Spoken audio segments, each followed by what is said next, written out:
So, I know you're pregnant, but National Intelligence Director Gordon Miles says as he approaches Adriana Vandervoort, also known as the Spook, while she stands, stunned, and watches insanity unfold on the many screens set on the White House underground bunker's Situation Room. He offers her a glass. Seems like a time for a mojito. I wish, Vandervoort says. She absent-mindedly pats her pregnant belly, then points up at the main screen. Would someone care to tell me what the actual fuck I'm looking at? She turns to face the rest of the Situation Room, but no one offers her an answer. Not the Joint Chiefs of Staff, not the Cabinet, not any of the White House advisors or techs, especially not President Charles Nance, who is seated at the head of the huge conference table, his eyes glued to the screen. Are they fighting or dancing? Director Miles asks. Neither, Dr. Blaine Hall says from his seat at one of the many computer stations in the Situation Room. In my professional opinion, which I'm not sure even applies anymore considering... He waves a hand at the screen. It appears that the Yellowstone Kaiju is... The what? National Security Advisor Joan Milligan asks. Kaiju, Dr. Hall replies. It is the Japanese word for giant monster, and since Japan's kaiju has perished, I thought we should honor it by calling these creatures by a more accurate name. Everyone stares at Dr. Hall, then looks to Vandervoort. I don't give 10 shits what we call these things, Vandervoort says. Someone tell me why the Yellowstone monster, or kaiju, is running away from Australia. And that is exactly what's happening on the monitor. One gigantic monster is clearly running away from the other.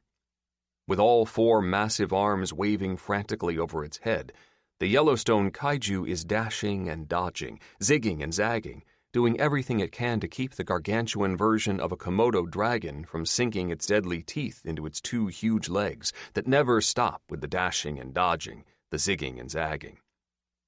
It could be tired, Secret Service agent Paulo Alvarez says. It has been fighting nonstop. Does that look tired to you, Agent Alvarez? Vandervoort shouts. Does it? Looks like slapstick, Director Miles says, and sips from the mojito he offered Vandervoort. Vaudeville. I'm not finding it funny, Vandervoort says. Dr. Hall? Yes, Ms. Vandervoort? Dr. Hall responds. Figure this out, Vandervoort snaps. Dr. Hall stammers. You, figure this out, Vandervoort says in a mocking tone. She sighs and shakes her head, turning from the monitor to take in all the personnel in the Situation Room. Does anyone have any news from Sergeants Bolton and Holt? She asks. When no one responds, she throws her hands up in the air and stalks off. I'm going to take a long-needed piss. When I come back, I want someone to have an answer to something. Under-fucking-stood? All eyes watch her storm off. Then all eyes turn back to the screen. Huh, Director Miles says, taking another sip. Is it me, or is the Yellowstone Kikkoman Kaiju? Dr. Hall interrupts. Bless you, Director Miles says. Is the Yellowstone Kaiju talking to itself? What the fuck? Anson Lowell screams as he races around the landscape that had been part of Wyoming. Or Montana? Idaho, maybe?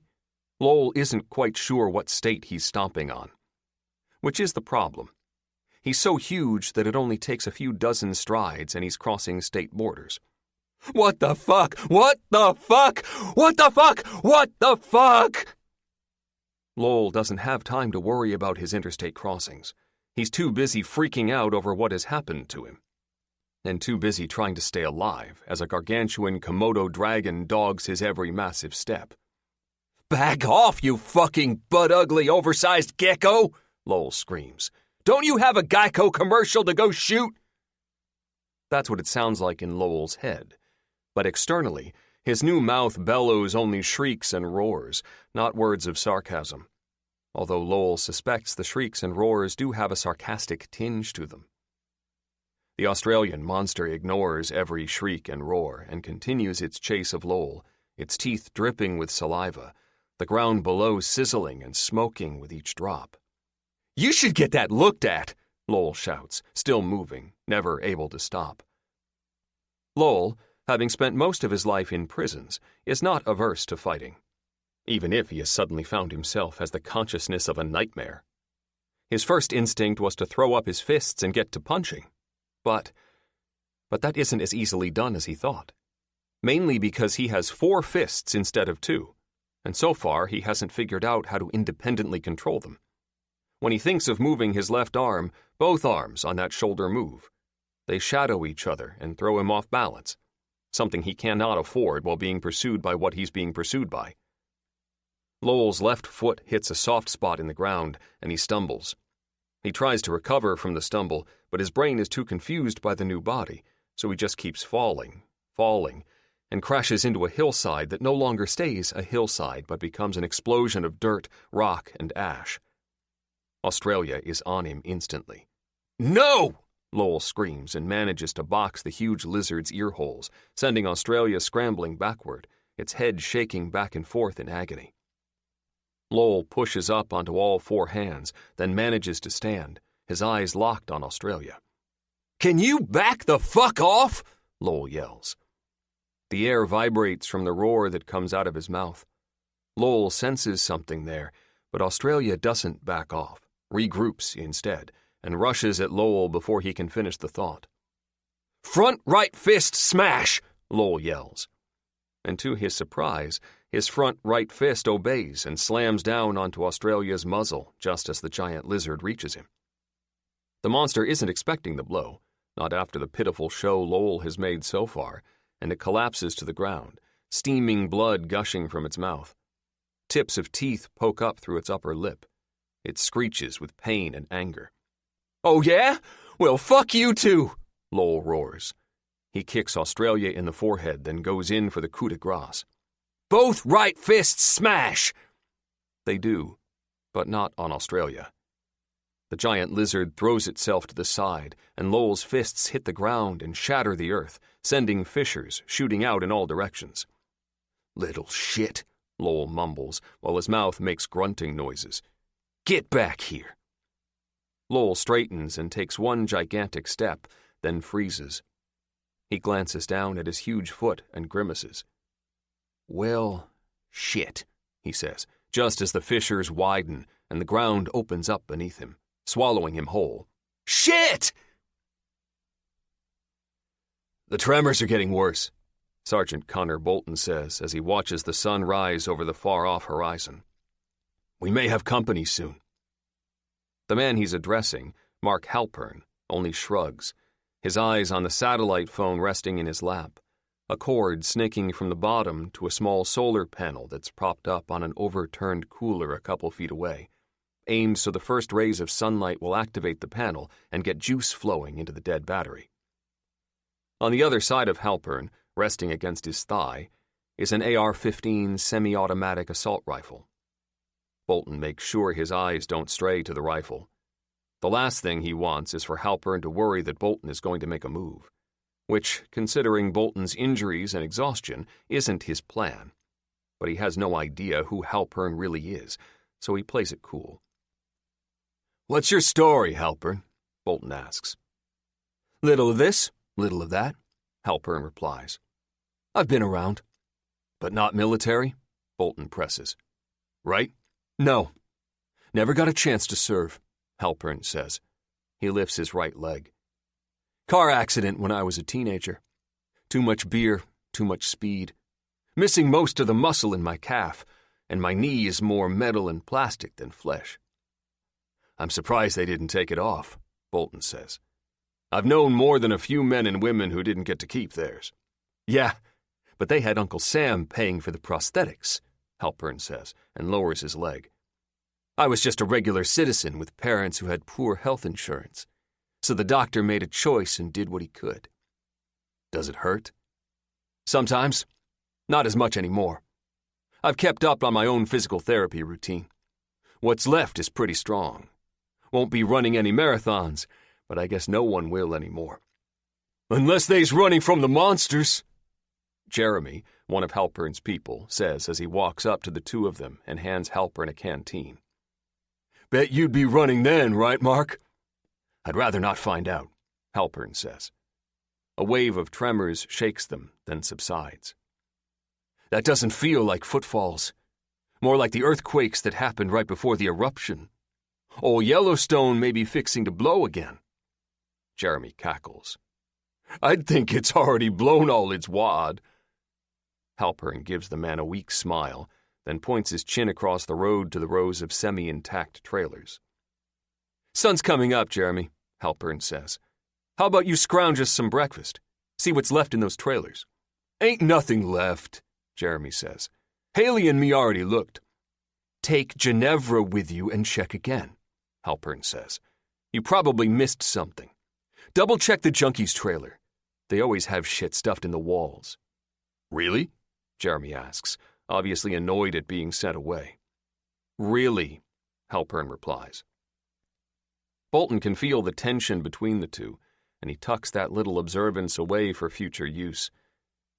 A couple of rays of fresh sunlight hit Bolton in the face, and he shields his eyes as Halpern grins and claps his hands together. "Now we can get things going," Halpern says. He stands and sets the sat phone next to the solar panel on the upended cooler. He takes a deep breath, returns to his seat to fetch the AR-15, and starts walking, motioning for Bolton to follow. "Come on." "Where are we going?" Bolton asks. "Just need to stretch my legs," Halpern says. "Get a little space from my compatriots. They're good people, but maybe not." Halpern lets the thought drop, but Bolton picks it up. "Maybe not the brightest," Bolton suggests, making sure to keep his tone light as he stands too and does his best to hurry and catch up to Halpern. Every muscle in his body protests, but he makes it and is soon walking right beside Halpern as they leave the trailer park behind. "No offense." "None taken, Sergeant," Halpern says. "I'm no rocket scientist myself, but I have the sense not to stick my hand in the fire. Not all of them have that same sense." They walk for a couple of minutes, both watching the sun rise over the carnage that the world has suffered. Halpern sets the pace, but Bolton can tell he's taking it slow, making sure Bolton doesn't tire out. "Anything on your mind?" Bolton asks. "Why do you ask that?" Halpern replies. "Gut instinct," Bolton says. "And we're also now out of earshot of your friends." "Compatriots," Halpern says. "We're all in it together, but I wouldn't call them my friends." "You didn't know each other before everything went to shit?" Bolton asks. "No, we did, but we've been joined in a common cause, not a common friendship." "And that common cause is. The common cause still exists, probably more so now than ever, especially since we found you, Sergeant Bolton." Halpern doesn't offer an explanation, and Bolton knows not to push. They keep walking a few more yards before Bolton lets out a long exhale. "Okay, I gotta sit my ass down," Bolton says. "I've been pushing hard for days now on almost no sleep and no food. Then I had a building dropped on me, so—" "We can sit over there," Halpern says, and points to an ash-covered kid's plastic picnic table that sits alone in an empty yard. The house behind it is a shattered foundation. No walls anywhere, standing or collapsed. Just a foundation. Bolton makes for the picnic table and eases himself awkwardly down onto the low plastic bench. "Better than nothing," Bolton says. Halpern doesn't sit. He stands with his back to the sun, shielding the light from Bolton's face. "This place you're heading to," Halpern starts. "Colorado Springs," Bolton says. "You mentioned Shriver or Fort Carson," Halpern says. "You said you could get us in there?" "I can try," Bolton says. "With how things are, I don't know if I'll succeed, but I will try." "Say you can get us on one of those bases. Then where are you going?" Halpern asks. Bolton shakes his head. "Nowhere. My mission is to get to Colorado Springs." "Nah," Halpern says and points a finger at Bolton. The man's silhouette against the sunlight stiffens. "Your mission is something else. You want us to help you get down there safe and sound, then you're going to ditch us at whatever government facility is still standing. Where are you going after you ditch us, Sergeant? My mission is fluid, Bolton says. I'm to go to whatever facility is still standing. You already mentioned Shriver and Fort Carson, Halpern says, giving Bolton a pointed, knowing look. What other facility is there? What does it matter? Bolton asks. You and your compatriots will be all set. I know, Halpern says. Almost sounds too good to be true. Everything sounds too good to be true in this hell, Bolton says, and gestures at the destruction around them. Look, Halpern, I don't know what you want from me. I just watched a good frogman bleed out, and I have to keep the mission on track by myself in this shit. I could use your help. You can probably use my help. There's a huge crash from one of the trailers. Then Jeremy starts shouting and cursing. Bolton smiles. Yeah, you could definitely use my help, Bolton continues. We cover each other's backs, and I get you and your compatriots to safety while I finish my mission. Ginevra begins shouting, and Jeremy shouts back. They need to shut up, Bolton says. They're going to bring the monsters down on us. True, Halpern says. He lets out a low whistle, and in seconds a woman comes jogging up, holding a decent-looking .300 Win Mag sniper rifle. Haley, tell them to be quiet. Haley, short, pudgy, with a cute, affable face, snorts and jogs over to the trailer. She shoves the door open, barks a couple of words, then leaves the trailer and disappears into the park. Jeremy and Ginevra are silent. 2 tours in Iraq, Halpern says as he watches Haley disappear. Crazy as a shithouse rat, but a damn fine shot. 2 tours, Bolton asks. He has his doubts. She didn't give off a having served vibe to him. Where was she stationed? Kabul or something, Halpern replies. Bolton sighs inwardly. Kabul is not in Iraq. He highly doubts Haley served anywhere other than maybe Burger King. Most likely it was her father or another relative who served, and she picked up enough to fool Halpern. That puts Halpern as a bad reader of people, which makes Halpern's group more dangerous than before. If Halpern doesn't have a handle on his compatriots, then they might be more of a liability to Bolton than an asset. I tell you what, Halpern says and starts pacing. You level with me, and if I believe you, we'll help you get down to Colorado Springs. You know what? Bolton says and stands up. Halpern instantly stops pacing and grips his AR-15 harder than he has been. Calm down. I'm not making a move. But I do think I've changed my mind. I'm going to take my sat phone and solar charger, my .45 and ammo, and all the rest of my stuff, and be on my way. That's so, Halpern asks, and the barrel of the AR-15 comes level with Bolton's chest. I believe I have to argue against that. Do whatever you want, Bolton says with a shrug. But you gain nothing by killing me. I gain a sat phone, Halpern responds. And no way to operate it, Bolton says. You need the code. Then how about you give me the code? That would be pretty stupid of me. You standing there with an AR-15 pointed at you and acting like you're in control of this situation is pretty stupid of you. I am in control of this situation. How do you figure? Bolton glances over Halpern's shoulder. I lied about my partner being dead. Halpern instantly takes the bait and spins around. Of course, there's no one there. Bolton slams his fist into the back of Halpern's neck, and the man crumples. Bolton has the AR-15 out of Halpern's hands and into his before the man fully hits the ground. Jesus! Halpern gasps and puts a hand at the back of his neck. That fucking hurts. Not as much as a bullet to your knee, Bolton says. He charges the weapon and takes aim. Right or left? Halpern holds his hands up, pleading. Wait! Why should I? Bolton asks, his finger slowly moving from the outside of the trigger guard to the trigger itself. So Haley can come up behind you? Halpern says with a grin. Bolton realizes an instant too late that the grin on Halpern's face is real. Then he feels the butt of that .300 Win Mag connect with the back of his head, and the lights go out. Excruciating pain. Blinding pain. Unbearable pain. None of the three descriptors even touch the agony that rages through Lou's head. If she could open her eyes, which she isn't going to even attempt, and look into a mirror, she wouldn't be surprised to see a bullet wound right in the middle of her forehead. "Mom?" Kyle's voice croaks from the dark. "Shh! No talking," Dr. Probst mumbles. "Silence is golden." "What the fuck happened?" Lou asks. She makes the hard decision and opens her eyes. Total darkness.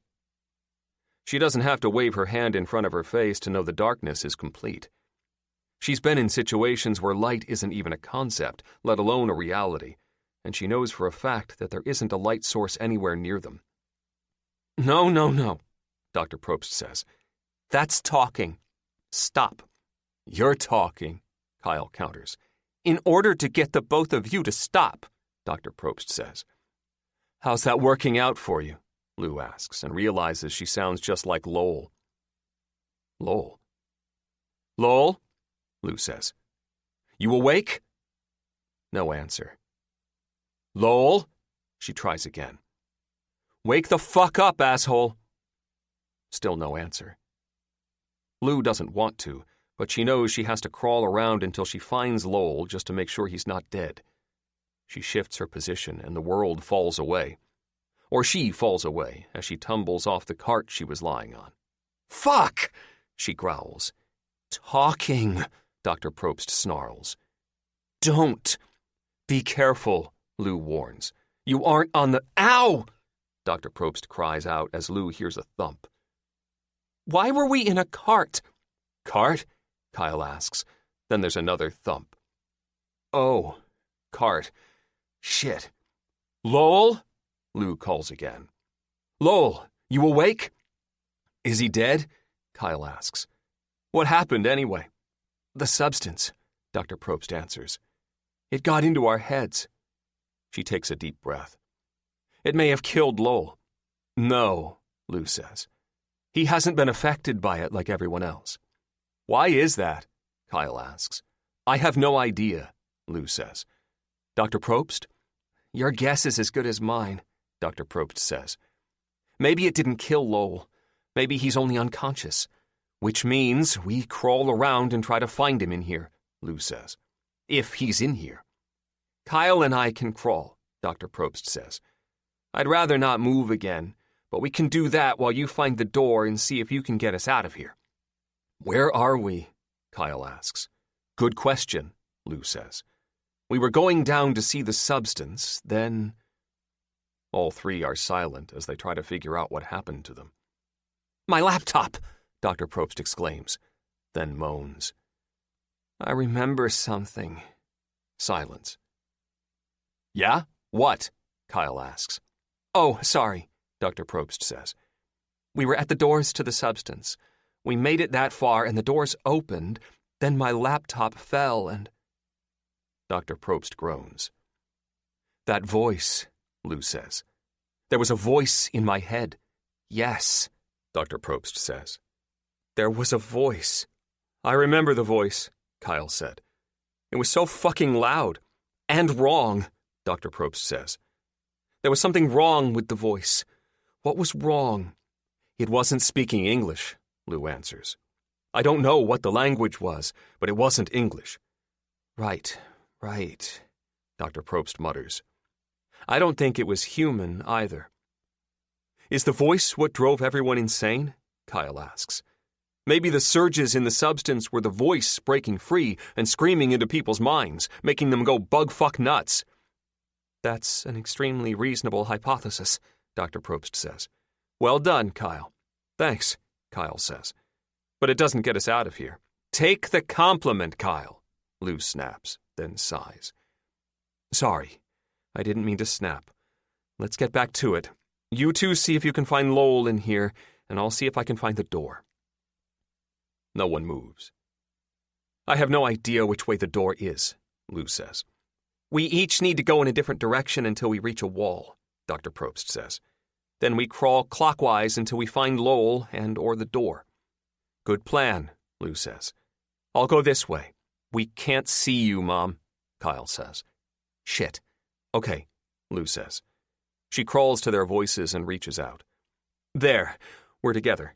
Kyle, you go this way. She pats him on his right shoulder. Cheryl, you go this way. She taps Dr. Probst on the left shoulder. I'll go straight ahead. Good luck.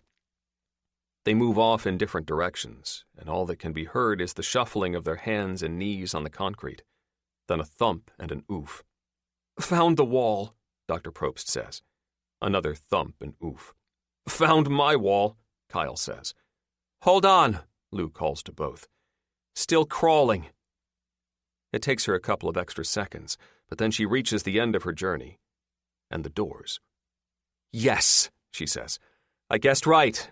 I'm at the doors. Can you open them? Kyle asks. Want to hold on and give me a second? Lou snaps. Sorry. No, I'm sorry. Again, Lou says. Carefully, slowly, Lou stands up, her hands on the doors the entire time. She's almost afraid that if she stops touching them, the doors will just disappear. Ow, Dr. Probst says. What did I run into? Probably a cart, Kyle says. I just bumped into one. We must be in the cart hold. Lou shuffles to the side and pats around the wall until she finds a keypad. There are only 2 buttons. She presses one of them. In the cart hold? Dr. Probst asks. A loud grinding, then an even louder buzzing fills the space, followed by silence. Wrong button, Lou says. She presses the other one. The grinding picks up again, then a grating noise joins it as the doors split apart.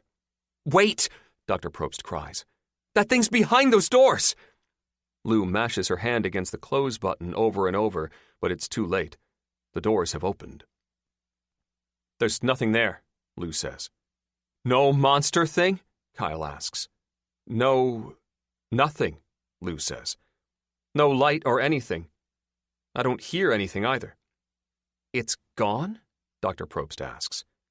Where'd it go? You don't think it took Lowell and is off eating him somewhere, do you? Jesus, Kyle says. Sorry, Dr. Probst says. The ground is slick, Lou says, as she slides one foot forward then the next, shuffle-stepping her way through the doors and toward where she hopes is the elevator. She pauses, crouches, and wipes a finger across the floor. She brings the finger to her nose. Stinks. Smells like rancid blood. Maybe you shouldn't go that way, Dr. Probst says. We should try a different direction. Only other direction is toward the substance, Lou says. You really want a replay of that shit? No, of course not, Dr. Probst says. You're right. I'm off my game at the moment. We're all off our games, Lou says. We don't even have games, Kyle says. The carts, Lou exclaims. Too loud, Dr. Probst says. What about the carts? They have headlights, Lou says. One of you crawl up into one and turn on the lights. There's a pause, some bumping noises, then the pitch darkness explodes with light. Jesus! My eyes! Fuck, that hurts! It takes Lou a couple of seconds to adjust to the light. It hurts like hell to keep her eyes open, but she forces her lids not to close. She's staring directly at the elevator doors, only a few feet from her. What do you see? Dr. Probst asks. There's something smeared on the ground, but that's it, Lou says. It's clear. We sure we want to risk using the elevator? Kyle asks. No choice, Lou says. None of us are in any shape to climb any stairs. There are no stairs, Dr. Probst says. No, I mean, the levels above were purged, right? Kyle says. That may have damaged the elevator shaft. The 3 of them remain silent for a few seconds. That thing fell onto the elevator, Lou says as the memory hits her. Then it came after us. Dr. Probst walks slowly to Lou's side. Kyle joins her. All 3 stare at the elevator and the slime trail that leads to it. You think it went back in? Kyle asks. Fuck, Lou says. They're silent for a few seconds more. It's the only way up, Dr. Probst says. I don't have my laptop, so I don't know if any of the levels are safe, but if we're going to find out, then we have to use the elevator. We could stay down here, Kyle says, just as his stomach growls. Only for a couple of days, Lou says. Then we'll slowly start to die of thirst. She sighs and steps up to the elevator doors. She stares at the control buttons on the wall. Then she presses a button and the doors begin to slide apart. Surrounded by a week's rations worth of empty juice boxes, Tony glares daggers at his radio rig. They're not answering, he says, the anger in his voice bordering on rage. Calm down, Chrissy says, and picks up the last full juice box. Have some grape. I don't want grape, Tony shouts and smacks the juice box from her hand. He turns on his stool, the rage twisting his features. Chrissy slaps him across the cheek. Tony blinks a few times and the rage is gone. He rubs his cheek, tears welling in his eyes. Ow, he says. You struck me. You ever turn on me like that again, and I'll do more than fucking strike you, freak, Chrissy snarls. I'll beat your ass until everything all right in here? Terry asks from the doorway, supported by a pair of crutches. She points one at Chrissy. What just happened? Are you two fighting? Physically fighting? She slapped me, Tony says. But I deserved it. The admission causes Chrissy to raise her eyebrows in surprise. She looks at Terry and sees a mirrored expression. Okay, Terry says, then carefully walks to the radio bench. You need to be lying down, Chrissy says. I'm fine, Terry insists. Chrissy lets it drop. Are you sure you're on the correct channel? Yes, Tony replies curtly. I know the channel I connected to the White House with. I wouldn't forget something like that. No, of course not, Terry says. So, you're calling them on the correct channel, but they just aren't answering? Or is there static, like maybe something went wrong on their end? It's static no matter what scenario you propose, Tony says. There's always static until someone answers. See? You mean here, Chrissy says with a sly grin. Tony frowns at her, but a very, very slight smile plays at the corners of his mouth. He twists a knob. Static, Tony says, as the sound of static fills the air. He flips a switch and the static is gone. I can filter it out, but it's only a masking tool. The static still exists, but we can't hear it. Doesn't change anything, really. They're not answering. He picks up the handset, puts it to his mouth, and depresses the button. Why aren't you answering? He shouts, then flings the handset onto the bench. Tony's shoulders slump and his chin hits his chest. Then he begins to cry. Chrissy and Terry exchange a look. Chrissy sighs and reaches out to Tony, taking him in her arms as he cries. Tony clings to her and buries his face in her chest. Are you fucking joking? Chrissy snaps and shoves his head away from between her breasts. Fucking little perv. What? I wasn't. No! Tony yells and stands up quickly, tears still streaming down his face, snot running from his nose. Gross, Chrissy says as she stares down at the wet marks on her shirt. I'm going to go change. She storms off, leaving a still blubbering Tony and weak Terry behind her. As she hurries down the short hallway, she feels the earth tremble. Terry! Chrissy yells when she stumbles her way into the main room of the bunker. Terry! Despite being on crutches, Terry nearly barrels into Chrissy's back as she stutters to a stop and stares at the main room. Don't just stand there, Terry shouts. We need to stop it up. Terry shoves around Chrissy and hobbles straight for the far wall.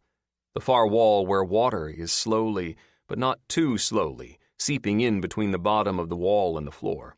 Grab towels, Terry yells. Towels?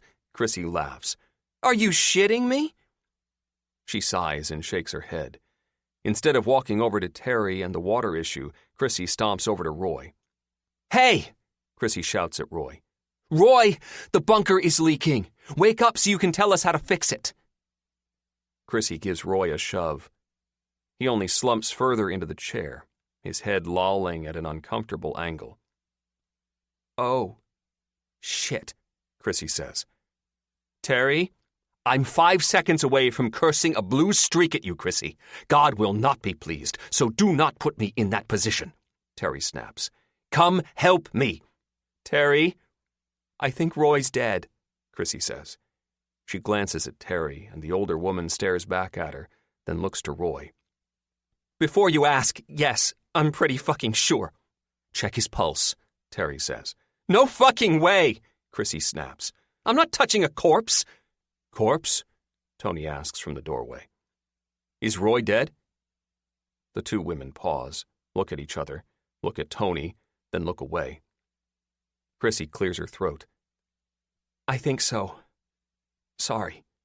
You have to be sure, Tony says, and walks casually over to Roy. He leans down, presses 2 fingers to Roy's neck, and waits. His lips move slightly as he counts, then he pulls his fingers away. He's dead. I'm so sorry, Tony, Terry says. There's nothing to be done now, Tony says. Everyone dies. We'll die too. Tony looks to Terry, the wall, and then the water seeping in at the base of the wall. At the rate the water's coming in, we'll drown in approximately 15 hours, Tony says. Yeah, I'm not drowning in a fucking bunker, Chrissy says. How do we stop it? We'll need to pump the water out, then seal the gap between the wall and the floor, Tony says. Is there sealant? Terry asks. And a pump? Yes, Tony says. Follow me. Terry gives Chrissy a sharp look. Right, I'll go, Chrissy says. Tony walks off without waiting and enters one of the doors that Chrissy still hasn't explored. She's seen a few of the supply tunnels and rooms, but not all of them, obviously. In here, Tony says as he opens the door, walks down the tunnel to the door at the end, and opens this door too. A lot of redundant supplies, but the sealant is in here. So are some rolls of sheet metal. What do we need sheet metal for? Chrissy asks as she inspects a 5-gallon bucket of industrial sealant. You can't just slap sealant onto the wall and floor, Tony replies, his tone nothing but sharpened contempt. You must put a strip of the sheet metal down, bend it into an L shape, press it against the gap between the wall and the floor, then seal around the sheet metal. He abruptly turns and leaves. Hey!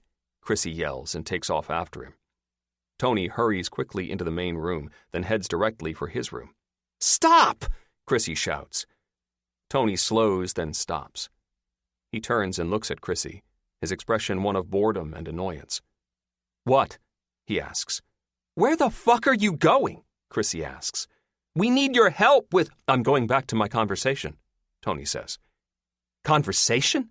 Chrissy and Terry ask in unison. You reached the White House? Terry asks. Why didn't you say that right away? Chrissy snarls. I haven't reached the White House, Tony says. I've reached someone else, a different party entirely. Tony doesn't elaborate, turns quickly, and is gone. Chrissy balls her fists and slams them against her thighs, then grunts in pain. She faces Terry. I'll be able to patch the wall faster than you, Chrissy says, waving a hand at Terry, indicating her condition. After I take Roy out of here. I'll find out who Tony is speaking with, Terry says. Maybe we can get someone to come help us. Help? I don't want help, Chrissy says, as her eyes shift toward Roy. I want the fuck out of here. 2. It's dark, but not really. That is the extent of a description Lowell can come up with while he lies on his back and stares up at the huge hole above him. Well, as he lies on the back of the giant monster he's trapped inside. Or has become. Or whatever, Lowell mumbles. His monster mouth lets out a low growl. Shut up! Another growl. I said shut up! A third growl. Fucking hell. A fourth growl that is responded to from above. Lowell can just make out the shadow of Australia at the edge of the hole. Or he assumes it's Australia. Lowell really hopes the monster hasn't found a friend. Australia shrieks down at him but stays up top, pacing back and forth. Left hands flip the fucker off, Lowell commands, and the hands do as he says. He thinks the same command without saying it, and the hands flip their middle fingers once more. Progress.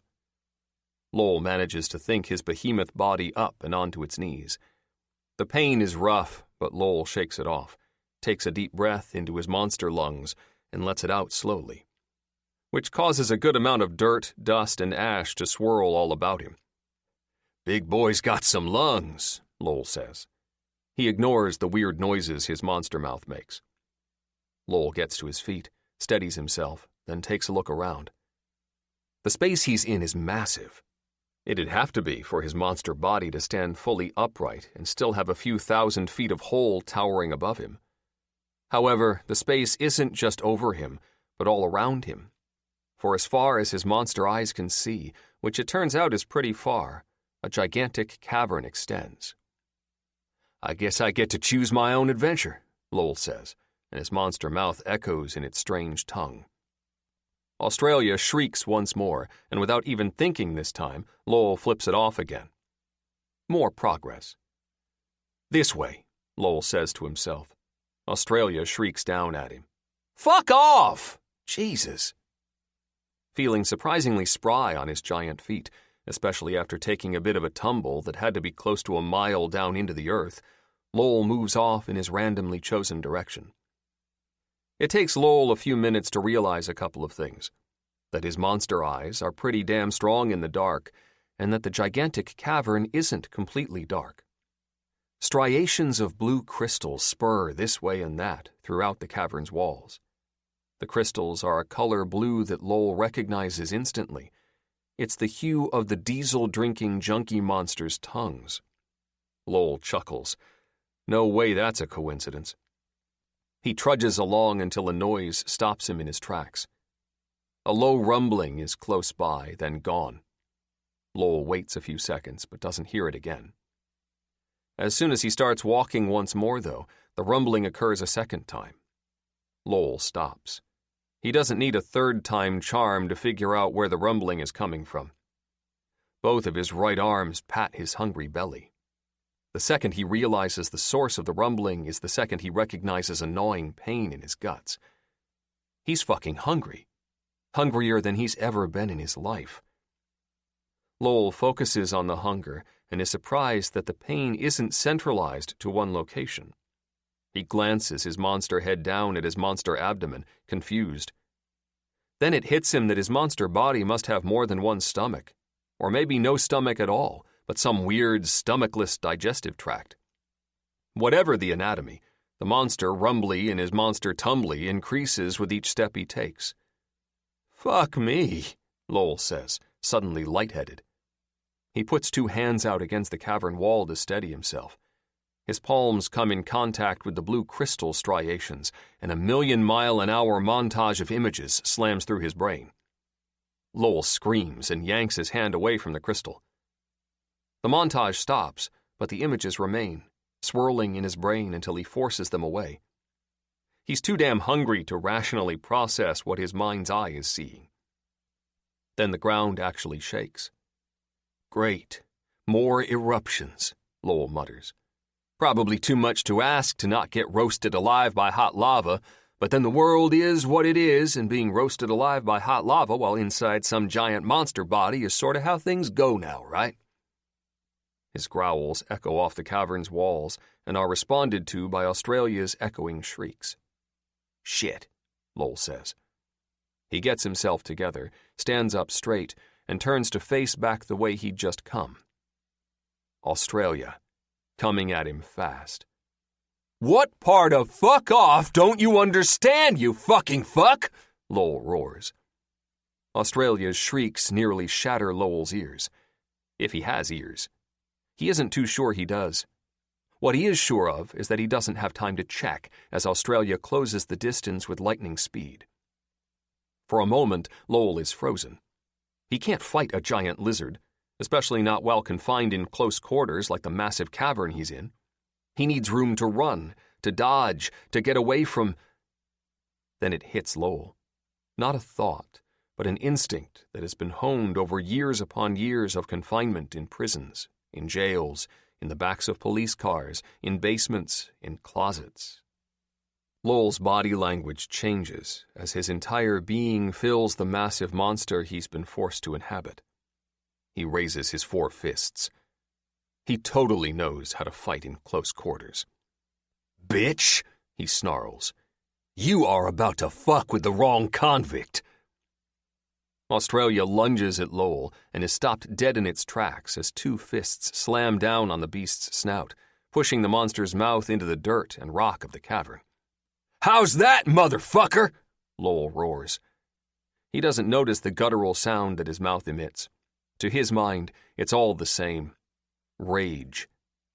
Australia thrashes away as Lowell brings his other two fists down. "Yeah, you better run, you fuck!" Lowell rages. "I get a hold of you and you'll be the biggest set of boots this planet has ever fucking seen!" Australia leaps, but not at Lowell. Instead, the monster leaps against the cavern's wall and bounces off, rocketing directly at Lowell's chest. Lowell twists at the waist and ducks down, using two arms to brace himself against the ground and two to wrap around the neck of a very surprised Australia. Without missing a beat, Lowell keeps twisting and uses his momentum to fling Australia against the opposite wall. Hunks of rock and shards of blue crystal spray everywhere as Australia drops hard. "What the fuck am I worried about?" Lowell asks himself. "I've broken psychos 1,000,000,000 times scarier than your lizard ass." Lowell doesn't allow Australia to recover and lets loose with a brutal kick to Australia's midsection. The monster shrieks, but with pain, not anger. Another kick, and Australia struggles like mad to get away, but Lowell isn't allowing escape to be part of the script. Two hands grip Australia's tail and pull back, dragging the monster's belly across the jagged rock and blue crystal shards. Blood begins to pool under Australia as it continues its desperate fight to be free of the rage-drunk Lowell. "You ever heard your own leg get dislocated?" Lowell asks, the voice in his head casual, calm, the voice externally almost taunting. Grip, twist, pull, pop. Australia's painful shrieks increase in volume exponentially.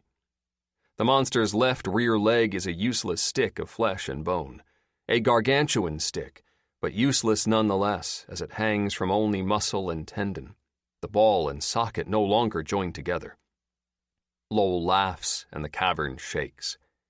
"Now we're talking," he says as he grips, twists, pulls at the other rear leg. Pain explodes in a forearm. Australia has bent itself in half, and its jaws are clamped onto Lowell's arm. Burning agony, like liquid fire, rushes up Lowell's arm and straight into his head. He feels sick. He feels stunned. He feels like he's dying? Then he sees the poison dripping from around Australia's muzzle. Shit. The rage in him erupts with as much force as the Yellowstone supervolcano. Without realizing it, Lowell unleashes a sonic wave blast from his mouth that not only dislodges Australia from his forearm, but sends the beast tumbling away.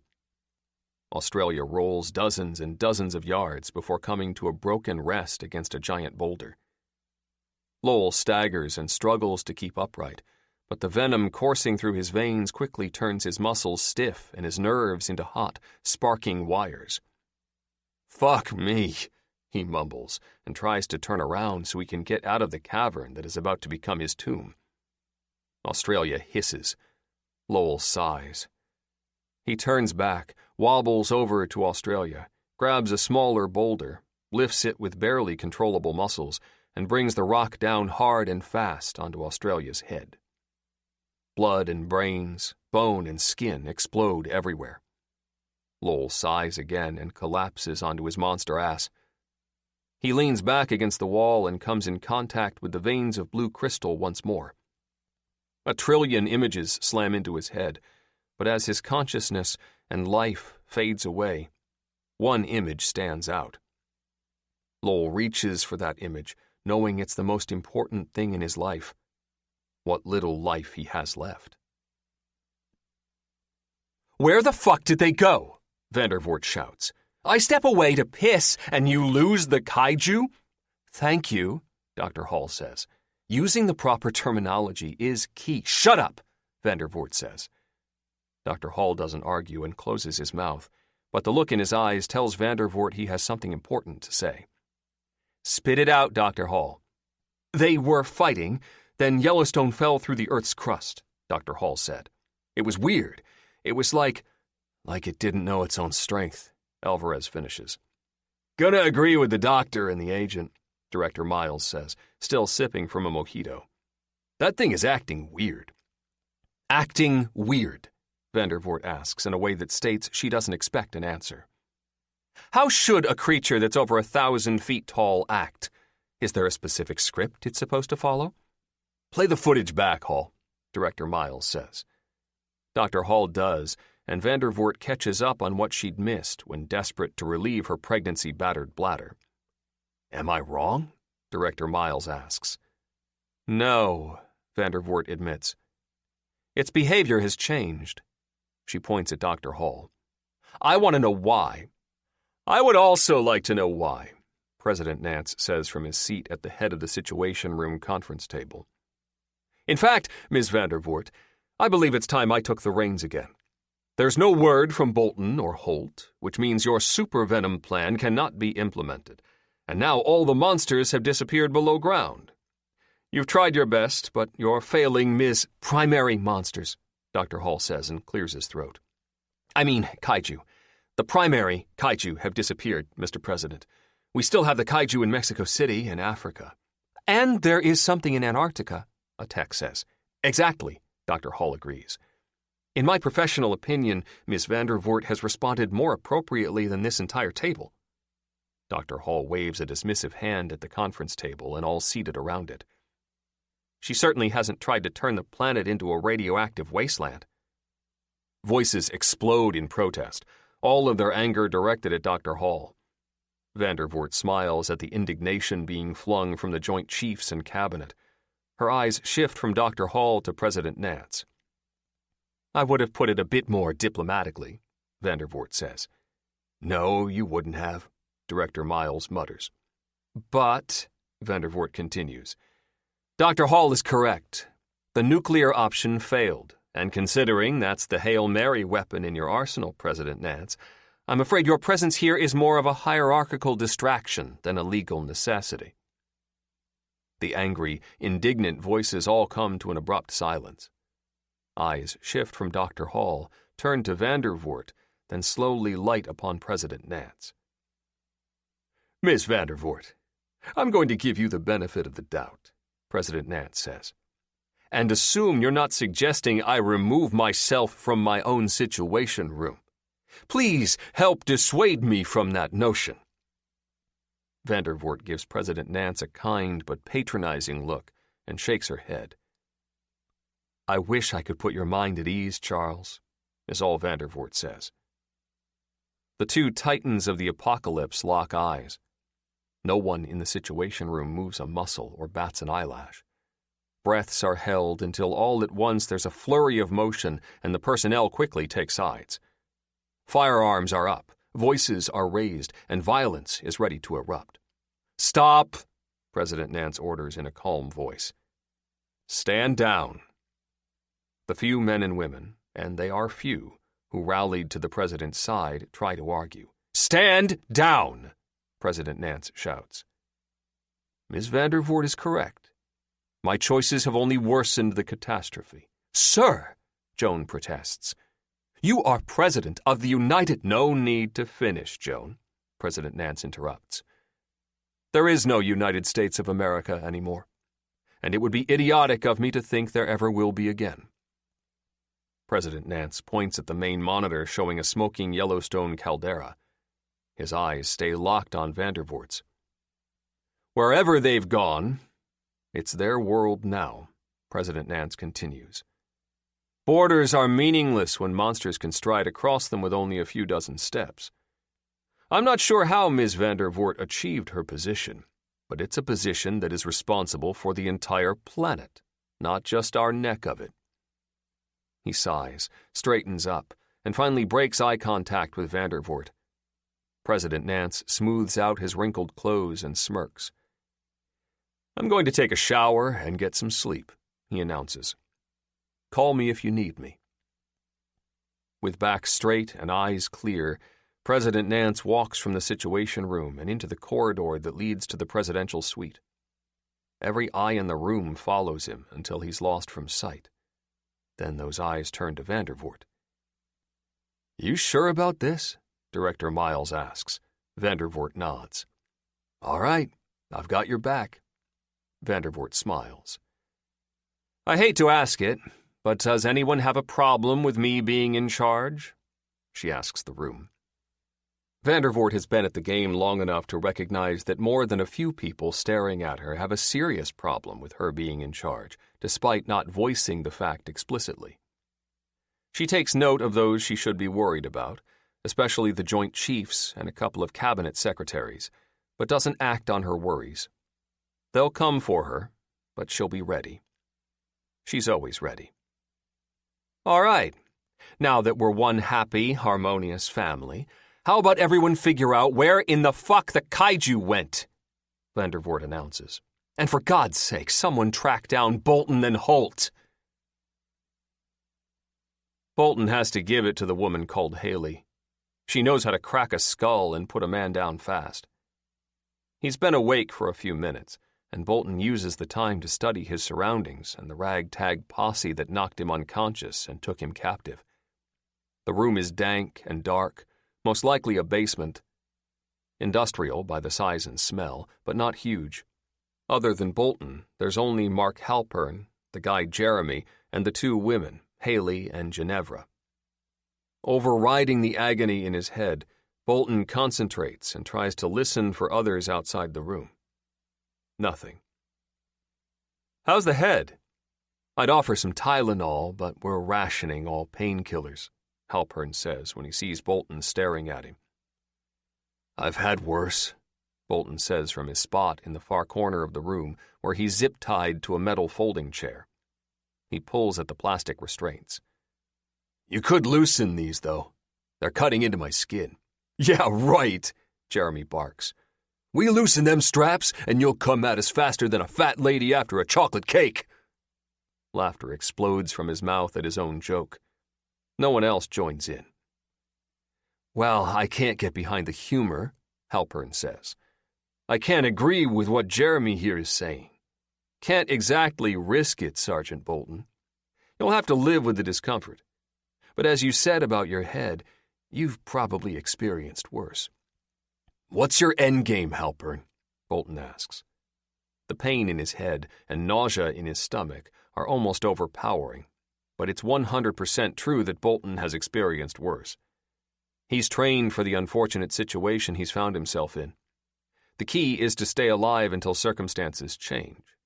When they do, he'll strike with everything he's capable of mustering. He has no plan on mustering mercy. Getting this working, Halpern admits, holding up the satellite phone. We tried placing your thumb against this circle, thinking it'd activate like an iPhone, but that did nothing.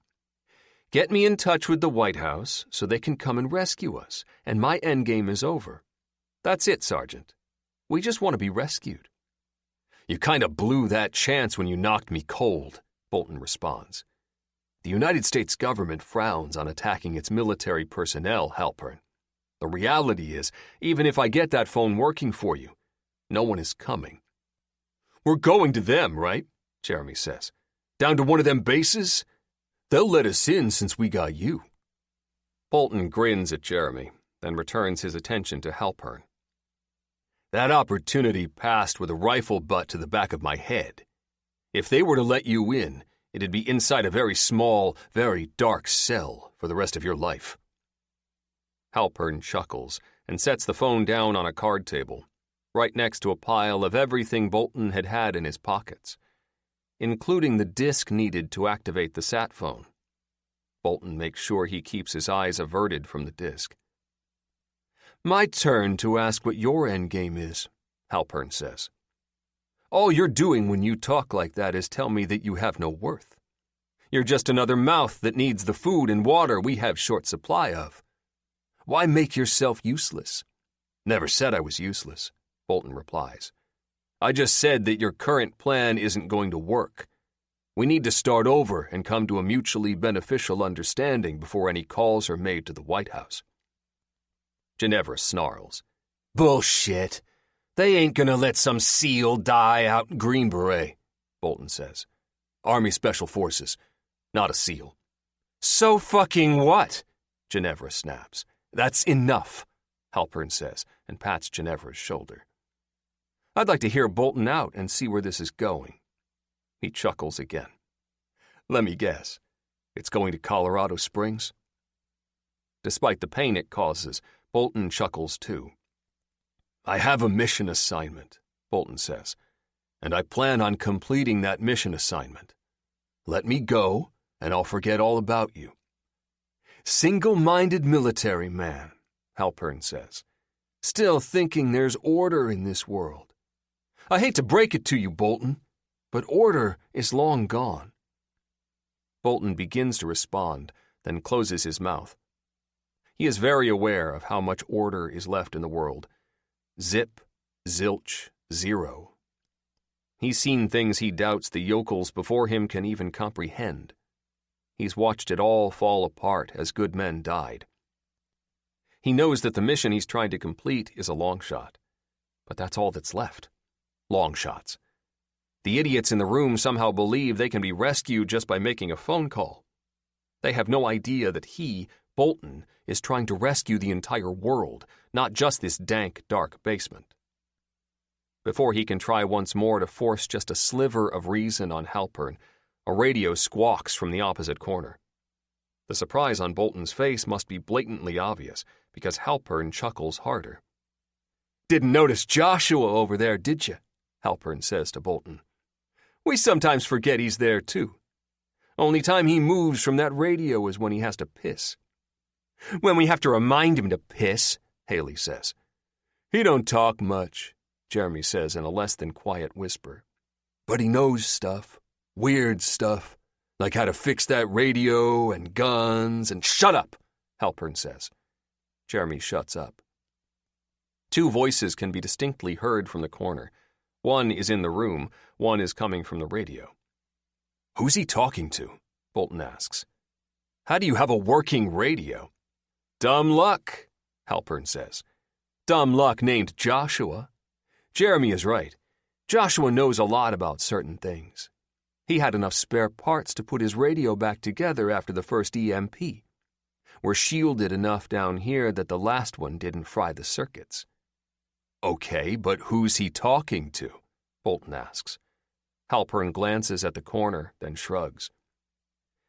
Guess it won't do any harm to tell you, Halpern says with an undertone that Bolton translates into, you're probably going to be dead soon anyway. Some kid, Jeremy says before Halpern can continue. Out by Seattle or someplace up there. Kid? Or is it some young soldier or sailor? Bolton asks. Maybe the Navy was able to hold Everett after all, and that's all gone, Halpern says. The kid is a teenager in a bunker on some island in Puget Sound. From what he says, everything even close to Seattle, including the Everett Naval Base, is destroyed. Jesus Christ, Bolton says, as he thinks about all the personnel and the civilians who had converged on Everett for rescue. Not to mention the Seattle area population. Millions were gone like that. Everyone goes quiet as they listen in on the radio conversation. It's fairly innocuous, just Joshua trying to get information from a teenage boy who's not giving up much. Bolton smiles. The kid would probably survive some serious interrogation. Then another voice comes on the radio, and Bolton's blood turns to ice, then suddenly to fire. He knows that voice. He knows it like he knows his own. Bolton is thankful that all attention is on Joshua and the radio. Otherwise, Halpern may question why Bolton's eyes are nearly bugged out of his head as a small smile plays across his lips. Hello? With whom am I speaking? Terry asks, taking the radio handset from Tony. The boy protests, but Terry ignores him. My name is Terry Morgan, retired U.S. Marshal. Who is this, and how many of you are there? Only crackling silence responds.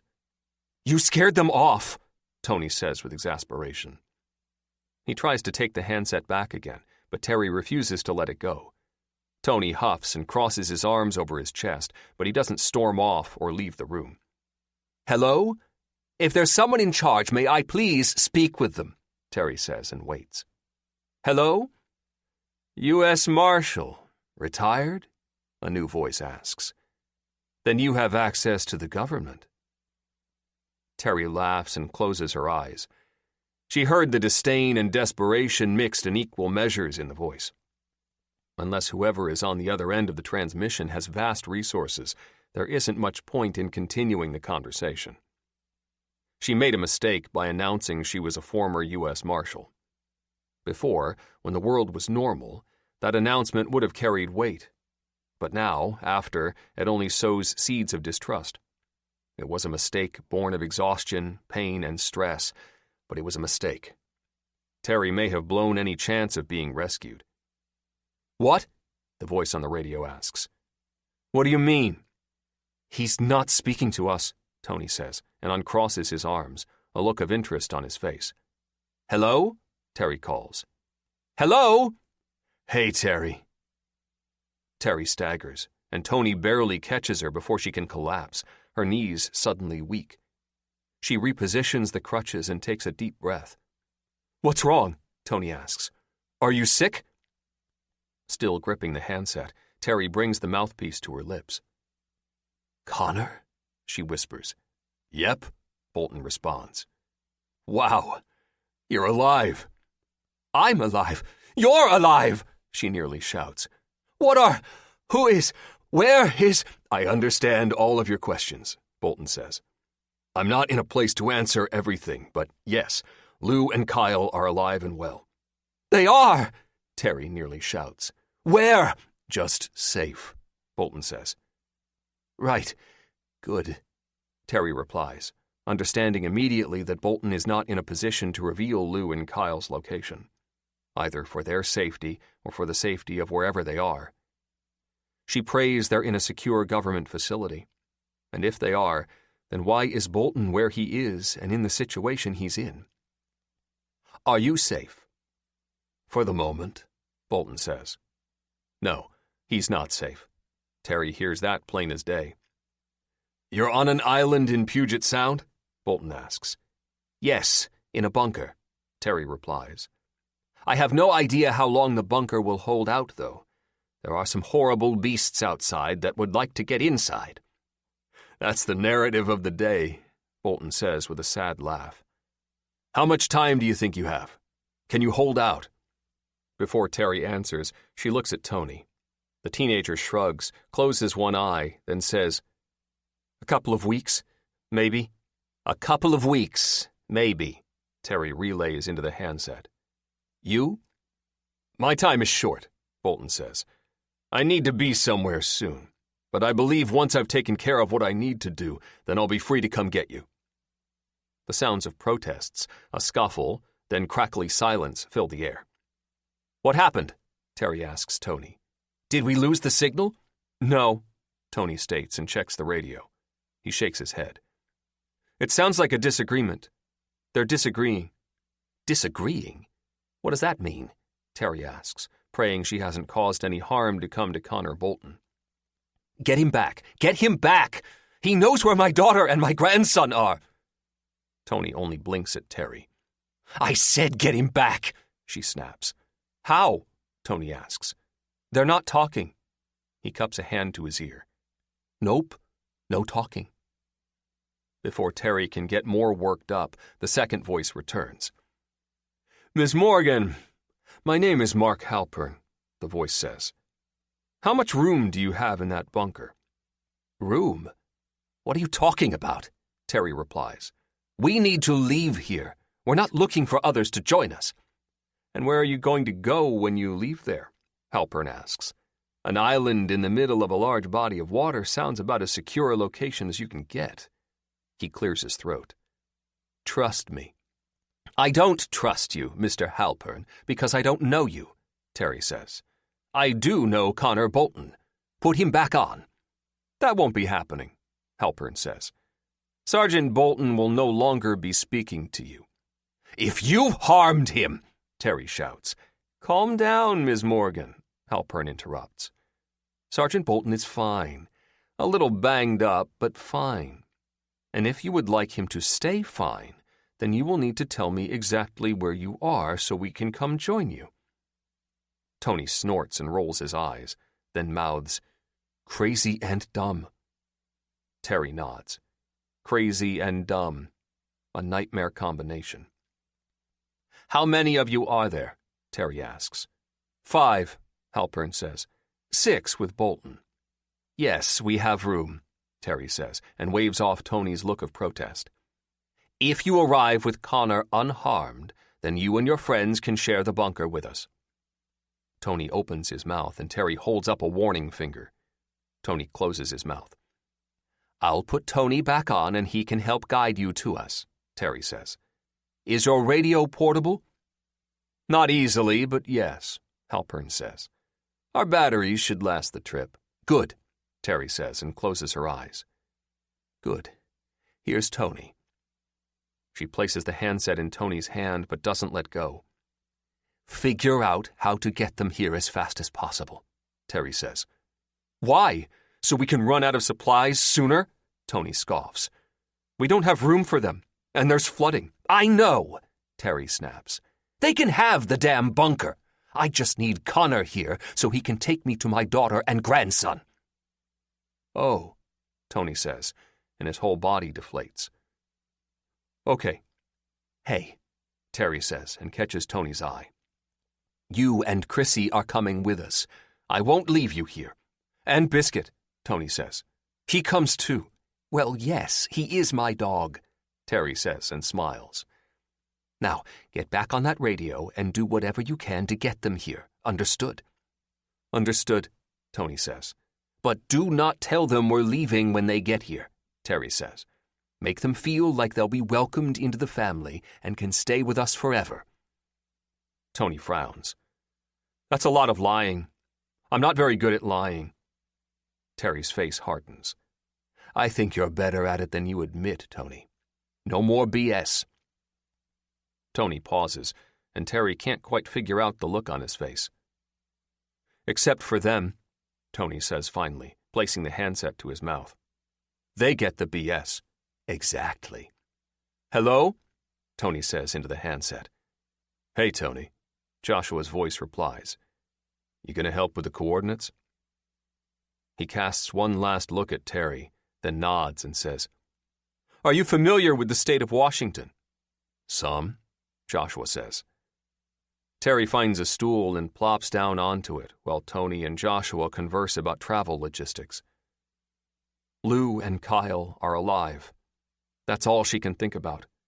They're alive. And not even God himself will stop her from getting back to them. The elevator opens onto an apocalyptic scene of a scorched hallway. What were once white walls are now nothing but several layers of soot.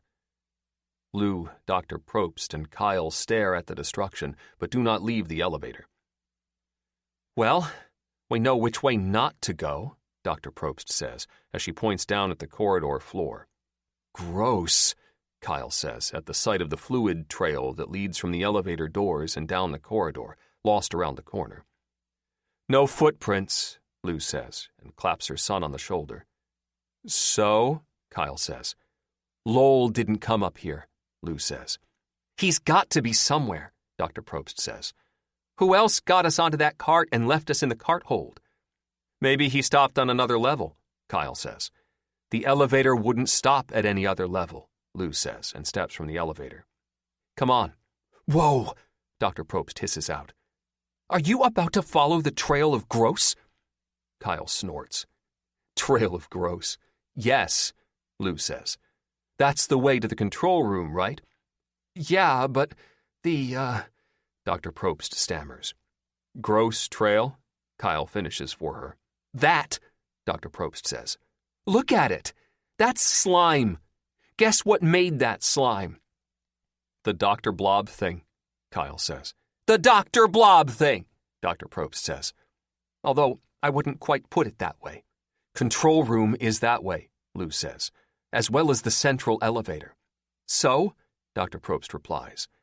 The central elevator that goes up into the warehouse, Lou says. A warehouse full of weapons. Weapons we can use to kill the Dr. Blob thing. Dr. Probst winces. That name's going to stick, isn't it? Yep, Kyle says. We get some weapons, then we hit the control room, Lou says, and we take it back. Then we get in contact with Vandervoort and figure out what the fuck is going on. The figuring out what the fuck is going on is the most ambitious part of your plan, Dr. Probst says, because we'll probably die before we do find out. Dr. Blob thing, Kyle says. Dr. Probst points at Kyle and nods. Would you rather go back down? Lou asks. How long will it take for the substance to fry our brains? I have no idea, Dr. Probst says. What do you know? Lou presses. Dr. Probst struggles to respond, then shakes her head. We're fucked any way you look at it, Lou says. How about we at least fight to survive instead of laying down to die? Jesus Christ, Dr. Probst says. Fine, let's get some guns and take the control room. Or die trying. Can we not die trying? Kyle asks. Maybe not die at all? That's the goal, Lou says. But it won't be easy. They all glance at the slime trail that leads away from the elevator. No shit, Kyle and Dr. Probst say. 3. Lowell is unceremoniously vomited out of the substance and flung against the shield doors, separating it from the concrete tunnel beyond. Home again, Lowell mutters as he lies naked and piled up against the bottom of the shield doors. Sweat coats his body in a thick sheen and he shivers, which hurts like hell. But the pain means he's alive, and Lowell doesn't take that for granted. After several long minutes, Lowell picks himself up off the ground and checks his naked body for wounds. Other than the injuries he's already sustained, his body only has a few new bruises, probably from his less than graceful ejection from the substance. The substance. Lowell faces the glowing, swirling anomaly and smiles. To him, it isn't an anomaly anymore. He knows exactly what it is and how it works. He also knows that it's only a small part of a larger whole. Lowell needs to find the others and tell them. The others. He left them in the cart hold, unconscious and unprotected. Unprotected against the Ebony Man. Hold on, the Ebony Man? Lowell dimly remembers switching places with the strange being. A strange being that emitted nothing but pure evil. Although that doesn't feel quite right. The being has another name, but Lowell's brain can't translate it. Not yet, at least. He has a feeling that eventually he'll be able to, but until then, Ebony Man it is. Even though Lowell has checked his body over, and it seems to be in good order, he knows instinctually he's no longer the Anson Lowell who existed before entering the substance. He's something more, and something less. None of it exactly makes sense, but then most of his life hasn't made sense, so nothing new there. First part, though, is getting into the concrete tunnel. There doesn't appear to be any shield door controls on the wall or anywhere else he can see. Shit, Lowell says, his voice a raspy, dry croak. He swallows what little spit he can muster, but it isn't much. He's so thirsty, and still very hungry. In fact, his hunger has grown even worse as soon as he's back being just human Lowell instead of Yellowstone monster Lowell. His stomach growls with an aggression that startles Lowell. Yeah, fucking hold on, Lowell says. You know how to get out of here? Silence from his stomach. I didn't fucking think so. He suddenly realizes he does know how to get out. A flash of memory before dying. That thought gets Lowell's attention. He died. Despite being alive and kicking at the moment, Lowell knows he died as the Yellowstone monster. He actually died. And when he did, he connected to something greater than everything. He connected to the planetary whole and was shown a truth that should have turned his mind to mush, the weight of the truth so heavy. But Lowell has suffered through truths and lies 1,000,000 times worse than what was revealed to him. He's carried pain and torture within himself so great for so long that even an impossible truth can't destroy his mind. Lowell takes a few deep breaths, steps to the shield doors, places both hands on their surface, and says, "Open up, motherfuckers!" There's a brief, bright blue flash, and the doors begin to open. Lowell knows next time he won't have to use words. His mind and body are now attuned to the facility. With that attunation comes realization that his friends are about to be in a lot of fucking trouble. Shit, he mutters, as soon as the doors are wide enough for him to squeeze through. Shit, fucking shit! The tunnel is pitch black, but Lowell can see almost as clearly as if it were early dawn or late evening. The tunnel walls and floor are shrouded in shadow, but they're easy to make out. Lowell breaks into a run. The hunger in his belly grows exponentially with each step, as does the dread that he may be too late to help Lou, Kyle, and Dr. Probst. His legs pick up speed until he's running faster than he ever has in his life. So fast that when he reaches the end of the tunnel, he isn't sure how to stop. Lowell plants his feet, leans back, and slides to a halt just as he's about to slam into the elevator doors. He doesn't quite execute the maneuver as smoothly as he'd like, and he has to throw his arms out to stop his final momentum. The elevator doors crumple slightly, and Lowell growls. He's not surprised that the growl sounds like a miniature version of the Yellowstone monster's growl. "You better fucking open," he says as he presses the button and waits. The doors protest from their damage, but slide open.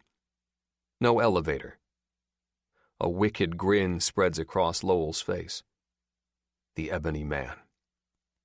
Lowell felt him when he touched the shield doors by the substance. The being is inside the facility and has taken control. Lowell steps into the empty elevator shaft and looks up. In a second, he hears the squeal of brakes, then the rapid fall of the elevator car. Without hurrying, Lowell steps back out of the shaft and waits. In 3 seconds, the elevator car slams into the ground, sending bits of concrete and metal exploding out at Lowell. He covers his eyes, but that's about all the precaution he takes against the shrapnel. After the dust settles, Lowell checks his body, sees nothing but superficial cuts and gashes, and climbs onto the top of the crushed elevator car. There's a service ladder directly in front of him, and Lowell grabs the rungs. Hand over hand he climbs, and doesn't stop climbing until he reaches the floor he needs. Of course, the doors to the floor are closed and on the opposite side of the service ladder, but that only annoys Lowell. "You can open up or you can let me smash through them," Lowell shouts, his voice echoing up and down the elevator shaft. "Your choice, asshole!" Nothing. Lowell waits. He knows he's been heard. The doors finally open, and Lowell flings himself backward through the opening and slides on his ass and back across the corridor's slick floor before coming to a stop against the far wall. The elevator shaft doors close, and Lowell picks himself up. He tries to wipe the gunk off himself, but only smears it around. His belly growls even louder, and the smell of the gunk, the slime from the Dr. Blob thing, begins to have an appetizing odor. "Oh, fuck no," Lowell says to himself. He turns toward the control room. Then he turns the opposite way and faces the direction the cafeteria is in. "Nope, gotta save friends first," Lowell says, turning back toward the direction of the control room. "Lunch second." He tries to whistle, but his mouth is too dry and his lips too cracked for any sound other than a raspy hiss to come out. Lowell shrugs, then strolls casually toward the control room. The satellite phone beeps twice, then lets out a loud squawking that is half ring and half klaxon. Halpern stops his haphazard packing, picks the sat phone up, and stares at it. "You gonna answer that?" Bolton asks from his chair. Bolton's left eye is swollen shut, and his bottom lip is split, but he looks better than the rest of Halpern's group. It took all of them to get Bolton strapped back to his chair after he tried to fight them off so he could keep speaking with Terry. "How'd you get it to work?" Jeremy asks through swollen lips. "I didn't," Halpern says, his eyes shifting to Bolton. "How'd it turn on by itself?" "You charged it," Bolton replies. "That means it can take incoming calls." "Without your code?" Halpern asks. "It'd be a shitty configuration if I have to physically know when to activate the code so I can receive calls," Bolton replies. "Answer it." Halpern hesitates. "It's a little overwhelming, isn't it?" Bolton asks. knowing you're one phone communication away from speaking to the President of the United States. What do you say? What's he going to say? Will there actually be help on the other end of that phone, or will you give away your location as soon as you answer it? Halpern's head whips around to face Bolton, his eyes wide with panic. "Oh, shit!" Jeremy exclaims. "They can track us with that? Get rid of it, Mark!" "Don't be stupid," Haley says, a wet rag pressed to the gash over her right eyebrow. "Even if they can track it, how are they going to get here? This Bolton guy said he had to use a bike to get to Colorado Springs. Yeah, if the government could get here, then they would have given Bolton a ride," Ginevra says. "Shut up!" Halpern barks as the phone continues to ring. "Let me think." "No time to think, Halpern," Bolton says. "You're in the big leagues now. You wanted to mess with government business, and now that mess is yours to take care of. What are you going to do? You wanted the sat phone working. You wanted to use it to be rescued. Here's your chance." "I said shut up," Halpern shouts. "I can shut him up," Haley says, and produces a long knife from a sheath on her leg. "Take that tongue right out." "Stick to snipering," Bolton replies. "You don't want to get close enough to me to use that pig sticker." "No," Halpern says to Haley, and she slowly puts the knife away. "Come on, Halpern," Bolton taunts. "Answer it." Halpern puts the phone to his ear, then pulls it away. He shakes his head. Bolton tries not to smirk. "How are we getting to Puget Sound?" Bolton asks. "It's hundreds and hundreds of miles away.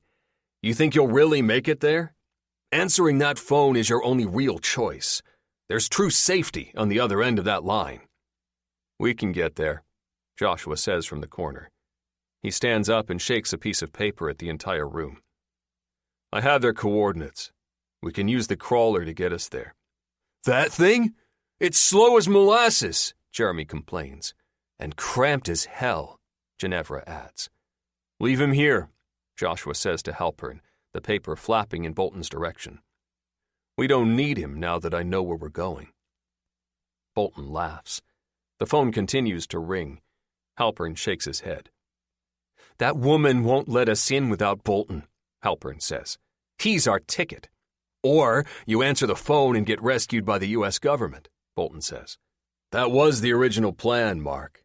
Always stick with your first instinct. Answer the phone." Halpern screams and throws the phone full strength at Bolton. It misses Bolton by a foot and slams into the wall, then clatters to the floor, still ringing. Then it stops. "What the fuck?" Bolton snaps. "You want to break it?" Halpern grunts, then retrieves the sat phone. It's scratched, but nothing is broken as far as he can tell. "It's fine," Halpern says with some relief. Bolton grins to himself.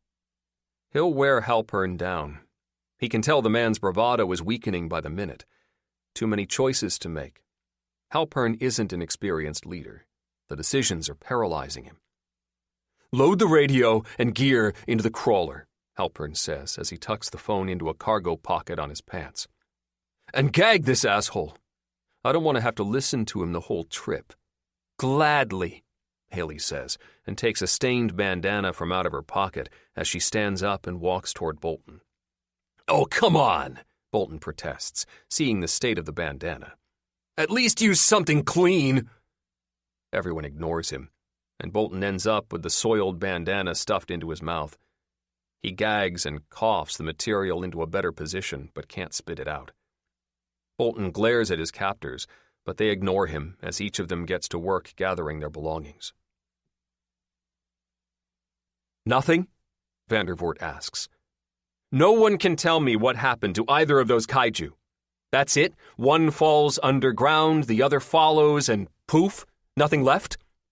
"Ma'am?" a tech says. "What? Tell me you have something," Vandervoort says, turning to the tech. I don't know if it's good news," the tech says. "But one of the satellites that came back online was able to grab some thermal footage. I think it shows the two kaijus fighting underground." "Kaiju," Dr. Hall says. "Kaiju is also plural. No need to—" Vandervoort points a finger at Dr. Hall, and he shuts up. "Keep talking," Vandervoort tells the tech. "Yes, ma'am," the tech replies and clacks at his keyboard. The image on the main monitor changes. This is what I was able to find. It's hard to make out, but there's definite thermal movement under the ground. Significant thermal movement when considering the scale. There they are, Vandervoort says. They took the fight to the sewers. The thermal images approximate the Yellowstone Kaiju and the Australia Kaiju, and all eyes watch the jumbled, confusing battle unfold. Then, slowly, both thermal images fade out, and the show is over. What happened? Vandervoort asks. Where'd they fucking go now? I believe, Dr. Hall says after clearing his throat. I believe they're dead. He looks about the Situation Room, then at Vandervoort. They killed each other, Dr. Hall finishes. That's what a kill looks like on thermal, Director Miles confirms. Seen thousands of them from drone footage over the years. Stop, then slow fade. They're dead? Vandervoort asks. Are you shitting me? They killed each other? It appears so, Dr. Hall says. Well, fuck yes then, Vandervoort cheers. Come on, people, let's hear some happy in this room.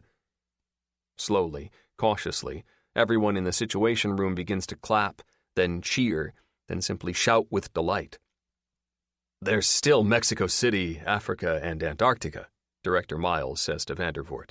I know, Gordon, Vandervoort says, but we'll let everyone have a moment before we get back to work. Vandervoort allows the jubilation to continue for a few minutes, then pats the air with her hands until everyone quiets down. There are still other kaiju to deal with, she says. Luckily, none of them are tearing up the planet at the moment. Everyone back to work on how we take out the others. Got it? The room gets it and is back to work trying to figure out how to save the world. But this time, there's considerable more hope and enthusiasm than just minutes before. We need confirmation, Joan says from the conference table. We don't know for sure if they're dead. We have people still in the Wyoming bunker, Director Miles says. We could send someone from there to recon and get us visuals, boots on the ground confirmation. Call them, Vandervoort says. Let's see who's up for a hike. A tech jumps into action without being told. Has anyone reached Bolton or Holt yet? Vandervoort asks as she waits for the uplink to connect to the Wyoming bunker. I've been trying, ma'am, a tech replies. The sat phone is charged. It rang for several minutes, but neither Sergeant Bolton nor Sergeant Holt answered. Why wouldn't they answer? Vandervoort wonders aloud. They take the trouble to charge the phone, but they don't answer? Ma'am, I have Wyoming on the... A tech collapses to the floor, his hands gripping his head as his eyes bulge from their sockets. The image on the main monitor is replaced by a blank, black face. The face of the Ebony Man. Hello, humans, the Ebony Man says as everyone in the Situation Room begins to scream and writhe in pain. It's time I speak to the person in charge. Could that person please make themselves known? Vandervoort hears the Ebony Man's words, not with her ears, but deep in her mind. The voice tears at her brain, shedding synapses with every word. But despite the agonizing onslaught, Vandervoort manages to raise a hand and open her eyes so she can stare straight at the bizarre apparition on the main monitor. Hello, person in charge, the Ebony Man says. He snaps his fingers. That should be better. While the rest of the personnel in the room continue to suffer through their pain, Vandervoort's agony is instantly lifted. She feels like hammered shit, but she no longer wants to pull her brain out of her ear and throw it against the wall. Her hands go to her belly, and she sighs with relief as she feels the child inside her kick several times. What? Vandervoort gasps, trying to get to her feet. She gives up and settles onto her ass right there on the floor. What are you? What, you ask? Not who am I? The Ebony Man responds. Do I not look like you? The Ebony Man's visage shifts 1,000 times, the deep black replaced by face after face after face, before settling back into its ebony nightmare form. I suppose I do not look like you, the Ebony Man states. I have adopted a humanoid form, But that does not satisfy those tiny primate brains. Oh well, I do not have the patience to decide on an appearance. He waves at his face. This will have to suffice. What do you want? Where are the doctors? Vandervoort asks. I shall answer your second question first, the Ebony Man says. The view on the monitor widens to show the entire Wyoming bunker control room. Directly behind and to the side of the Ebony Man is the blob of doctors. Although there are others about this facility, the Ebony Man says. He pauses and lifts his nose to the air. And something else. I shall meet this new one soon. Vandervoort doesn't know what to make of that last statement. She pushes it aside for later review. Instead, she asks, What did you do to the doctors? Before the Ebony Man can answer, the screams and shrieks and cries around her intensify. Vandervoort looks about in alarm and sees that her colleagues are dying. Blood pours from ears and nostrils in rivers. Stop! You're killing them! She shouts. They are already dead, the Ebony Man says, the image on the monitor tightening back onto only him. All of humanity is already dead. Your species will not survive this planetary ordeal. Perhaps I should simply put them out of their misery now to save time. No! Vandervoort screams as the Ebony Man lifts his fingers, ready for another snap. Please! The pitch-black mouth widens on the Ebony Man's face, but Vandervoort isn't fooled into thinking it's a smile. Very well, the Ebony Man says. He snaps his fingers and Vandervoort cries out. She scrambles onto her hands and knees, careful of her belly, and manages to get shakily to her feet as all the screams and cries stop. She is relieved to hear them replaced by moans instead. Most of them, anyway. As Vandervoort turns about, she sees that close to 2/3 of the personnel are still down and not making any sounds. She suspects most are dead, but she hopes that a few are only unconscious. May we return to business? The Ebony Man asks. As unlikely as it is, I fear I am in need of assistance. I require transport. Vandervoort's attention is instantly back on the main monitor. Transport, she responds. To where? Let me access that information, the Ebony Man says. He pauses. Yes, I am to be taken to what you call Antarctica. How soon can you arrange transport? I can't, Vandervoort says. We don't have vehicles. None of them work. You do, the Ebony Man says. There is a vehicle here that is operational. The irony is that it is so primitive I cannot operate it. My influence on the technology would obliterate it instantly. I need a simple primate mind to operate the vehicle.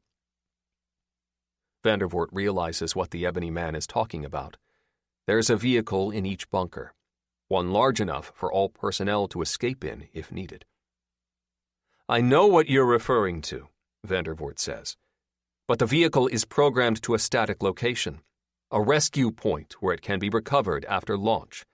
Yes, correct, the Ebony Man says. That's the vehicle I speak of. You will use that to transport me to my destination. No, Vandervoort says. I can't. It only goes to one destination. Yes, Antarctica, the Ebony Man says. No, not Antarctica, Vandervoort replies. It only goes to change its destination to Antarctica, the Ebony Man says. You have one of your hours. Hold on, Vandervoort shouts. Even if I could do that, which I can't, who will operate it for you? One of the primates here in this facility, the Ebony Man says, and his head tilts upward. I will retrieve one and position ourselves in the vehicle. You will have the destination programmed for Antarctica by then. The screen goes blank. No one speaks. All eyes turn to Vandervoort. Anyone know how to remotely reprogram the escape shuttle? Vandervoort asks. No one responds. Well, fuck. We are so dead. We are so dead. We are so dead, Dr. Probst mumbles under her breath. "We are not dead," Lou says as the elevator lifts up into the warehouse and the doors slide open. "So shut the fuck up." Mom?" Kyle says, staring into the warehouse as the overhead lights slowly buzz to life. "What is that?" Lou takes a tentative step out into the warehouse, then covers her nose with the back of a hand. Everywhere they look, the crates and floor are smeared with a black slime that seems to absorb the light from above, and the smell is atrocious, burning everyone's eyes and nostrils. But that isn't the worst part. "It's moving," Dr. Probst says, one step behind Lou as the marshal slowly makes her way into the rows of gunk-coated crates. "Undulating. Is this from the Dr. Blob thing?" Kyle asks, choking as the fumes coat his throat and burn. "I have no answers," Lou says. "But we're not here for answers. We're here for weapons. Cheryl, you've been in this warehouse more than us. Which crates are the weapons?" "I don't know," Dr. Probst replies, and waves a hand in a vague direction. "That way?" Lou grunts. "Great. Start reading stencils." The three move quickly, or as quickly as they can without slipping on the black slime, and begin reading what stencils they can make out on the stacked crates. It takes them at least 30 minutes before Kyle calls out. "Here!" Kyle shouts. "M4s!"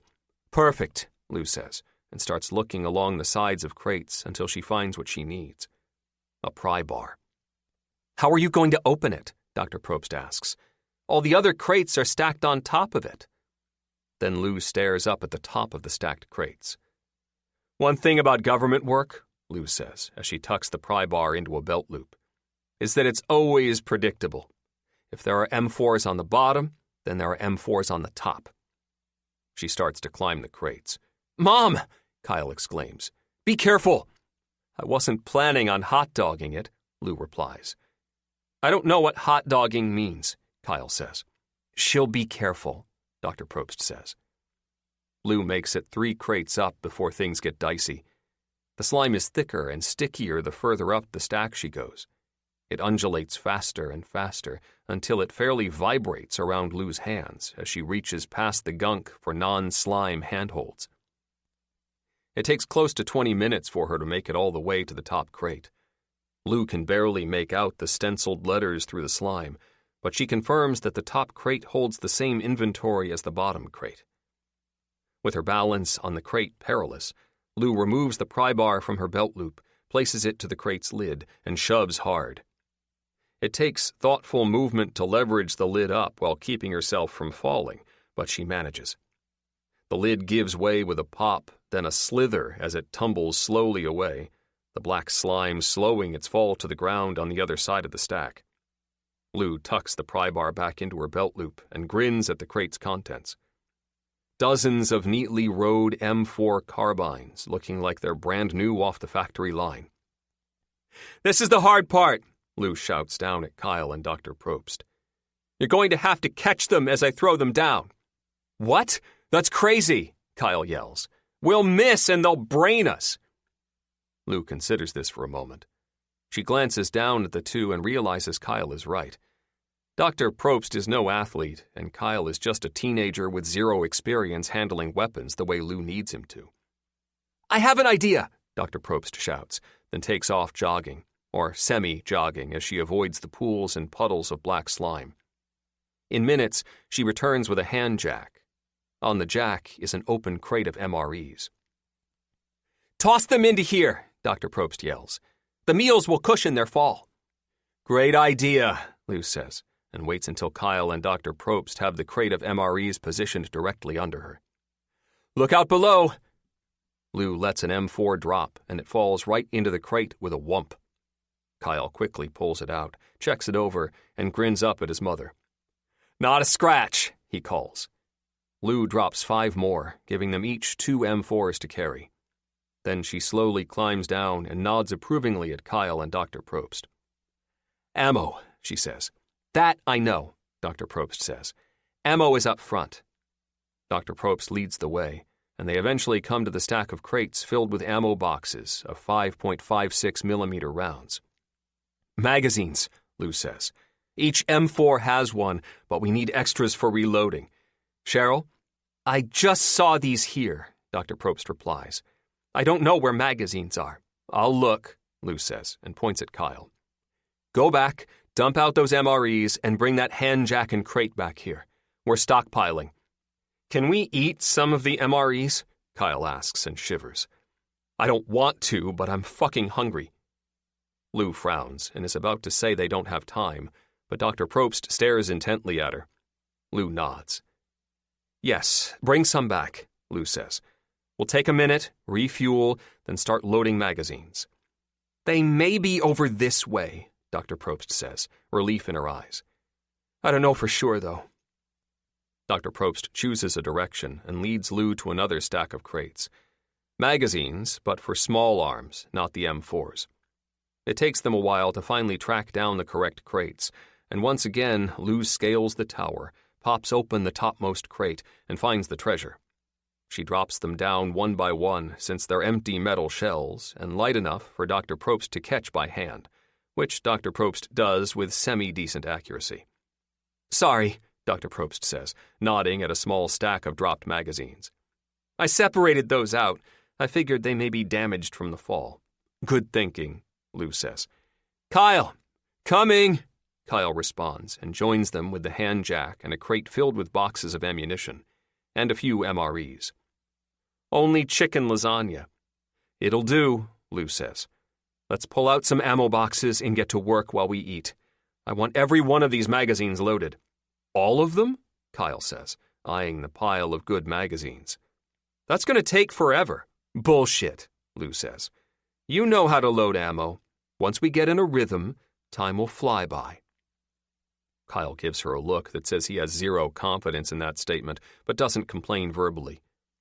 They take a few minutes to organize their assembly line, then dive into the job. Loading the magazines with cartridges is the easy part. Keeping the chicken lasagna MREs down is the hard part. Through burps and close calls, the three manage to get every viable magazine loaded and stacked in the empty crate.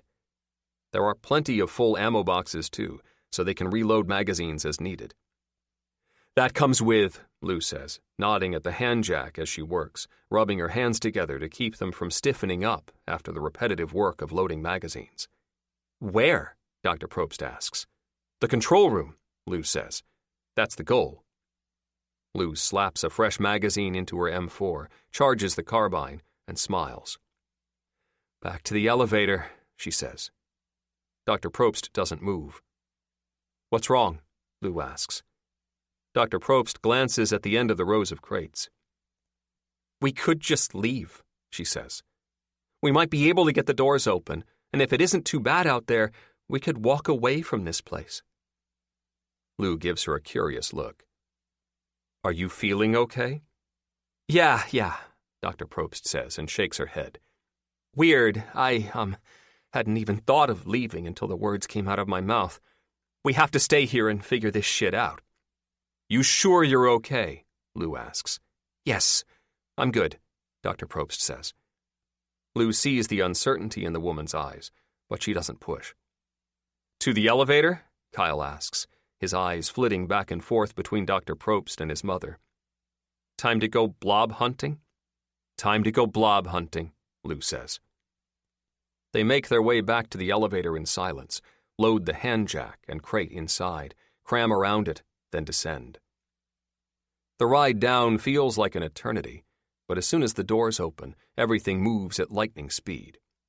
Hello, primates, the Ebony Man says, and yanks Dr. Probst from the elevator. He grips her by her neck and lifts her up off her feet. Then he throws her down the corridor and turns his attention to Lou and Kyle. Your turns, the Ebony Man says and reaches for Kyle. Lou empties her M4's magazine into the Ebony Man's chest, sending the being stumbling back from the elevator and up against the far wall. Cheryl! Lou calls as she rushes out of the elevator, her hands automatically changing out the spent magazine for a fresh one. Cheryl! Alive, Dr. Probst croaks from down the corridor. Lou takes aim at the Ebony Man again and unloads a second full magazine. The Ebony Man dances and jitters against the corridor's wall until Lou's M4 clicks empty. Then he straightens himself and laughs. "So predictable," the Ebony Man says, taking a step toward Lou. "There was no need for me to watch you primates complete your little task up above, since I knew what you were going to do. But it was amusing watching the stunted industriousness your tiny brains can produce." Lou Morgan is a trained law enforcement professional and has spent thousands of hours honing her skills so she'd never freeze in the field. But the sight of the Ebony Man unharmed and flippant to boot causes Lou's hands to shake as she tries to switch out for a fresh magazine. "All that fear," the Ebony Man says as he inches closer to Lou. "If only it could be harnessed, your human power needs would be over." His approximation of a mouth spreads across his approximation of a face into an approximation of a smile. "Not that your insignificant species has any time left on this planet." The Ebony Man puts his fingers together in snap formation. "Goodbye, monkey," he says, and his pitch-black fingers twitch. Then the Ebony Man goes stiff and spins about so fast that Lou isn't sure she sees him move. But even as fast as the Ebony Man is, he isn't faster than Anson Lowell's fist. "There you are, you weird freaky fuck," Lowell says, as he cold cocks the Ebony Man. There's a flash of bright blue light, and the Ebony Man flies off his feet, his body flung through the air down the corridor in the opposite direction of Dr. Probst. "Hey," Lowell says to Lou. "You okay?" Lou blinks at Lowell a couple of times. "You're naked," she finally says. "Yeah, well, that's the most normal part of everything right now," Lowell says. He looks in the direction of the Ebony Man. "Hold on, the asshole is getting back up."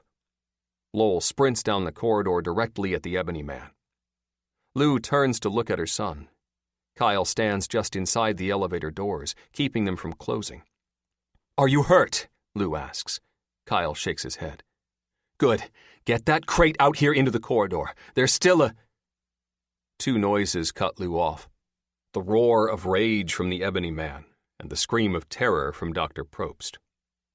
Lou instinctively turns toward Dr. Probst, and just in time. "Lou! Kyle!" Dr. Probst screams as the Dr. Blob thing drags her around the corner and out of sight. "Fuck!" Lou shouts. She grabs a couple of magazines, shoves them into her pockets, and stares hard at Kyle. "Keep up!" Then she's off chasing after Dr. Probst, leaving Kyle to do as ordered. Keep up. 4. Chrissy sits in the middle of the main room, freshly showered and with cleanish clothes on. They're Belle's clothes and baggy, but they're warm and not caked with mud, so Chrissy ignores the hint of cheap perfume and the fact that she's wearing a dead woman's shirt and sweats. "My daughter and grandson are alive," Terry says as she limps into the main room, heads for Roy's empty recliner, then switches directions and settles onto a couch against the wall. "I just spoke with my grandson's father. Lou and Kyle are alive." "You spoke with your grandson's father?" Chrissy asks. "How the fuck is that possible?" Terry openly ignores the curse and replies, "God's will." "No, really. How the fuck did you find him?" Chrissy asks. "The odds—" "There are no odds when the divine is involved," Terry says, her voice harsh and unforgiving. Chrissy holds up both hands in mock defense. They're blistered and bleeding. Terry sighs. "You need to wrap those," Terry says. "I cleaned them," Chrissy says, then gestures at her head. "I'm saving the gauze for my pretty face." "It is pretty," Tony says from the doorway. Chrissy's head whips in his direction, and he flinches. "It is." "What is it, Tony?" Terry asks. "What did they say?" "They're leaving soon," Tony says, his eyes looking everywhere but at Chrissy. They land on Biscuit, and he walks over to the huge wolf dog, drops into a cross-legged sitting position, and begins stroking Biscuit's fur. "They have a vehicle Joshua calls the Crawler. I don't know what it is, but he says it has wheels and tracks and can get through any terrain. It's also armed and armored. Probably some military surplus vehicle they snagged from local law enforcement," Terry says. If it's what I think it is, then at its top speed, it'll be a week before they get here. That's what Joshua says, Tony responds. He clears his throat and finally looks in Chrissy's direction. Roy? I buried him, Chrissy says. The things out there are gone for now, but I could hear them moving around the forest, snapping trees and shit. They'll be back. They will, Terry says. And we have a lot of work to do before they return, and even more work before Connor gets here. I don't think Joshua and his people like Connor, Tony says. He's their prisoner. Hostage, Terry corrects. That Halpern man is holding Connor hostage and using him as leverage so we let them in the bunker. Sounds like we have some great company on the way, Chrissy says. We aren't letting them in, are we? We are, but they won't be a threat, Terry says. I'll make sure we're fully prepared for that moment. How? Chrissy asks. We should have a week, Terry says. But I'm going to assume we only have about 4 or 5 days. In those days, I'll make sure both of you can shoot the whiskers off a squirrel at 100 yards. There are no more squirrels, Tony says. We need a different target. We're not actually shooting at squirrels, moron, Chrissy says, then sighs. Sorry. Figure of speech, Tony, Terry says. What I mean is I'll make sure you can hit what you're aiming for. Then we kill Joshua and his people? Tony asks, his voice wary. We do what we need to in order for us to stay safe, for Connor to be safe, and so we can get to my daughter and grandson, Terry says. I do not want to kill Mr. Halpern or Joshua or anyone else. But we'll blow heads off if we have to, right? Chrissy says. Only if we have to, Terry says. Ideally, Connor will take control of the situation well before they arrive here, and we won't have to deal with Mr. Halpern or any of his people. We don't live in an ideal world anymore, Chrissy says. No, we don't, Terry agrees. Which is why you two need some training. I can shoot, Tony says. I think I can. Roy showed me when I was younger. He stopped letting me shoot when he decided I wasn't normal. Can you take orders and not argue? Terry asks. I don't know, Tony says. At least he's honest about it, Chrissy says. I'm hungry. What are we eating? Depends on what you're making, Terry says.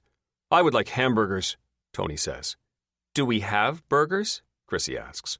Space burgers, Tony says. Dehydrated beef patties that can be reconstituted with water. Yum, yum, yummy, yum, Chrissy says. Burgers sound great, Terry says, eyeing Chrissy. Chrissy glares and holds Terry's gaze. Then her shoulders slump and she gets up from the floor. Fine, I'll make the burgers, Chrissy says. Want to help me, Tony? You know where everything is. I'm busy, Tony says. Tell me when they're ready. He turns and walks back to his radio room. No problem, Chrissy shouts after him. There's a far-off, muffled shriek from outside, and the bunker shudders slightly. Keep your voice low, Terry says.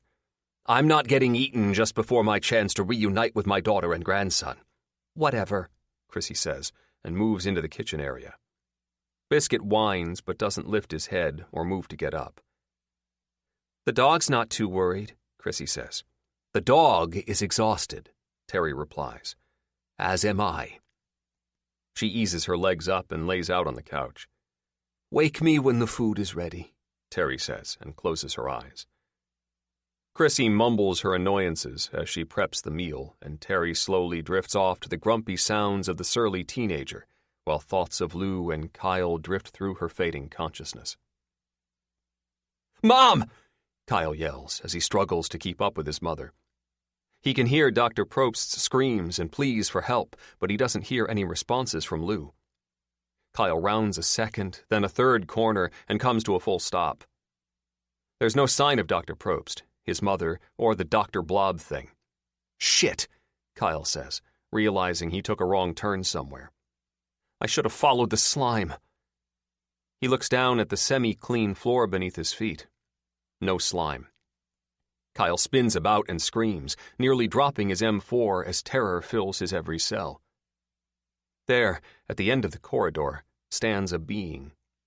It's not the Ebony Man. Not the Dr. Blob thing, that's for sure. and it's not Dr. Probst or his mother. The being is maybe humanoid? It's hard for Kyle to tell.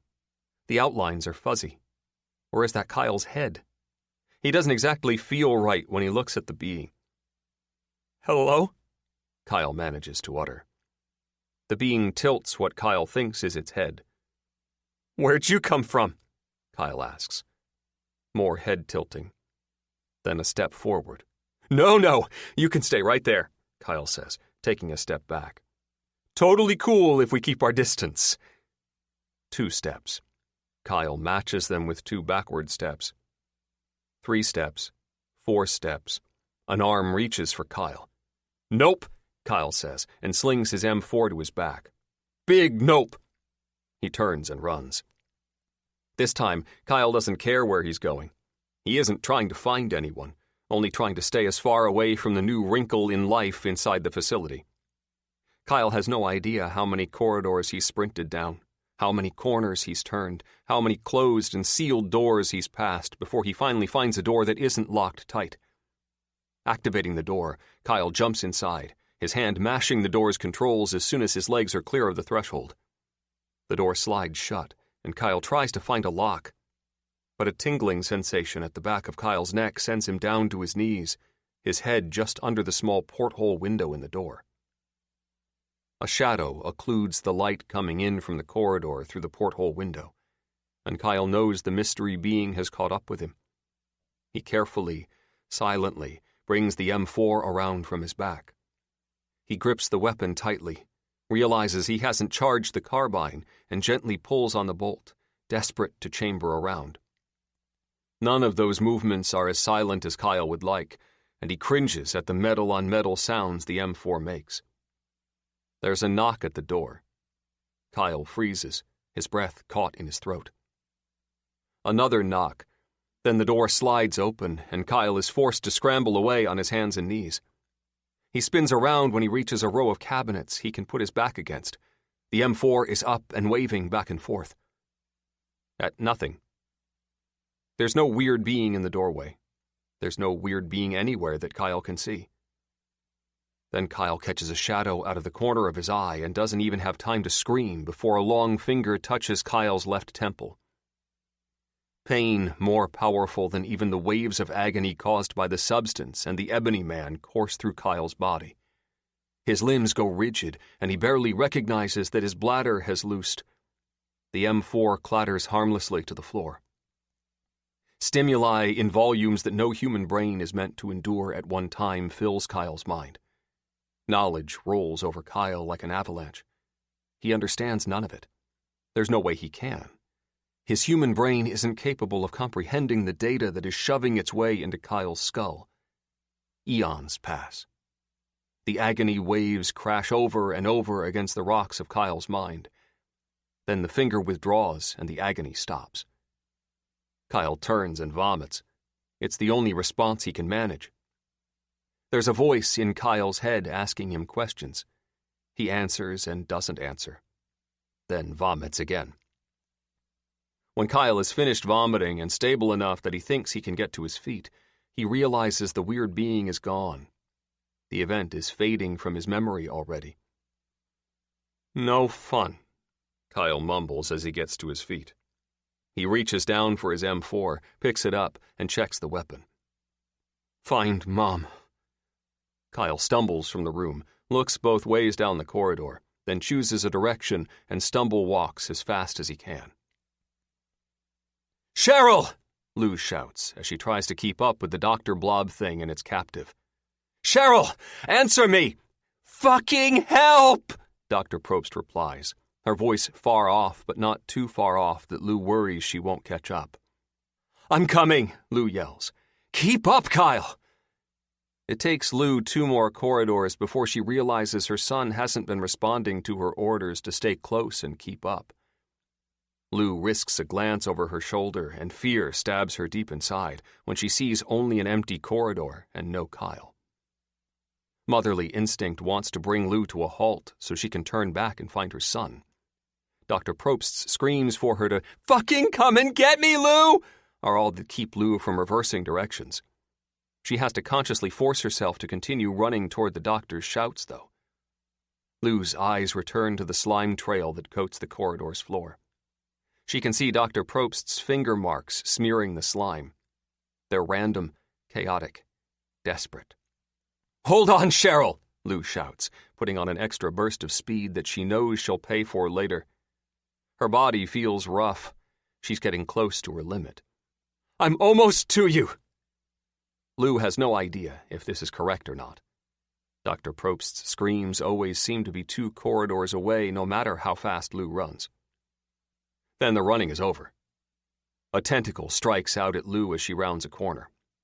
Decades of training kick in, and Lou instinctively slides under the tentacle, landing hard on her right hip as she slides around the corner, her M4 up and finger closing on the trigger.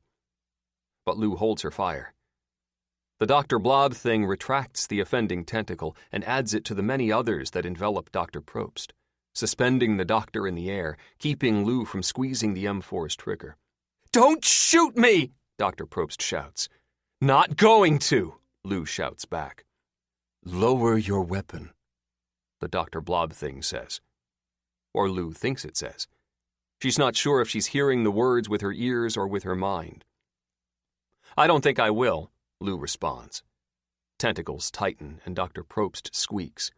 "Lower the fucking weapon!" Dr. Probst cries. "I do that and we're both dead," Lou says. "Master needs you," the Dr. Blob thing says. Again, Lou has no idea if she's physically hearing the words. "You let her go and I'll lower the weapon," Lou says. "Leverage," the Dr. Blob thing replies. "Same here," Lou says, and gestures with the M4. The tentacles tighten even more. "Getting hard to breathe," Dr. Probst says. "Let her go," Lou says. She relaxes her shoulders and sights down the M4's short barrel. "Your body language is aggressive," the Dr. Blob thing says. "You seek to harm us." "No shit," Lou says. "I've got some pretty good reasons." "A truce is suggested," the Dr. Blob thing says. "Master needs you." "Fuck your master," Lou says. The Dr. Blob thing roars, and Lou watches the tentacles constrict with lightning speed. Lou fires with equal speed, and black blood spurts everywhere, coating the corridor's walls, the floor, the ceiling.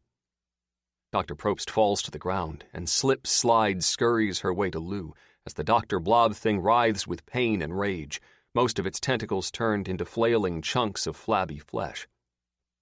"You all right?" Lou asks when Dr. Probst reaches her. "No, I am not fucking all right," Dr. Probst shouts. "You shot at me!" "I shot around you," Lou says, and helps Dr. Probst to her feet. "Master doesn't need you in one piece," the Dr. Blob thing says, done writhing. "Only alive." "Fuck," Lou says, and grabs Dr. Probst by the shoulder, turning her toward the way to the elevator. "Run! Run! I can't—" Dr. Probst begins to say, but the sight of the Dr. Blob thing suddenly racing right for them shuts her up and gets her feet moving. "Running!" Lou leads the way, but she doesn't make the mistake she'd made with Kyle. Lou's hand stays gripped to Dr. Probst, pulling her along after her, making sure they stay together. "Master doesn't need you in one piece," the Dr. Blob thing shouts. That time Lou knows it's in her head and not out loud.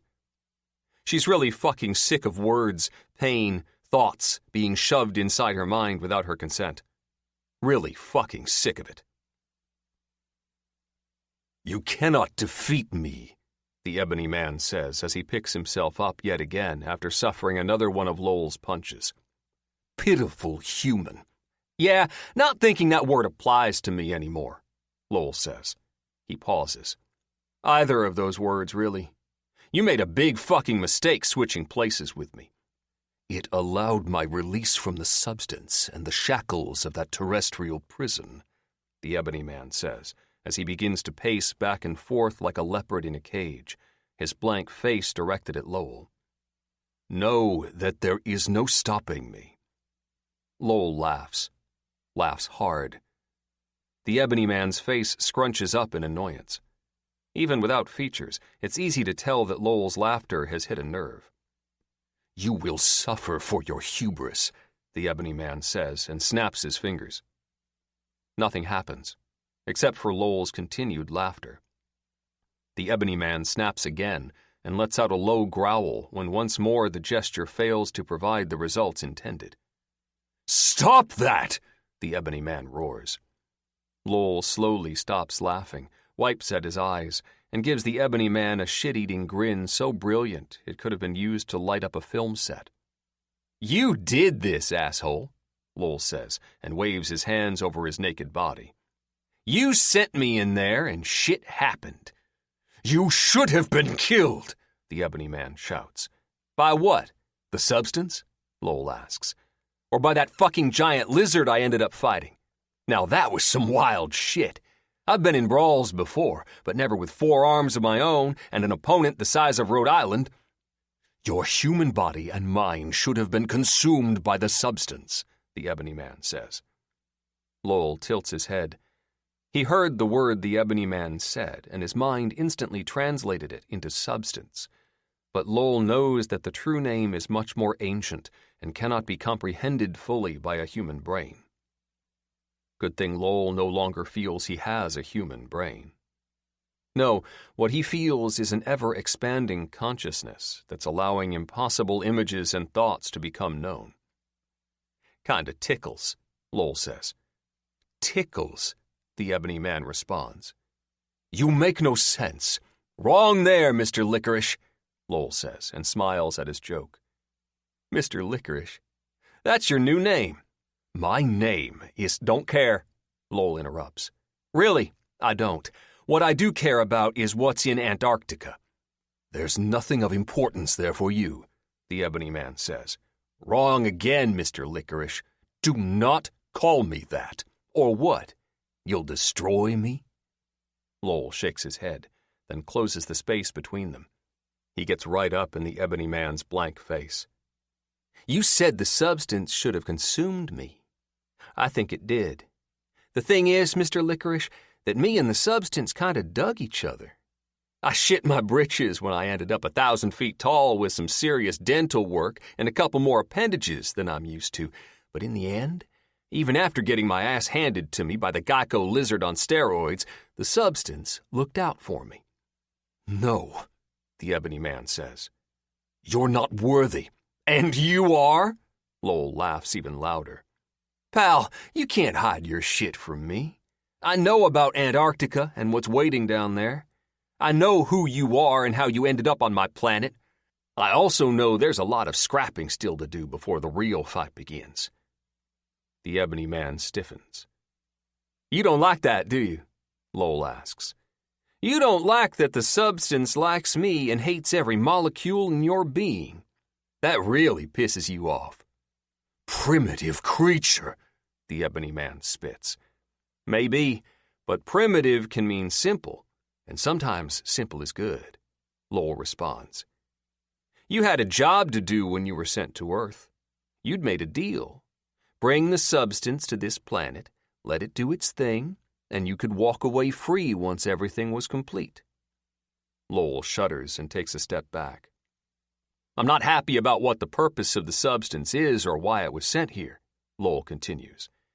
"Terraform the planet so it can be an outpost for this sector of the galaxy? That's some fucked up sci-fi shit right there." The Ebony Man is stone still, like a slice of obsidian standing in the middle of the corridor. Now it's Lowell's turn to pace back and forth like a caged animal. "When you hid within the substance and refused to leave, shit went south," Lowell says. He jams a finger in the Ebony Man's direction. "Naughty, Mr. Licorice! You brought the monsters here. This should have been the only facility, but because you were obviously milking the substance for your own gain, more monsters were sent. They burrowed, they built, they connected. Connected to each other, but not to here, and not to one other place." Lowell stops pacing. "Antarctica," Lowell says. "How do you do that? How'd you make a backup without being in Antarctica?" "Willpower," the Ebony Man says. Damn, man, Lowell says. Golf clap for that. Not even the progenitors of the substance thought you had it in you. You know nothing of the substance or those that created it, the Ebony Man says. You know nothing at all. Your mind is tricking you into beliefs simply to keep you from going insane. You are already a prisoner of your own madness, and you don't even know it. Lowell smiles, then slams a fist into the Ebony Man's face. The being rockets back against the wall, then slides to the floor. How's that for a belief? Lowell asks. As for being a prisoner, I think you hit on something there. I have been a prisoner most of my life, kinda like you. The substance saw that and realized I'm a better candidate at achieving the end goal than you. Sorry, Mr. Licorice, but you've been fired. Impossible, the Ebony Man says, slowly getting back to his feet. Lowell slams a closed fist into the top of the Ebony Man's skull before he's fully upright, dropping him back down to the floor. Impossible? Then how the fuck am I kicking your ass so easily? Lowell asks. Because I'm letting you, the Ebony Man says, and launches at Lowell. Ebony fingers grasp and constrict around Lowell's neck, shutting off the oxygen to his brain instantly. Lowell grabs at the ebony fingers, clutches at the ebony wrists, but fails to remove the hands from his throat. Lights dance around the edges of his vision, and his lungs start to burn as his throat closes, shuts. Goodbye, primate, the Ebony Man says. A whistle echoes down the corridor. The Ebony Man glances from Lowell's slack body to the source of the whistle. Boy, the Ebony Man says, I will be with you shortly. Enjoy your last few seconds of life. I talked to your bosses, Kyle says from the end of the corridor. They're not happy. Not at all. Looks like they're calling in your debt. No, the Ebony Man says. You lie. Nut punch! Lowell squeaks as his fist connects with the Ebony Man's crotch. Nothing happens. No genitalia, the Ebony Man says, then pauses. Wait. Lowell's fists continue punching, a blur of violence directed at the spot right between the Ebony Man's legs. He keeps punching until the Ebony Man's lower half loses its humanoid form and melts into a puddle of ebony goo. Lowell extracts himself from the Ebony Man's warped body and gets to his feet. He rolls his shoulders and checks himself over. Not a fucking scratch, he says, then looks at Kyle. Thanks, kid. That distraction was exactly what I needed. What are we going to do with him? Kyle asks, pointing at the Ebony Man as the being squirms about on the ground. Can we put it down? You tell me, Lowell says. Sounds like you just had a conference call with the Galactic Brass. What'd they say? You believe that? Kyle asks. Lowell taps his temple. Kid, I believe all kinds of shit now. He looks Kyle up and down. And you ain't looking so hot. I think you had an accident. See what happens to you when you get more info than you can handle shoved into your brain, Kyle snaps. Not judging, man, Lowell says. Been there. I mean it. I was lucky when it all hit me. I was in a giant monster body. I'm sure that lizard dick pissed all over the place before I died. Kyle says. Never mind. Talk to me, Lowell says. Kyle does, and Lowell frowns. The frown grows deeper and deeper until he holds up a hand. Stop. Just fucking stop, Lowell says. That shit I didn't know. How much time do we have?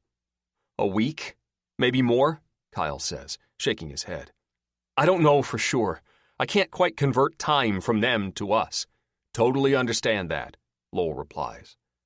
A week. Maybe more, Kyle adds. Maybe more. Right, Lowell says. Not much time.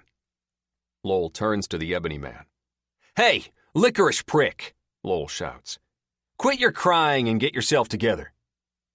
The Ebony Man continues to squirm about. Lowell's fist snaps out and grabs the Ebony Man by the top of his ebony skull, stopping the squirming instantly. I said quit it, Lowell says, and lifts the Ebony Man off the ground. He shakes the being over and over until legs form once again. Then he sets the being on its feet. But he keeps his grip on the top of the Ebony Man's skull. Time to talk. Words are useless to... the Ebony Man begins. Lowell squeezes and the Ebony Man cries out. I said time to talk, Lowell snarls. Antarctica. How are you going to get there? It's a long way from Wyoming, pal. Even with your almighty ET powers, you'd still have to hoof it. I refuse to assist you, the Ebony Man says. No problem, Lowell says, and starts to pull the Ebony Man by his head down the corridor. Let's go chat with the substance. No, wait, the Ebony Man screams. Lowell pauses. I thought that might get your attention. Talk. Before the Ebony Man can say a word, more screams are heard. Kyle! Lowell! Mom! Mom! Kyle yells, then turns and runs off toward the screams. Damn it, Lowell says, and stalks off after Kyle, dragging the Ebony Man with him. Can't the drama be over already? I have so much shit to do. That's a striker, Bolton says, completely surprised by the vehicle standing in front of him. How in the hell did you get a striker? We have our sources, Halpern responds as the group gathers around the armored vehicle. And we got lucky. It still works even after the EMP. The electrical system is shielded, Bolton says. And wherever we are, it looks like it's underground. We're deep, yeah, Jeremy says. He unlatches a back hatch, and he and Ginevra load crates and duffels into the back. Still fried most of our shit, though. Have you double-checked everything? Bolton asks. It would suck to get halfway to our target location and break down. It'll work, Joshua says. He climbs into the driver's seat with his radio, shuts the door, and just sits and waits. Joshua has a way with tech, Haley says, shoving Bolton out of the way so she can get to the rear of the vehicle and add her gear to the pile Jeremy and Ginevra are loading. If he says it'll work, it'll work. Gonna be close quarters, Bolton says to Haley. Just like the VRAPs back in Iraq, right, Haley? Haley glances from Bolton to Halpern and back to Bolton. Yeah, right, Haley says to Bolton. Bolton smiles his most disarming smile. No such thing as a VRAP, Bolton says. But since you didn't serve, you wouldn't know that. She served 2 tours, Jeremy snaps. 3, Ginevra corrects. None, Bolton says and holds his hands up. He frowns at the double serving of zip ties but continues. Calm down. Not trying to start a fight. I just want everyone here to know that I'm the professional soldier. And I'm also the guy who's gone from Wyoming to Idaho and back during all this shit. If we're going to make it to Puget Sound, then you need to take these cuffs off me and start paying attention when I talk. Uh-oh, Mark, Jeremy says with mock worry. Sounds like this guy is gunning for your job. I'm not worried, Halpern says. Sergeant Bolton knows we hold all the cards. If he wants to see his family, then he'd better play nice. You need me to get into that bunker, Bolton says. Harm me, and Terry will eat you alive. The old woman doesn't worry me, Halpern says. She should, Bolton counters. Yet she doesn't, Halpern says. Bolton shrugs. I just wanted to make sure all of you know I gave you a chance, Bolton says. Not a lot of those being handed out in the world right now. My advice is you take the chance I'm offering and get your heads straight. Do that, and we'll forget all about this bullshit. He holds up his bound hands. Keep pushing your luck, though, and I will put all of you down well before we get to Puget Sound. Tough talk, Halpern says. Get in the back, Sergeant Bolton. You're making a mistake, Mark, Bolton says. He sees the punch coming, adjusts his footing slightly so he can absorb the hit better, then collapses to the ground as if the strike is 10 times stronger than it was. See, Sergeant Bolton, Halpern says. Not worried about you, and definitely not worried about the old woman. Behave yourself on this trip. I took the gag from your mouth after Joshua said we may need you to help navigate. But that's my last warning. You keep pushing your luck, and I won't need a gag. I'll just take your tongue. Understood? Loud and clear, Bolton says. He bites the inside of his cheek to produce a little more blood and spits onto the ground.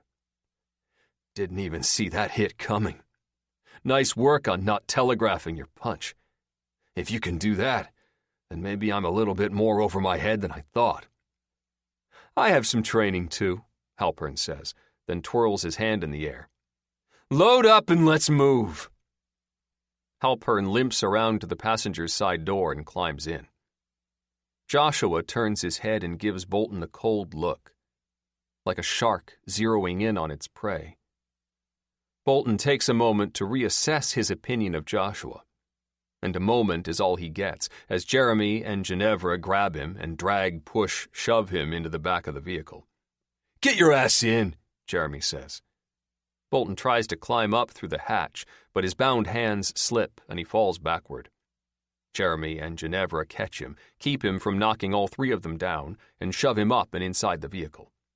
The hatch slams shut. Bolton is crammed in with the gear in a back space that has been cordoned off from the rest of the vehicle's interior by chicken wire. Chicken wire. Bolton shakes his head and tries not to laugh. He also slips the knife he'd snagged from Jeremy's belt into his right boot. Comfy? Jeremy asks as he gets in through a side hatch with Ginevra and Haley. I've ridden in worse, Bolton says. Jeremy and Ginevra laugh. Haley glares. Halpern glances back over his shoulder and fixes Bolton with a stern look. Joshua starts the vehicle. Halpern returns his attention to the windshield and reaches up to push a button. A bay door slides open, and Joshua drives the vehicle up out of the subterranean space, slowly corkscrewing up a long, concrete ramp until they reach another bay door that's already opening. Bolton has no idea what type of facility it is they leave, but he knows it's not military. Looks industrial from the demolished equipment that's strewn here and there over the grounds. It's hard for him to see clearly from his vantage point. That and the sun has already set, and the only illumination is from the vehicle's floodlights. Riding in a striker with a bunch of fools is not how he thought the mission would end. Then again, he honestly wasn't sure he'd get as far as he has. Bolton leans back into the gear, struggles to get comfortable, and closes his eyes. He'll sleep for as long as he can, maybe eat a meal or two if they give him food, then make his move once they've gotten used to him. Ma'am? A tech calls out. What is it? Vandervoort asks with a sigh. She's seated in a chair at the end of the conference table, her red, bleary, sleep-deprived eyes flitting back and forth from monitor to monitor, while those still alive continue to clear the room of corpses. What do you have for me? That boy is back, the tech says. The one I spoke to before. The one in Puget Sound? Vandervoort asks. So? He had said before that he has a way to get communications back up and running with all of our assets, the tech says. Great. Have him explain the tech to you, you explain it to everyone else, then get to building that shit, Vandervoort replies. He's cagey about giving us his, secrets, as he says, the tech says. Then why are you talking to him? Why the fuck are you talking to me? Vandervoort snaps. He mentioned a Connor Bolton, the tech says. All attention is now on the tech. He blanches. How is that possible? Director Miles asks. Who cares? Vandervoort says. Does he know what the status of Sergeant Bolton is? He says the sergeant has been captured by a militia group, and the group is bringing Sergeant Bolton to them so they can take over the bunker, the tech answers. Shit, Vandervoort says. They didn't make it to Diamondback. Shit! It was a long shot, Director Miles says. Fine, great, whatever, Vandervoort says. Get the tech from him then. At least maybe we can contact the ships in the Gulf or whoever is still out there. He wants to make a trade, the tech says. What? Let me talk to the little shit, Vandervoort says. He refuses to speak to anyone in authority because you're trained to lie to him and steal his work, the tech says, and holds up his hands. His words, not mine. What does he want to trade? Vandervoort asks. He wants sanctuary for him and the people he's with, the tech says. He wants to be brought here. "Oh, is that all he wants?" Vandervoort says with a laugh. "No problem. Tell him he gets his wish." "Ma'am, do it. Tell him that if his tech works and we can establish communications with everyone, then he and his friends will be allowed sanctuary here in the White House's ultra-secure situation room," Vandervoort says. "And he can have all the ice cream he wants to eat, too." "Ice cream, ma'am? It's a joke. I don't give a shit what you tell him. Get that tech and keep him happy until we have comms back up." "Yes, ma'am." "This should be interesting," Director Miles says. "You hungry?" "Starving," Vandervoort replies. "I'll rustle up something. Stay put," Director Miles says. Vandervoort looks at the chair she's in, at her huge belly, and laughs. "Staying put," she says, and sighs. 5. The hunger in Lowell's stomach rises to a crescendo so intense he fears that the organ will crawl right out of his mouth. The cause of the intensity? The sight of the Dr. Blob thing pursuing Lou and Dr. Probst as the two women sprint up to him. "Get behind me," Lowell says, in a low, barely audible voice. He clears his throat. "Better yet, just keep running. I don't think you want to see this." "He's right, Mom," Kyle says. Lou doesn't argue. She doesn't say a word. She reaches Kyle, wraps her arms around him, then hurries her son ahead of her as she and Dr. Probst keep moving. Dr. Probst does pause to look at the Ebony Man that's in Lowell's grip. Lowell acknowledges the look with a shrug and jerks his head toward the way he came. "You're still naked, by the way," Dr. Probst says, then nods and dashes after Lou and Kyle. "I'll throw some pants on after I take care of something," Lowell says, even though he's now alone in the corridor. Lowell takes a deep breath and faces off with the Dr. Blob thing. "What's with the hunger?" Lowell asks the Ebony Man as he lets go of the being's skull. "This shit is rough." The Ebony Man doesn't answer, only laughs weakly. "Release our master," the Dr. Blob thing says. "Okay," Lowell says, and flings the Ebony Man at the Dr. Blob thing. The two monstrosities collide in a tangle of nightmarish limbs, slide all the way down the corridor, and slam into the far wall. Lowell takes his time getting to them. "Destroy the little ape," the Ebony Man says, getting to his feet. Lowell smirks at the sight of the Ebony Man wobbling on his newly formed legs. "We will devour with pleasure," the Dr. Blob thing says. "I have a feeling that's my line," Lowell says. "Do not hesitate," the Ebony Man roars. Lowell twitches and sticks a finger in his ear. "Tone it down, Mr. Licorice," Lowell says. "You're done for, dude. Give it up." A tentacle shoots out at Lowell, but he easily grabs it. With a shit-eating grin, Lowell rips the tentacle free from its fleshy mooring on the Dr. Blob thing's grotesque body. The monster shrieks in agony, and black blood spurts from the fresh stump. "Oh, damn," Lowell says. "That smells like sushi." He stares down at the still wriggling tentacle in his hand. He sniffs appreciatively, then takes a bite. As soon as the monster juices fill his mouth, Lowell is lost in his hunger. The Ebony Man cackles in triumph. "You see, primate," the Ebony Man says, "the baser urges rule your kind. You do not have the capacity to control that hunger. It will be your downfall."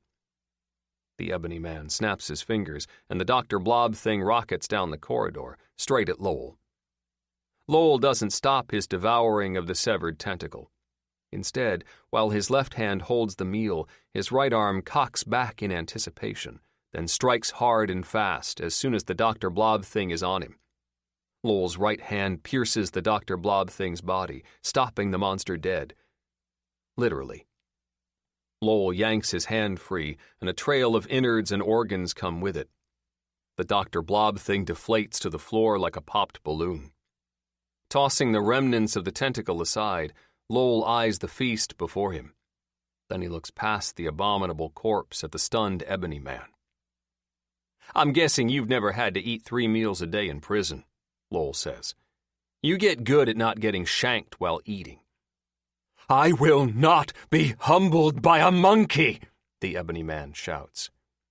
He launches himself at Lowell, giving Lowell just enough time to sigh with exasperation before twisting his body so he can grab the Ebony Man by both arms and flip him head over heels down the corridor.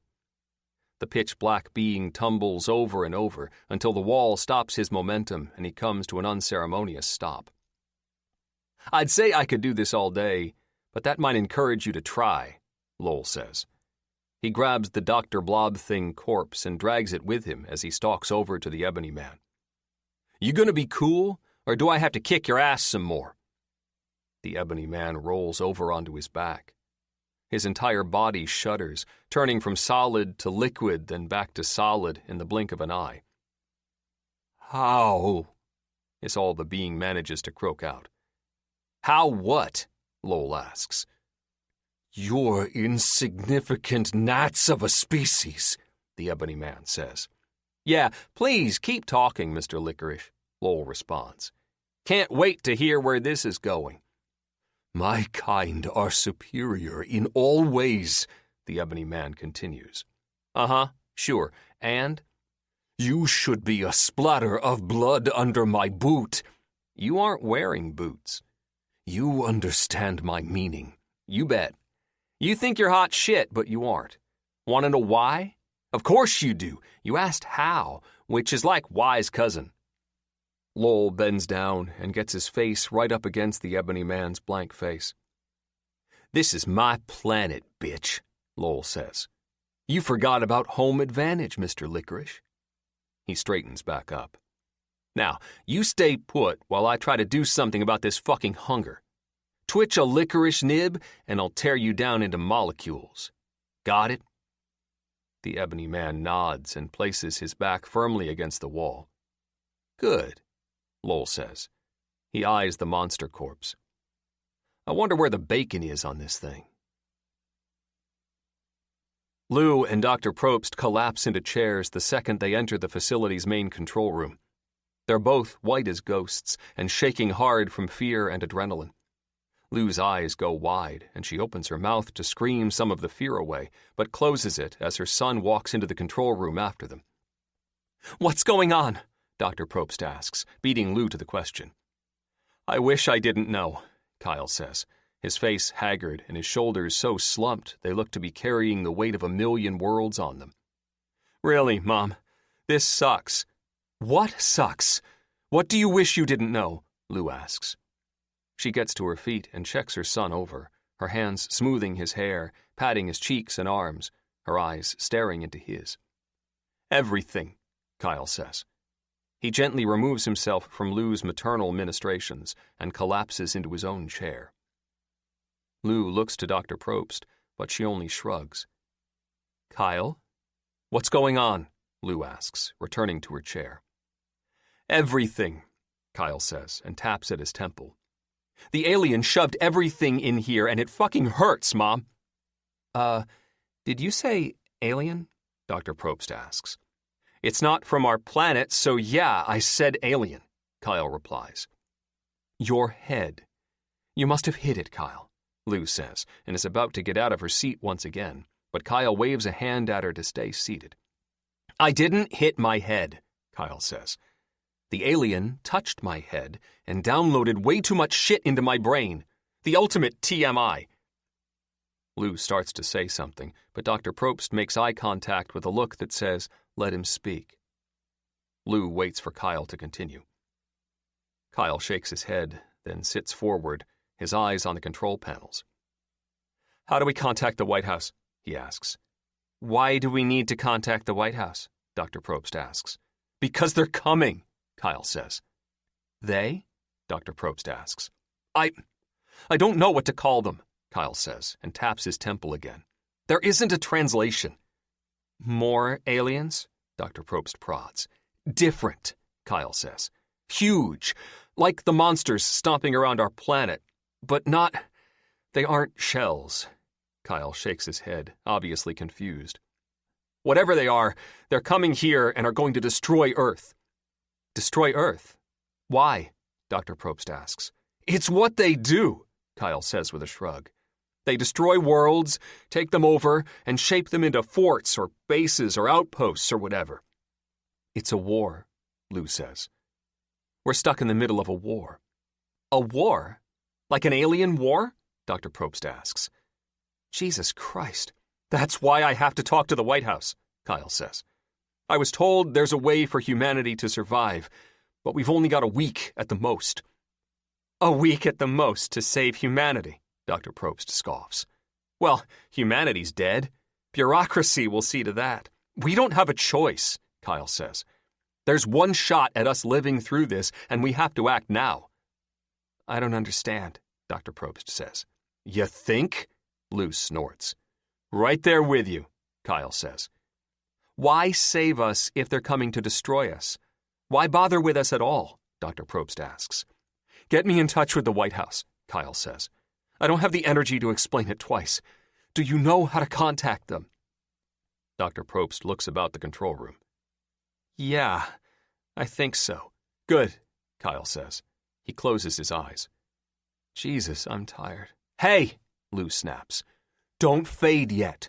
You say what you have to say to get this ball rolling, then you can nap. Sounds good, Kyle says. Dr. Probst works at the consoles for a couple of minutes while Lou struggles to keep Kyle awake. There. That should do it, Dr. Probst says finally and taps one last key. The large main monitor flickers to life, displaying the White House's seal. But that's it. No answer from the other end, just an official graphic they're forced to stare at with frustration. They aren't picking up, Dr. Probst says, and looks about in panic. What do we do? Wake me when they pick up, Kyle says, and his eyes close tight. Keep trying, Lou says, her attention divided between the White House seal and her sleeping son. Not like I can do anything else, Dr. Probst says. It's the Wyoming facility, a tech announces. It's trying to make contact again. Yeah, not answering that call, Vandervoort says. Let that freak thing go to voicemail. She snorts at the thought. I just sent you to voicemail, you out of this world piece of shit. Fuck you. Why not just snap its fingers? Dr. Hall asks. It called us that way before. He looks about the situation room. And it killed that way before. I don't think voicemail will hold it back. He's probably right, Director Miles says. For once, Vandervoort can use some other opinions, but those are in short supply. Most of the Joint Chiefs are dead, as are most of the cabinet.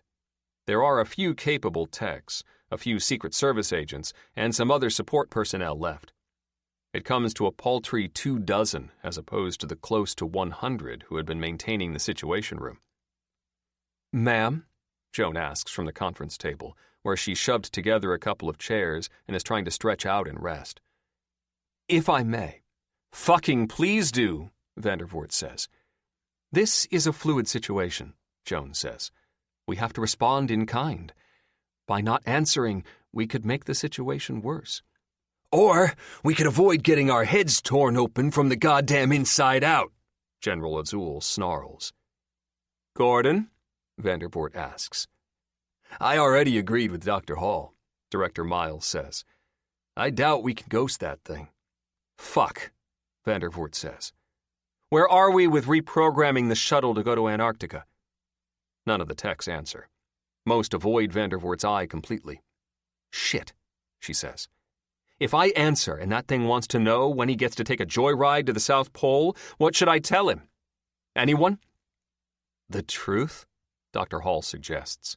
Cute, Vandervoort says. I'm serious, people. Just answer the call, President Nance says, emerging from the corridor to the presidential suite. This is a damned if we do, damned if we don't scenario, Ms. Vandervoort. You play the cards you're dealt and keep playing until the game is over. That's a lot of folksy wisdom there, Charles, Vandervoort replies. But it's the only wisdom anyone has, so fuck it, right? Let's play cards. Nothing happens. That means answer the damn call, Vandervoort explains. The main monitor goes live, and gasps of surprise are only overshadowed by the sighs of relief. Dr. Probst's face fills the screen. Finally! Dr. Probst shouts. "What's happening there? Why'd it take so long to answer?" "Is it only you, Dr. Probst?" Vandervoort asks with caution. "No," Dr. Probst replies. "Lou and Kyle Morgan are here with me." "No one else? No thing else?" Vandervoort asks. "Oh, you mean the Ebony Man," Dr. Probst says. "No, it's not here. Lowell is handling that guy." "Lowell? Anson Lowell? The convict?" General Azul asks. "What's going on in that facility?" "Well, I'll tell you if you all shut up and let me talk," Dr. Probst snaps. "Please do, Doctor," Vandervoort says. Dr. Probst stammers. "I got nothing. Kyle is the one with all the info." "Wonderful," Vandervoort says. "Please put the teenager on so he can make his report." Vandervoort puts a finger gun to her temple and drops the thumb. More than a few heads nod in agreement. Kyle's sleepy face replaces Dr. Probst's on the screen. "Hey," Kyle says. "So, yeah, I got a whole bunch of shit jammed into my brain by an alien." Stunned silence is an understatement. Vandervoort looks about, shakes her head, then focuses back on Kyle. Are you all right?" she asks. There's a voice off screen and Kyle nods. "Right, thanks, Mom," Kyle says. "I'll explain that part first so you have context. My mom is big into context." Kyle explains his encounter and how he came to receive way too much information. Vandervoort and the others listen with skepticism, but that skepticism quickly becomes fear as Kyle gets to the new information. "My mom nailed it," Kyle explains. "We're in the middle of a war between two galactic factions. Maybe more than two factions, but two sides, for sure. It's a little fuzzy." "Take your time," Vandervoort says, her hands wrapped protectively around her belly. "Be thorough. Don't leave any intel out." "I'll try," Kyle says. He takes a deep breath. "The Ebony Man was sent here millions and millions of years ago. If the pictures in my head are right, his arrival is what wiped out the dinosaurs. He was the asteroid that hit Earth, except it wasn't an asteroid, it was a ship or something." Kyle looks about his surroundings and holds out his arms. "This facility, or at least the part holding the substance, was his ship and his prison," Kyle says. "Prison?" Vandervoort asks. "What does that mean?" "I think he was a criminal given a chance to turn Earth into a new outpost for one of the sides. Our side? It's still hazy," Kyle says. "But the arrival of the substance changed things here. It may be the reason humans evolved, like a spark or something. That spark was supposed to use the animal life at the time and form it into, well, organic fighting machines?" "Are you asking me or telling me?" Vandervoort asks. "I said it's a little hazy," Kyle continues. "The substance did grab onto the DNA of the current animal life, specifically the dinosaur DNA. But the substance also got mixed in with mammals and the seeds of humanity were born. When that happened, the Ebony Man was told to hibernate and wait out the new intelligent species. Once humanity was extinct, he could begin terraforming our planet and turn it into an outpost." "I'm sorry, son, but are you saying that thing was supposed to wait millions and millions of years, then wipe us out?" General Azul asks. "Why wait at all? Makes no sense." "No, he wasn't supposed to wipe us out," Kyle responds. "Could have fooled me," General Azul replies. "Let the boy speak," President Nance says. "Go on, son." "Yeah, so the Ebony Man went rogue," Kyle says. "He wasn't supposed to do his work until humanity became extinct, but he's been plotting while in hibernation. Somehow manipulating the substance while asleep? I can't figure that part out, but the beings in charge realized what he was doing and they sent more of their kind here. That's where all the other facilities came from. They were set up to fight the Ebony Man if he woke up his vessel? I can't translate the word." Kyle slams a fist down and starts rubbing his forehead over and over. "Hey, how about we take a break?" Lou says, shoving her way into view. "We can call you back in—" "No!" Kyle yells. "I'm forgetting! I have to tell it all before it's gone to make room for more." "Kyle, no," Lou says. "Mom!" Kyle yells, then shakes his head in apology. Lou retreats, and Kyle continues. The Ebony Man technically shouldn't have been able to activate his monster until extinction was assured, Kyle says. He found a loophole. Global warming. Humanity will be extinct in a little over a century because of climate destruction. He used that fact to trigger his release.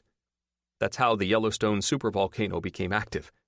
It was him circumventing the system and waking up early. And that woke up the others, Vandervoort interrupts. They were sent to stop him if he pulled any shit. He pulled shit, and now our planet is done. The planet as we know it, Kyle says. But humanity can still survive. How? Vandervoort asks. The facilities, Kyle says.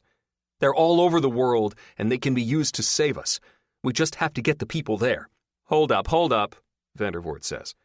You want millions of people to hide in alien bunkers. I don't want anything except a fucking nap, Kyle says, and shakes his head again. Sorry. No, it's fine, son, President Nance says. You keep talking. All I know is the alien that touched my head showed me that people can survive in the facilities, Kyle continues. If we can get everyone to their closest facility, then somehow humanity won't become extinct. Somehow, General Azul says with a scoff. Is everyone listening to this? Aliens coming to kill us. Giant monsters sleeping for millions of years underground without being detected. A galactic war? This kid has obviously been concussed. An intergalactic war, Kyle says. It's everywhere. Is anyone believing this bullshit? General Azul shouts. Oh, fuck off, a voice snaps. Move, kid. Kyle doesn't hesitate and gladly cedes his seat to a still naked, although now coated in black slime, Lowell. Howdy, Lowell says. He smiles wide, and the entire situation room draws back involuntarily. I haven't looked in a mirror, but yeah, I'd probably cringe too. Anson Lowell, Vandervoort says, keeping her gorge at bay while she tries to continue looking at the slime-coated convict. Are you part of this too? Part of this? Lowell asks and laughs. Lady, I am this. Do I have a story for you? Does your story include clothes? Vandervoort asks. Nope, so deal with it, Lowell says. I'm here to tell you all the tale of how I became a 1,000-foot monster. Once Lowell is finished with his story, he leans back in the chair and puts his arms behind his head. Any questions? He asks. Dr. Probst's hand shoots up. Lowell glances over and frowns. From them, not you, Lowell says.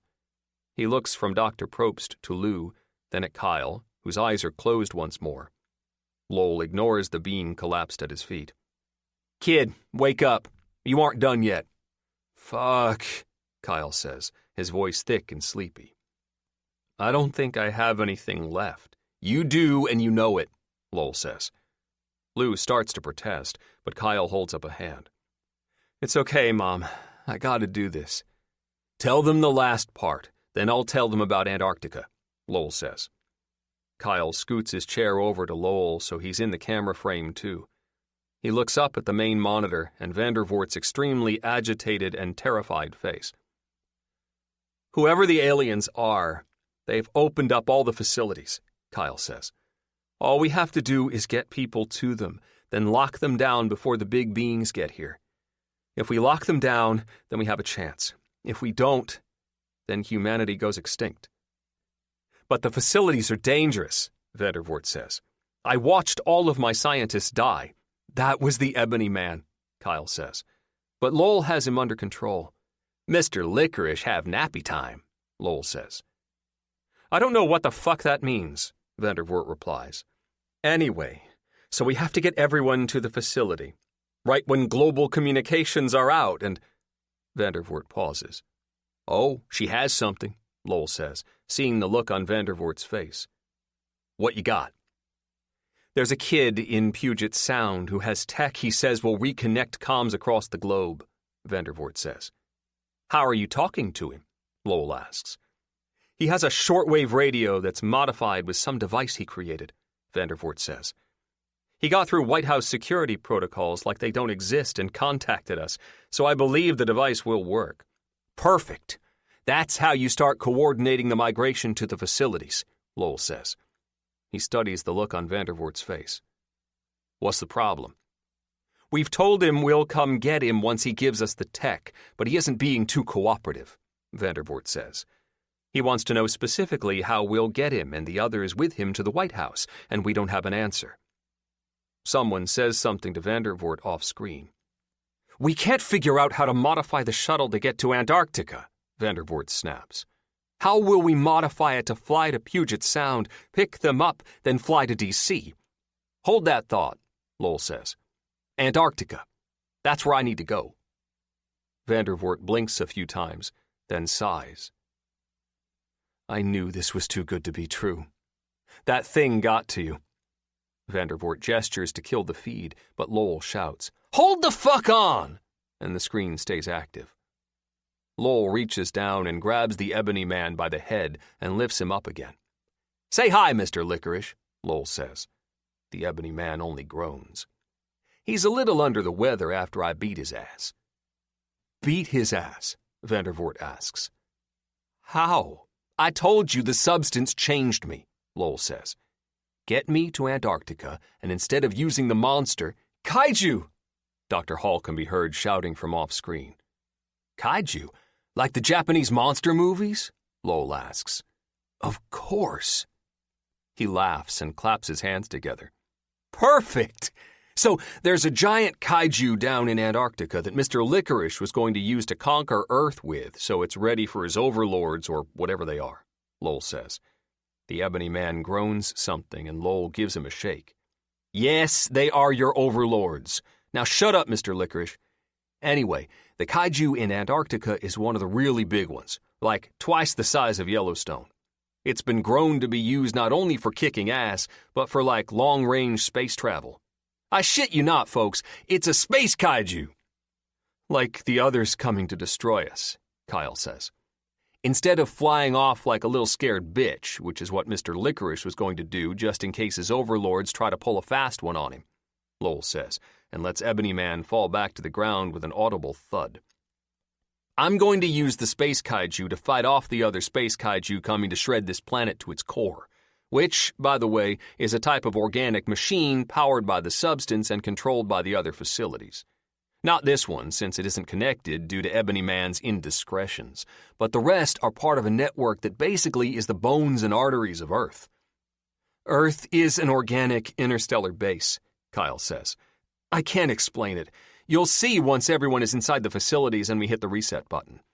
Is there actually a reset button? Lowell asks and rubs his temples.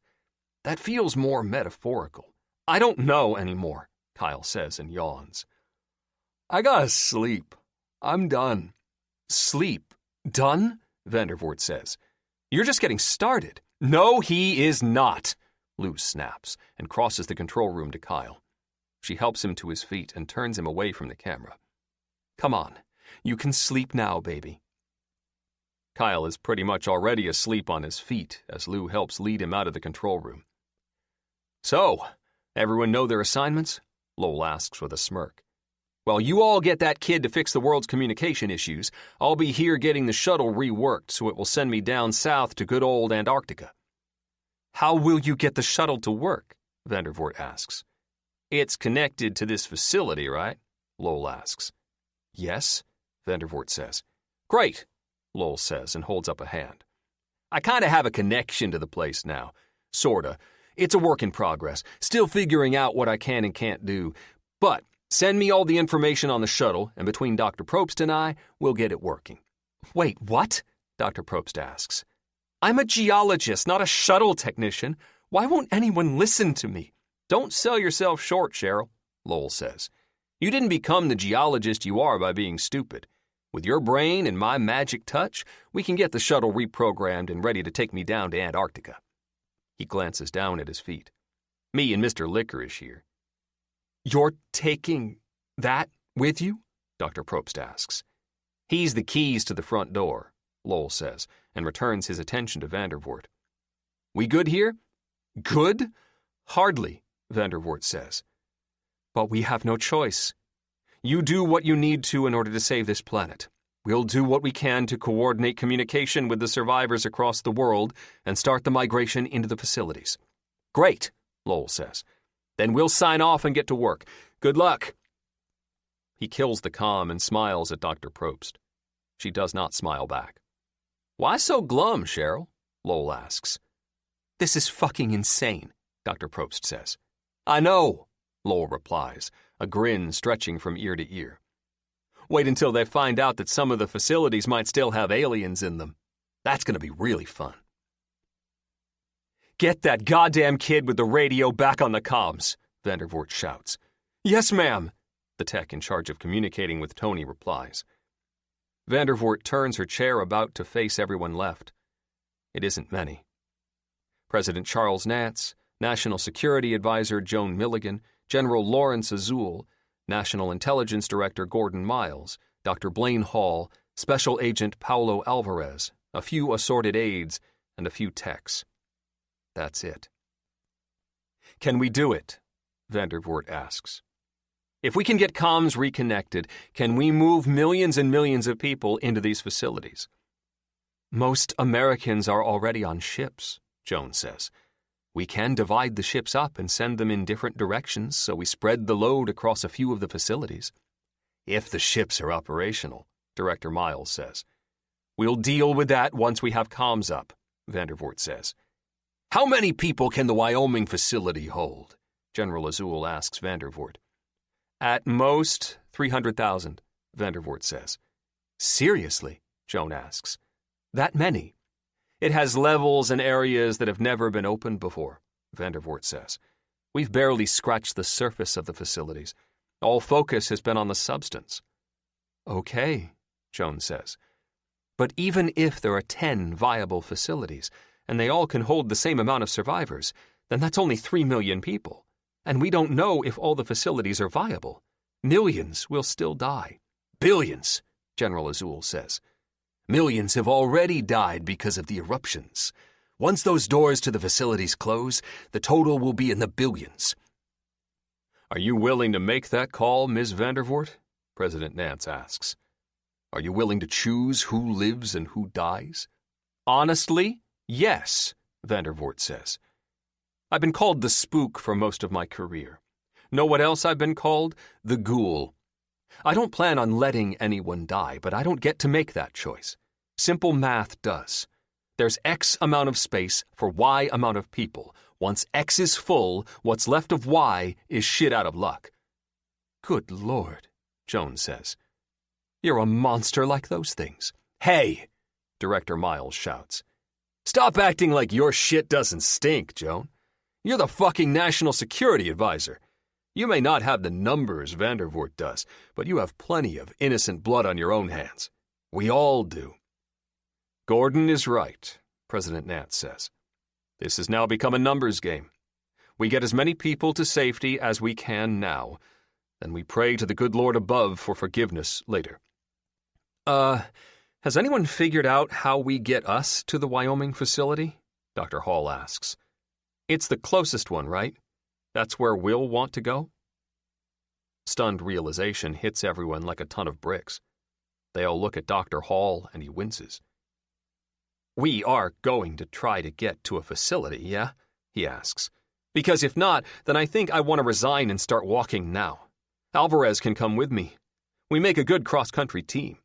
We barely survived getting across D.C., Alvarez says. We'll be secure down here, General Azul states. No need to leave. I highly doubt that, Dr. Hall says. That Kyle kid said in order to survive, we have to get to a facility. I can see the skepticism in your eyes regarding the alien aspect of this scenario, but I'm going to err on the side of caution and believe him. If he says we have to get to a facility, then we have to get to a facility. An argument breaks out, and Vandervoort rubs her eyes until she can't take it anymore. Shut the ever-loving fuck up, she bellows.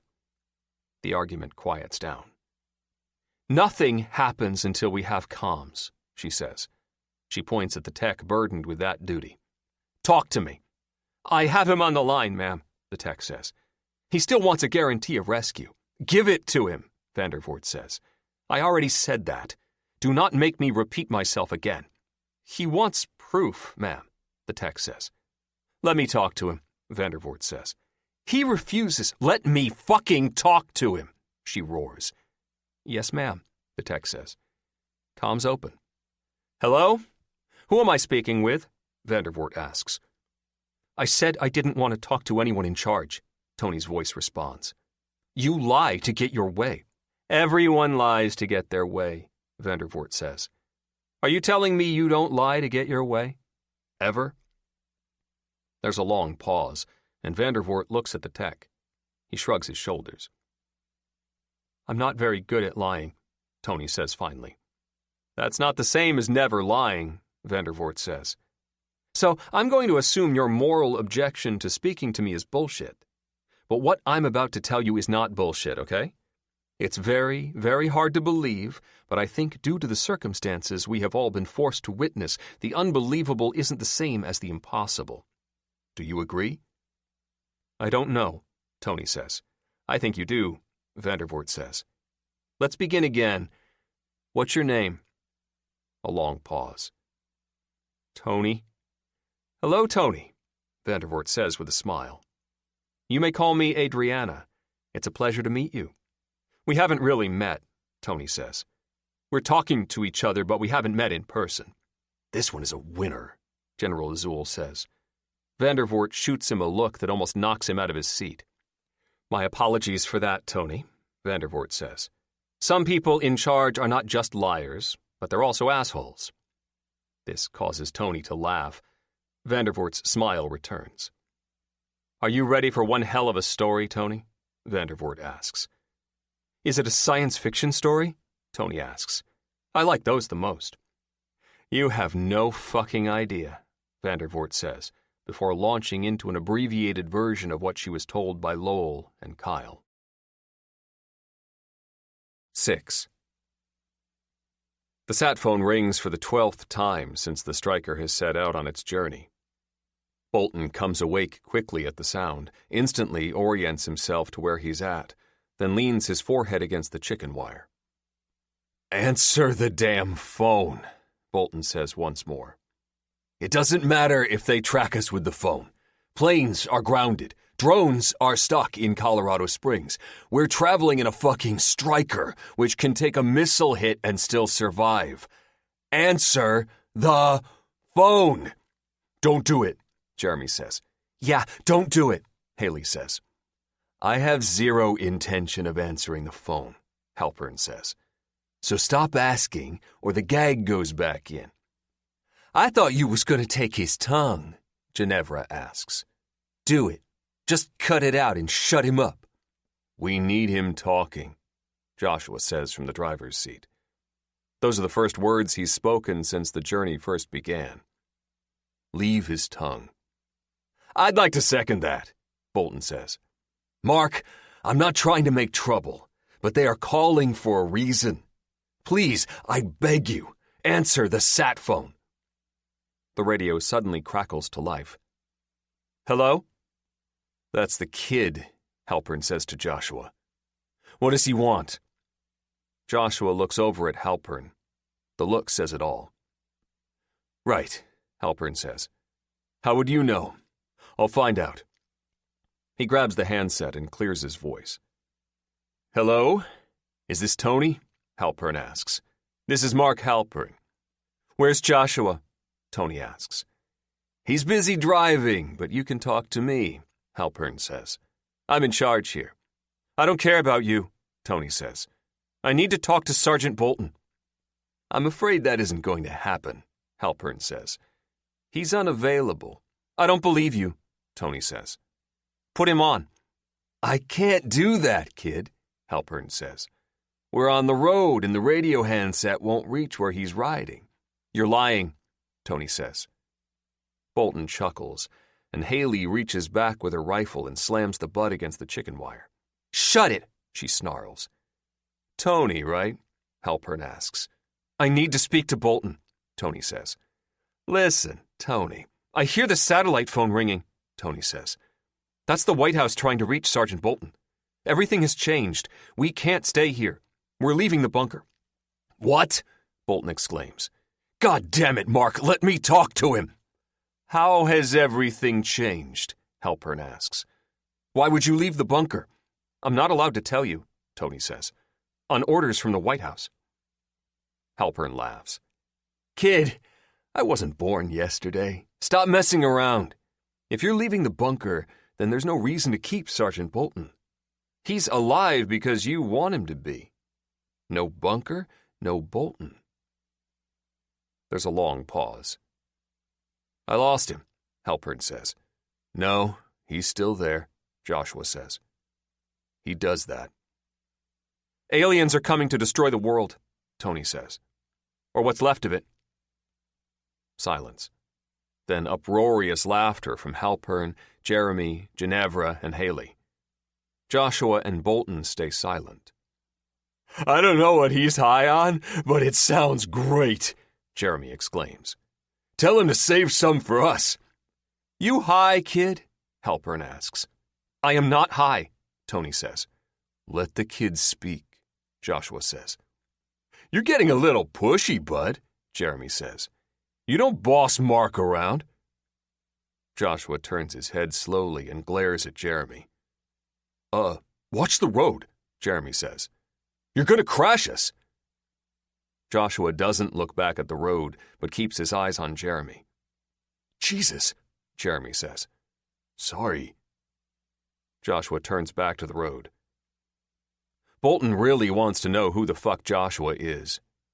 He's seen that look in Joshua's eyes before, plenty of times, by killers and operators. "Let the kid speak," Joshua says again. Halpern sighs, then says into the handset, "Aliens? Did you say aliens?" "I said aliens," Tony replies. "Please pay attention so I'm not forced to repeat myself. Time is limited and you're wasting that limited time. If you would like to survive, then you will let me speak to Sergeant Bolton." "No can do, kid," Halpern says. "As amusing as this talk is, and it is very amusing. Aliens. As amusing as this is, I don't plan on wasting time with your fantasies. Can I speak to an adult?" "Why?" Tony asks. "So I can get actual, real information," Halpern says with exasperation. "Not some stoned kid and his talk of aliens. Let me speak to Terry." "I called you," Tony says. "Yes, you did," Halpern agrees. "I called you, so you have to speak to me," Tony says. There's a long pause. "I still hear the sat phone ringing. Please answer that." "Oh, I should answer the sat phone and let you speak to Sergeant Bolton?" Halpern chuckles. "Are you in charge now?" "Put Joshua on," Tony says. "He's reasonable." "Guess he don't know you too well, Joshua?" Jeremy mutters. "Kid, listen," Halpern begins. "You're an idiot," Tony says. "I prefer speaking to the government people. They may be liars, but they're reasonable and intelligent." Joshua snorts. Halpern glares at him. Halpern looks back over his shoulder at Bolton. "You've been talking to government people?" he asks, his eyes on Bolton. "Why would you do that?" "Like you said, kid, they're liars, but not idiots," Tony says. "Unlike you." This time, Bolton snorts, and Haley slams the butt of her rifle against the chicken wire again. "Soon I'll have that Win Mag in my hands," Bolton states. Haley blanches at his tone, but tries to sneer and play it off. Bolton can see he got to her, though. "I'm done playing, kid," Halpern says. "We'll talk more when I see you face to face. You can try your alien story again then, and we'll see how that goes for you." 3 rings, 2 rings, 3 rings, 1 ring, Tony says, and the radio goes to static. "What the hell does that mean?" Halpern asks. He looks about the interior of the Striker. "Anyone know what that means?" Bolton does, and by the way Joshua stiffened when Tony said that, Bolton believes Joshua does too. Again, Bolton really wishes he knew who the hell Joshua was. "I'm sure Haley can tell you what it means," Bolton says. "She served." If you don't know, then I ain't gonna tell you, Haley snaps at Bolton. The sat phone stops ringing. Finally, Ginevra says. That was starting to give me a head. The sat phone rings 3 times. Silence. Bolton waits, his eyes on Joshua. Weird, Halpern says. The sat phone rings twice. Silence. Mark, Jeremy says. Maybe we should let Bolton answer it. You going chicken now? Ginevra snaps at him. The sat phone rings 3 times. Silence. Last chance, Bolton says, his eyes never leaving Joshua. Last chance? Halpern does his little chuckle and eases back into his seat. Says the man locked in the back. The sat phone rings 1 single time. Silence. The striker slows to a stop. What's wrong? Halpern asks, leaning forward to peer out of the windshield. Road looks good. Why'd you stop? Give me the sat phone, Joshua says. Bolton is transfixed. What? No, Halpern replies. The sat phone stays in my hands. Give me the sat phone, Joshua says again. Same tone, same inflection. What's going on? Haley asks. Yeah, what's your deal, Joshua? Jeremy asks. 3, 2, 3, 1, Bolton says. Joshua holds up a single finger. I have this, Sergeant. Understood, Bolton says. Have this? Have what? Halpern snarls. What's wrong with you? Get this vehicle moving so we can make our date with a safe life in a bunker. You will give me the sat phone now, Mark, Joshua says. I won't ask again. Who the fuck do you... Halpern starts, but can't finish because he's too busy choking on his crushed trachea. Bolton didn't even see Joshua move. No one did. That's why it takes a couple seconds for Jeremy, Ginevra, and Haley to catch on to what just happened. By the time they do, it's too late. Joshua opens the driver's door and jumps out. Mark? Jeremy calls. Oh shit, he can't breathe! The striker's side door is yanked open, and Joshua grabs Jeremy by the leg and pulls him straight out of the vehicle. It's not a graceful exit, and Jeremy's head makes contact with every hard surface on his way to the road. There's a sickening thunk, then Joshua climbs inside the striker and reaches for Ginevra. She tries to scoot away from him, but there's nowhere to go. Ginevra kicks and kicks, but Joshua gets her ankle and repeats the same rough removal he performed on Jeremy. I'll fucking shoot you, Haley says, trying to get her long rifle up to her shoulder and aimed at Joshua. Bolton whistles. Haley, not being the trained soldier she lied about being, turns and looks at Bolton.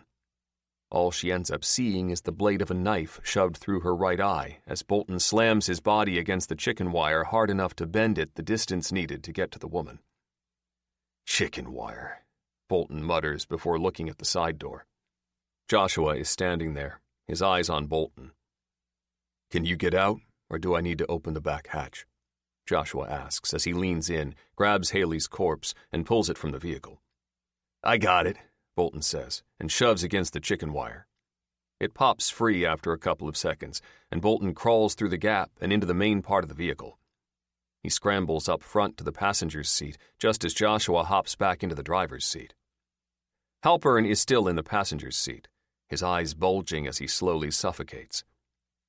This could have gone a lot differently, Bolton says to Halpern before reaching across him to open the passenger's door. Bolton shoves the still choking Halpern out onto the road, takes his place, and pulls the door shut.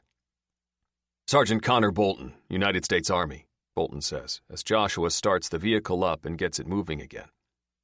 And you are? Off the books, Joshua states. Which agency? Bolton asks. Off the books, Joshua states again. Got it, Bolton says. Except the books don't exist anymore, which makes us all off the books.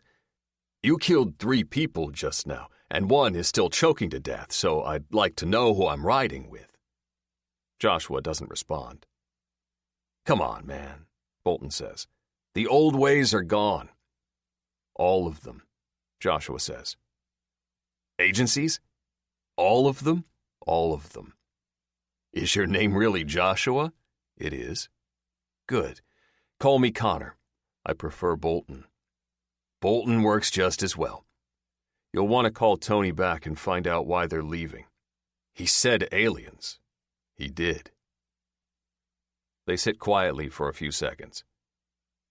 I don't think he's joking, Bolton says. I know he's not joking, Joshua responds. The kid isn't a joker. I should check in with the White House first, Bolton says.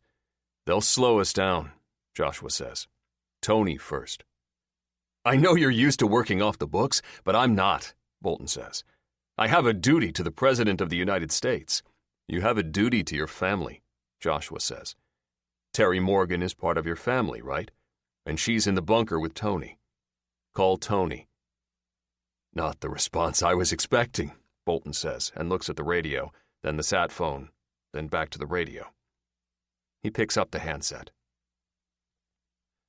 Hello, Sergeant Bolton, Tony says. I'm glad Mark Halpern let you speak to me. Halpern isn't with us anymore, Bolton replies, his voice crackly with static. It's just me and Joshua. Good, Tony says instantly. Mark Halpern was in the way of ours and your safety. Please say hello to Joshua for me. He says hi back, Bolton says. Joshua does not say hi, Tony says.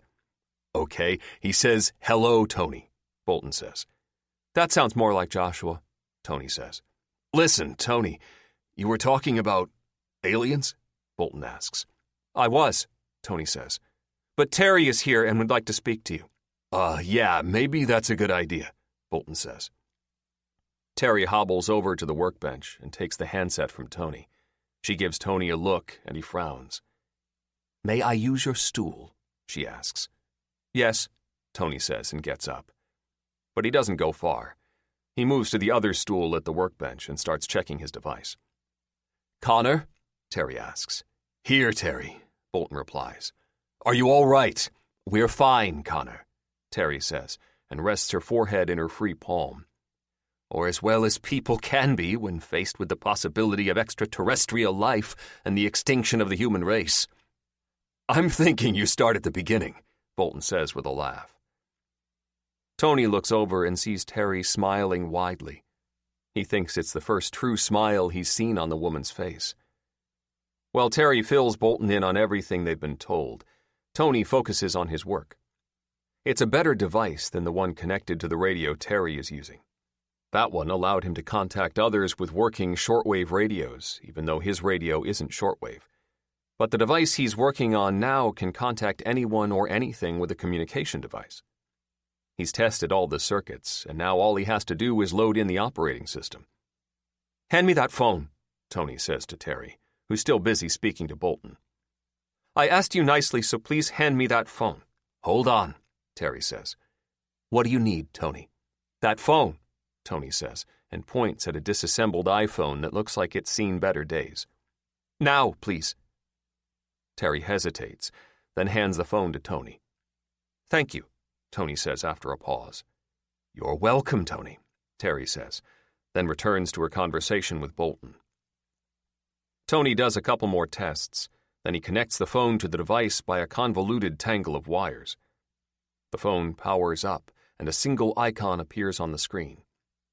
Tony presses his finger to the icon, and the device before him powers up and starts to hum almost imperceptibly. Tony smiles. It works, Tony says. Hold on, Terry says, and lowers the handset. What works? My communication device, Tony says. I've combined my innovative hardware design with the app I was supposed to build for Herschel Industries. Tony gestures at the walls around them. It uses the bunker's metal walls as a booster for transmission, Tony says. It can do this with any significant amount of metal, like a vehicle. Terry stares at him for a second, then places the handset to her mouth. Hold on, Connor. Why are you looking at me like that? Tony asks. I've done nothing wrong. This is a good creation. This is ingenious. My mother used to say I was a genius and I create ingenious devices. This is one of them. Are you telling me that you didn't know this would work for sure before you told the White House you already had a working device? Terry asks. I knew it would work, Tony says. I wasn't lying. I'm not so sure about that, Terry says with a smile. Good job, Tony. Thank you, Tony says. You may return to your conversation with Sergeant Bolton. Terry smirks and does just that. After a few more tests, Tony gets up and leaves the room. He finds Chrissy dozing on the couch. He glances over at the far wall and frowns. The wall is leaking again, Tony says. Chrissy opens her eyes, fixes them on Tony, then pushes up to her feet with more than a few exhausted grunts and curses. She shuffles over to the wall, looks at the water pooling here and there, shrugs, curses some more, and shuffles back to the couch. You didn't dry the seam area properly before applying the sealant, Tony says. You should do it over. Why? Chrissy asks. Aren't we leaving soon? Hiking our asses to Wyoming so we can live the rest of our lives in a giant bunker instead of a tiny bunker? All because aliens are not just coming to destroy Earth, but because aliens already fucking live here? Yes, but you didn't do the job correctly and you should do it again, Tony says. Bro, you need to fuck off and let me rest, Chrissy says. I was going to tell you that I can now communicate with the world, but I won't tell you that anymore, Tony says. You just did, genius, Chrissy says. Tony opens his mouth to speak, closes it, scrunches up his face, then sighs. Yes, I did, Tony says. Is Terry talking to the soldier guy? Chrissy asks. Yes, she is, Tony replies. I'm hungry. Then go get yourself... Chrissy is interrupted by Biscuit suddenly barking at full, furious volume in the direction of the bunker's main hatch. Tony and Chrissy freeze. Then there a flurry of motion as the sound of wrenching metal echoes through the bunker. One of them has opened the outside hatch, Tony shouts. Terry! Chrissy screams. Well, that's a big fucking shuttle, Dr. Probst says as she and Lowell, with the Ebony Man perpetually in tow, stand at an observation window and look down at a shuttle set into an upright launch position within a massive launch bay. How many people do you think that holds? Lowell, cleaned up and dressed in a generic facility jumpsuit, wipes away years of dust on the observation window and presses his forehead against the thick glass. Only needs to hold one person and one dipshit alien, Lowell says, shaking Ebony Man by the head. The being groans. What's that, Mr. Licorice? You can't wait to fly the friendly skies and go see some fucking penguins? Me too! You enjoy tormenting it, don't you? Dr. Probst asks. Lowell steps back from the window and starts to argue, then shuts his mouth. He looks down at the helpless being. More than I should, Lowell says. Yeah, fuck. Lowell drops the being and Dr. Probst gasps. Don't let it go, Dr. Probst cries. It's still a monster. Right, Lowell says, and takes hold of the Ebony Man's skull again. So keep a firm grip, but stop being a bully. I wouldn't call you a bully. The thing is evil, Dr. Probst says. But don't lose your humanity. Doc, that got lost a long time ago, Lowell says. It wasn't until all this shit went down that I started to find it again. Jesus, that's sad, Dr. Probst says. I like how you don't sugarcoat things, Cheryl, Lowell says. They continue to stare at the shuttle.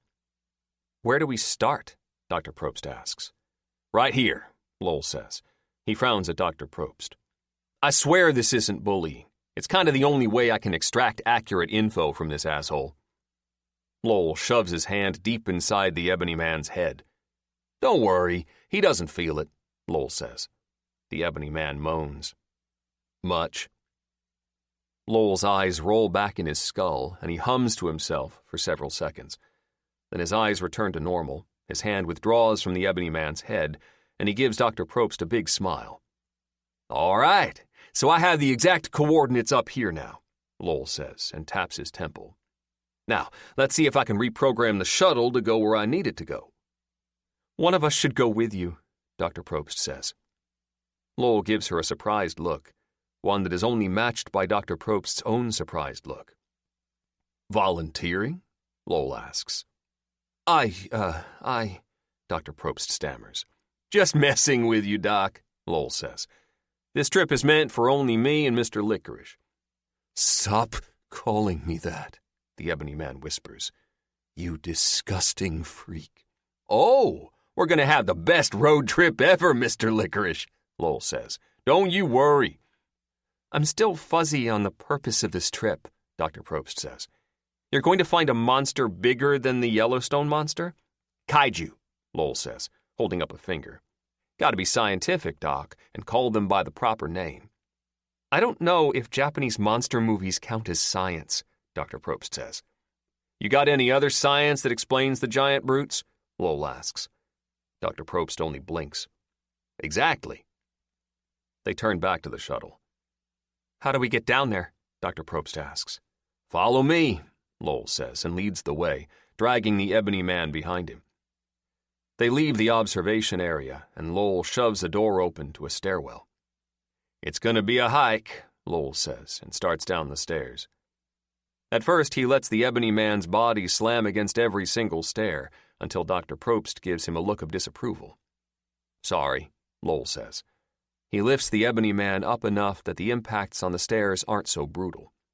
That's as good as it gets, Lowell says. I'm not playing sack of potatoes with this asshole, so you can forget me carrying him. I give up, Dr. Probst says. Do you? The Ebony Man mutters. Surrender to me, primate, and I will show you. Slam. Oops, Lowell says, after letting the Ebony Man's head impact with the stairwell's railing. Clumsy me. They reach the end of the stairs, and the only door other than the one they entered through above. Lowell opens the door and drags the Ebony Man out onto a massive catwalk that connects directly to a hatch set in the side of the shuttle. Dr. Probst follows, her eyes wide as she takes in the huge launch chamber. Did the government build this? Dr. Probst asks. It's more advanced than anything I've seen from NASA or the private rocket and space exploration companies. The government did build it, Lowell says, but they had a little help from some schematics stored in the facility's database. Some of this tech they leaked to NASA, the stuff they could fully understand and control. But there's a good amount of this ship that's just straight up out of this world. And you can fly it, Dr. Probst asks, mimicking Lowell's tap of the temple. Because of what's in your head. Fly it? Fuck no, Lowell says. I may have alien knowledge, but that doesn't mean I suddenly became the right stuff. The shuttle is on autopilot. Once we get the coordinates switched to Antarctica, then that's where it'll take us, and nowhere else. How are you going to get back? Dr. Probst asks. That part is no problemo, Lowell says. I'll walk. Oh, Dr. Probst responds. Don't worry, Doc. I got it under control, Lowell says. This guy will get me inside the facility. Then I take it from there. What will you do with it? Dr. Probst asks. Not sure yet, Lowell says. I do like the taste of licorice. Dear God, Dr. Probst gasps. Kidding, Lowell says. I sure as shit won't be eating this guy. There are plenty of the flying things and the cattle out there to snack on once I'm Mr. Big. No need to chomp on Mr. Licorice. Please tell me you aren't going to call yourself Mr. Big, Dr. Probst says. They reach the shuttle's hatch, and Lowell presses a hand against the metal. The hatch pops inward and slides to the side. Without hesitation, Lowell steps inside. Dr. Probst follows him. I'm not Mr. Big, Lowell explains as they orient themselves to the shuttle's vertical position. The Kaiju is Mr. Big. Everything is on end, but there are plenty of handholds and footholds set into the walls that the two can make their way up to the cockpit. The Kaiju is Mr. Big, but you aren't? How is that possible? Dr. Probst asks. Does it have its own consciousness too? What? No, nothing like that, Lowell answers. Think of the Kaiju more as flesh vehicles than actual living creatures. Yeah, sure, they are living creatures too, but empty living creatures just waiting for a consciousness to fill their big, bad Kaiju brains and take over. What if they don't want to be taken over? Dr. Probst asks. Jesus Christ, Doc, don't jinx things, Lowell says when they finally reach the cockpit. I'm kind of playing it by ear, So let's not add to the insanity of this shit, okay? Sorry, Dr. Probst says. She looks at the 4 seats set into 2 rows in the cockpit, all oriented on their backs, facing up. Now what? Now I need you to find navigation, Lowell says. You don't know which station is navigation? Dr. Probst asks with alarm. Playing it by ear, Doc, Lowell responds. Okay, Dr. Probst says, and starts looking at the different sets of controls next to each seat. Lowell drags the Ebony Man to the rearmost seat, tosses him into it, and straps him down. Tight. I know you can slime melt your way out of that, Lowell says to the Ebony Man. But don't. I'd hate to have to ground you from TV privileges for a week, Mr. Licorice. So behave, okay? I will destroy you, the Ebony Man croaks. Right, you be you, Lowell says, and gives the straps one more hard tug. I think this is it, Dr. Probst says, her hands hovering over a control console. Should I try to turn the instruments on? Nope, Lowell says, and gently moves Dr. Probst out of his way. He places both hands on the console, and the station comes to life, as does the entire shuttle. Dr. Probst grips a seat's armrest and steadies herself as the shuttle shudders with power. All right, let's see, Lowell mutters as he keeps his hands pressed to the navigation console. If I think this, then think that, then think this again. The console lights up, and a detailed map of the planet comes to life on the monitor. Lowell taps at the monitor until the image dials in tight to Antarctica. But as soon as he lifts his finger, the image switches to a small island in the South Pacific. Shit, Lowell says. The stupid thing wants to default to its original coordinates. How are you doing that? Dr. Probst asks. Interfacing with the shuttle? No fucking clue, Lowell replies. I just am. He tries again, but the second he lifts his finger, the default location returns. You may have to stay in contact with it the entire journey, Dr. Probst says. Shit, Lowell responds. He wants to look over his shoulder at the Ebony Man, but he restrains himself. That's going to make things tricky. Can you maintain control of the shuttle and it?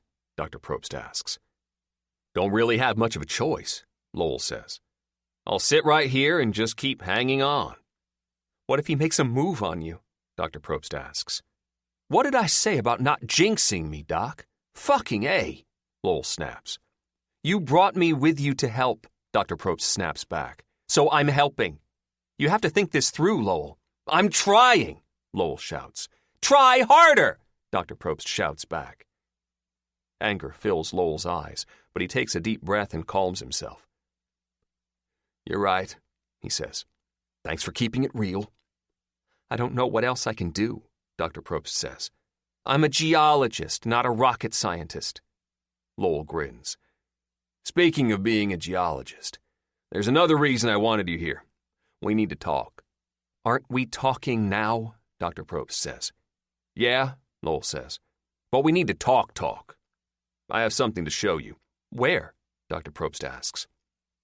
Lowell's grin turns apologetic as he holds up a single finger. I promise it won't hurt, he says. No, you do not, sir, Dr. Probst snaps. You're not putting thoughts in my head. Trust me, Lowell responds. When I show this to you, you'll know what you need to do. After I leave, it will be the main mission for you and Lou and Kyle in this facility. Dr. Probst glares at Lowell. Please, Lowell says. Trust me. Shit, Dr. Probst says. What are you going to show me? What else would I show a geologist? Lowell responds. Rocks. I hate you, Dr. Probst says and closes her eyes. No, you don't, Lowell says, and presses his finger to Dr. Probst's forehead. She gasps, goes stiff, then slowly relaxes. Oh my, she whispers as her eyes open. I see what you mean. So you understand how important this is? Lowell asks. Yes, she says. I'm sorry I doubted you. A smile plays at her lips as she rubs her eyes, then looks directly at Lowell. You were right, she says. You need a geologist. Bad. Told you, Lowell says, and takes a deep breath. Well, kinda time for me to go. What, now? Dr. Probst responds. No time to waste, Lowell says. I mean, I could really use a fucking nap, but I guess I'll sleep when I'm dead. Who's the jinx now? Dr. Probst says. Okay, get out, Lowell says, but with his trademark smirk firmly in place. Dr. Probst hesitates, then gives Lowell a hug. She quickly pulls away and smiles sheepishly. Never hugged a murderer before, she says, making sure she puts a smirk on her face, too. That you know of, Lowell says, and gives Dr. Probst a pat on the shoulder. They're everywhere, you know. Jesus, Lowell, she says, and shakes her head. Good luck. Thanks. Lowell waits for the sound of the shuttle hatch closing tightly before he turns and looks at the Ebony Man. You might survive this, Lowell says, if you do exactly what I tell you to do. One slip, and I put you down. Are we clear? We're clear, Primate, the Ebony Man says. Right, Lowell says. He takes a seat, gets himself strapped in tight, then reaches out and places a hand on the navigation console. Once the Antarctica coordinates are displayed, Lowell places his other hand against the shuttle's floor, orienting his body in a weird sci-fi approximation of the game Twister. The shuttle's engines roar to life. I really hope I don't shit my pants on takeoff, he says. A countdown blares facility-wide, and Dr. Probst makes it back to the main control room just before the computerized voice hits 3. Where's Kyle? Dr. Probst asks Lou as she takes a seat in the control room and stares up at the main monitor. The shuttle bay fills the screen. Sleeping like a baby, Lou says. I doubt even this launch will wake him up. I've only had a taste of something shoved in my head, so I can only imagine what he's going through, Dr. Probst says. The facility shakes and rumbles as the countdown hits 0 and the shuttle's engines come fully to life. The screen is filled with fire and smoke and the outline of the shuttle lifting off. Then, like that, it's gone, and the rumbling and shaking stop. Did you say you had something put into your head, too? Lou asks, wary. Yep. Lowell shared something with me, Dr. Probst says. And for the first time since I was forced to jump out of a jet over what turned out to be a monster nest, I actually feel like my skills will be put to good use. The view on the main monitor switches from the shuttle bay to corridor after corridor, tunnel after tunnel, chamber after chamber of concrete. Jesus, this place is way bigger than I thought, Lou says. You have no idea, Dr. Probst responds, still searching. What are you looking for? Lou asks. She rolls her chair up next to Dr. Probst's. Where is that? Deep, Dr. Probst responds. These are chambers and tunnels under the substance. Under? This facility actually goes under the substance? Lou asks. I'll say it again. You have no idea, Dr. Probst says. Technically, this facility should be connected to all of the other facilities, but it's not because of the Ebony Man. Connected to the other facilities? That'd mean some tunnels are thousands of miles long, Lou says. Not exactly. It's complicated, Dr. Probst replies. Luckily, we won't have to travel far. As long as I can find the right tunnel, we can get things back the way they're supposed to be. And how do we do that? Lou asks. Dr. Probst stops scrolling through video feeds of the many, many tunnels, chambers, and corridors that make up the Wyoming facility. Here we are, she says, and smiles at Lou. Any chance you know how to work a jackhammer? Yeah, I do, Lou says. Why? We've got a vein to find, Dr. Probst says, and points at the monitor. And it's behind a few dozen feet of concrete. Great, Lou says. It will be if Lowell's plan works, Dr. Probst says, and gets up. We better get started. This could take a while.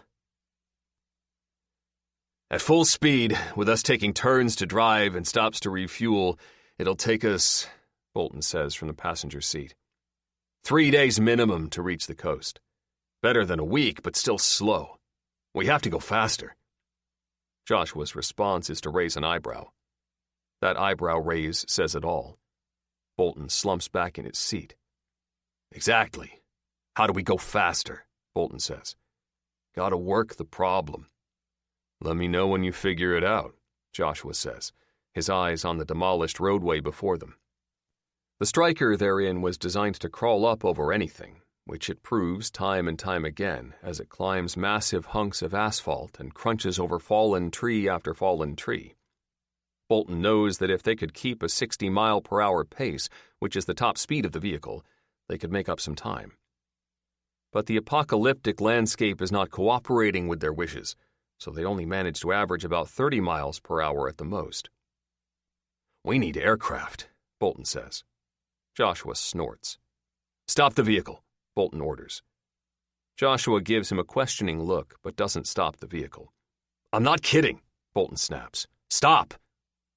Joshua rolls his eyes and slows the vehicle to a stop.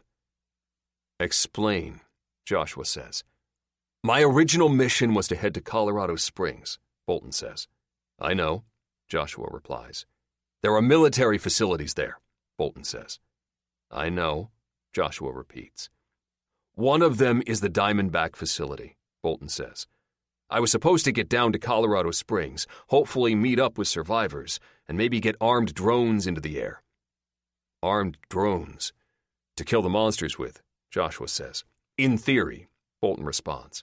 Lasers. But if we skip the bases and head straight to Diamondback, they may have something. They might have experimental tech in development that can help us. And you want to go down there instead of going to Puget Sound? Joshua asks, looking skeptical. The radio the kid has is more important. I'm not saying we abandon that mission, Bolton says.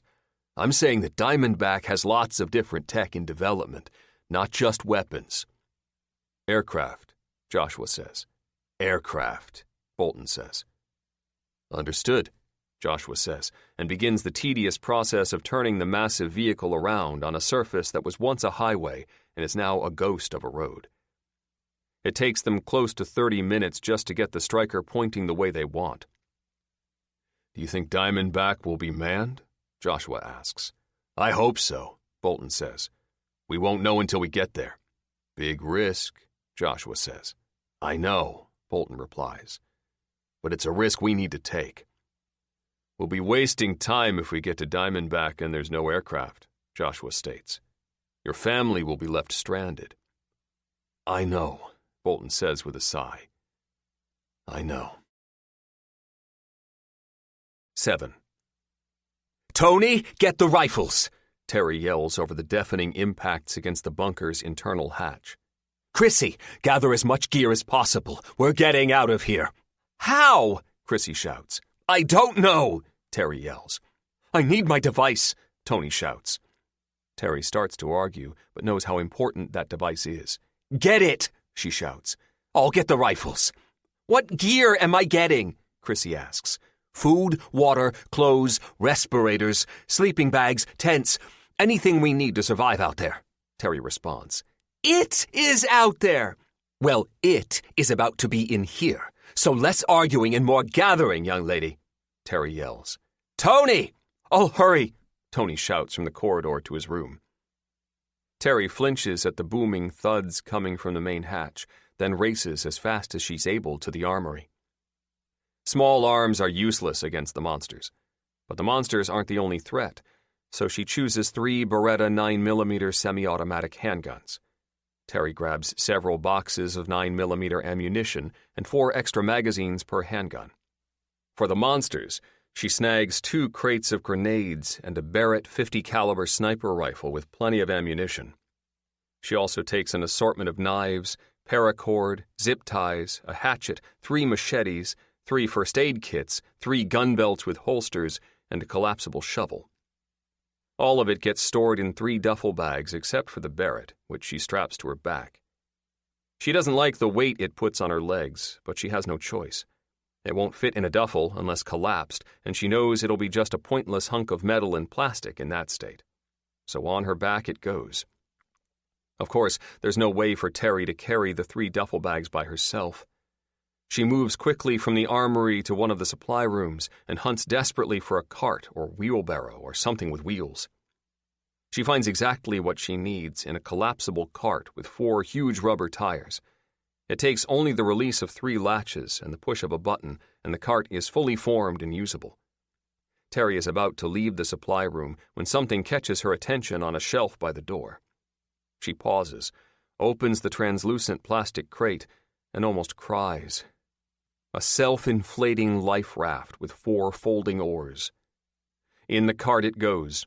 It could literally be the life raft that saves them from a horrible death at the tentacles of the monsters above. Monsters that are still knocking at the hatch. Using the cart as support, Terry crosses the crutches on top of the raft and wheels the cart back to the armory. She struggles to get the duffels inside, manages the job, and wheels the cart back to the main room. Biscuit is barking his dog-wolf head off while Chrissy hurries around gathering anything and everything that looks useful. "I'm ready to depart," Tony says. His hands are empty, but there's a large backpack on his back. "It's a dry bag, so the radio and device will be safe." "Help me, you moron!" Chrissy snaps. She has an armful of food boxes that are quickly on the floor as Biscuit lets out a howl so loud it almost overpowers the sounds of menace coming from outside the hatch. "Motherfucker!" "Language!" Terry snaps. "Tony, help her load supplies into this cart." "That was Roy's hunting cart," Tony says. "Roy won't be needing it anymore," Terry says. It's gruff and unkind, but she doesn't have time to soothe his feelings right now. "Speaking of Roy, your grandfather said there was another way out of this bunker." "Where, Tony?" "Another way out?" Tony replies. "I do not believe we can go that way." "We don't have a choice, Tony," Terry snaps. "How do we get out of here?" The thudding at the door grows in intensity, and Biscuit's barks, growls, and warning howls intensify with the attacks. "We don't have much time, Tony," Terry says. "How do we get out of here?" "That way," Tony says, and points to the far wall of the main room. The far wall that is still leaking water through the seams. "You have to be fucking kidding me," Chrissy says. "Zip your profane lips, miss," Terry says. Chrissy holds up her hands in surrender, but her eyes burn with defiance and fear. "That way?" Terry asks. "How far is it before the exit?" "I don't know how far," Tony says. "I've never measured it." "Have you walked it before?" Terry asks. "Yes." "How long did it take you to walk it?" 15 minutes. Slow or fast walk? Normal walk. "Then with gear and the state my legs are in, it'll probably take us 30 minutes, Terry says. She eyes the hatch, sees the dents that have started to appear in the metal. "It'll be close. Come on." "Come on? That's it? Come on?" Chrissy says. "Where are we going to go, Terry?" "Somewhere else," Terry says. "We were leaving the bunker anyway. The time frame has been moved up, is all."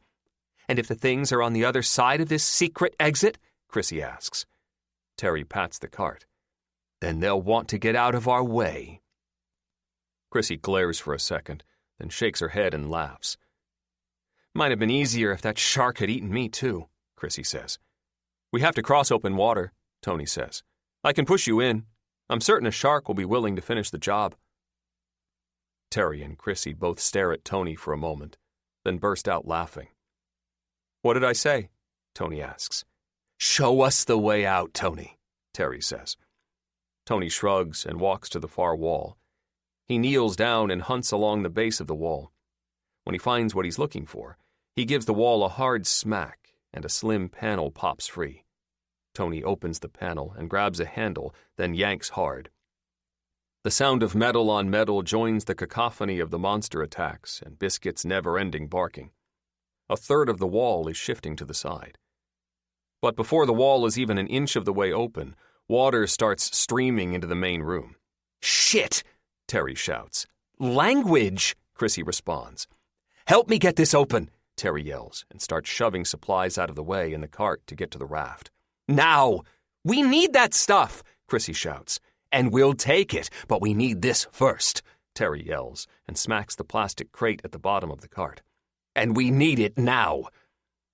The wall continues to open, although it struggles against the weight and volume of water pressing against it from the other side. In seconds, Terry, Tony, and Chrissy are standing ankle-deep in salt water. Biscuit, without missing a bark, leaps onto the couch. Chrissy and Tony cram supplies into their arms, keeping everything from getting wet from the continually rising water. As soon as it's clear, Terry yanks the top of the crate off and pulls out the raft.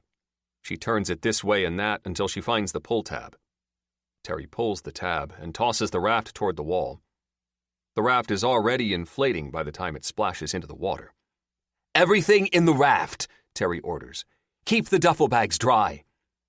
Chrissy shakes her head but doesn't argue and throws the supplies she's holding into the raft, then turns quickly and fetches a duffel. "Shit, what's in this?" Chrissy asks. "Probably grenades," Terry replies. "So don't be rough." Chrissy gulps and places the duffel carefully into the almost fully inflated raft. Tony follows suit, and by the time the water is halfway up their calves, they have everything loaded.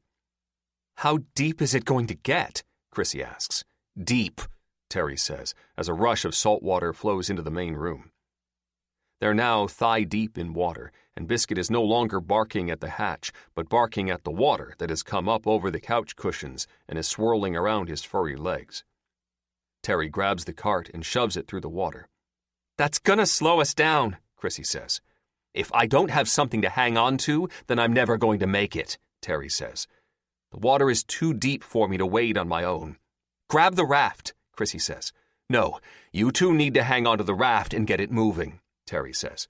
"If I fall behind, just keep going. I'll try to catch up." Chrissy gives Terry a suspicious look.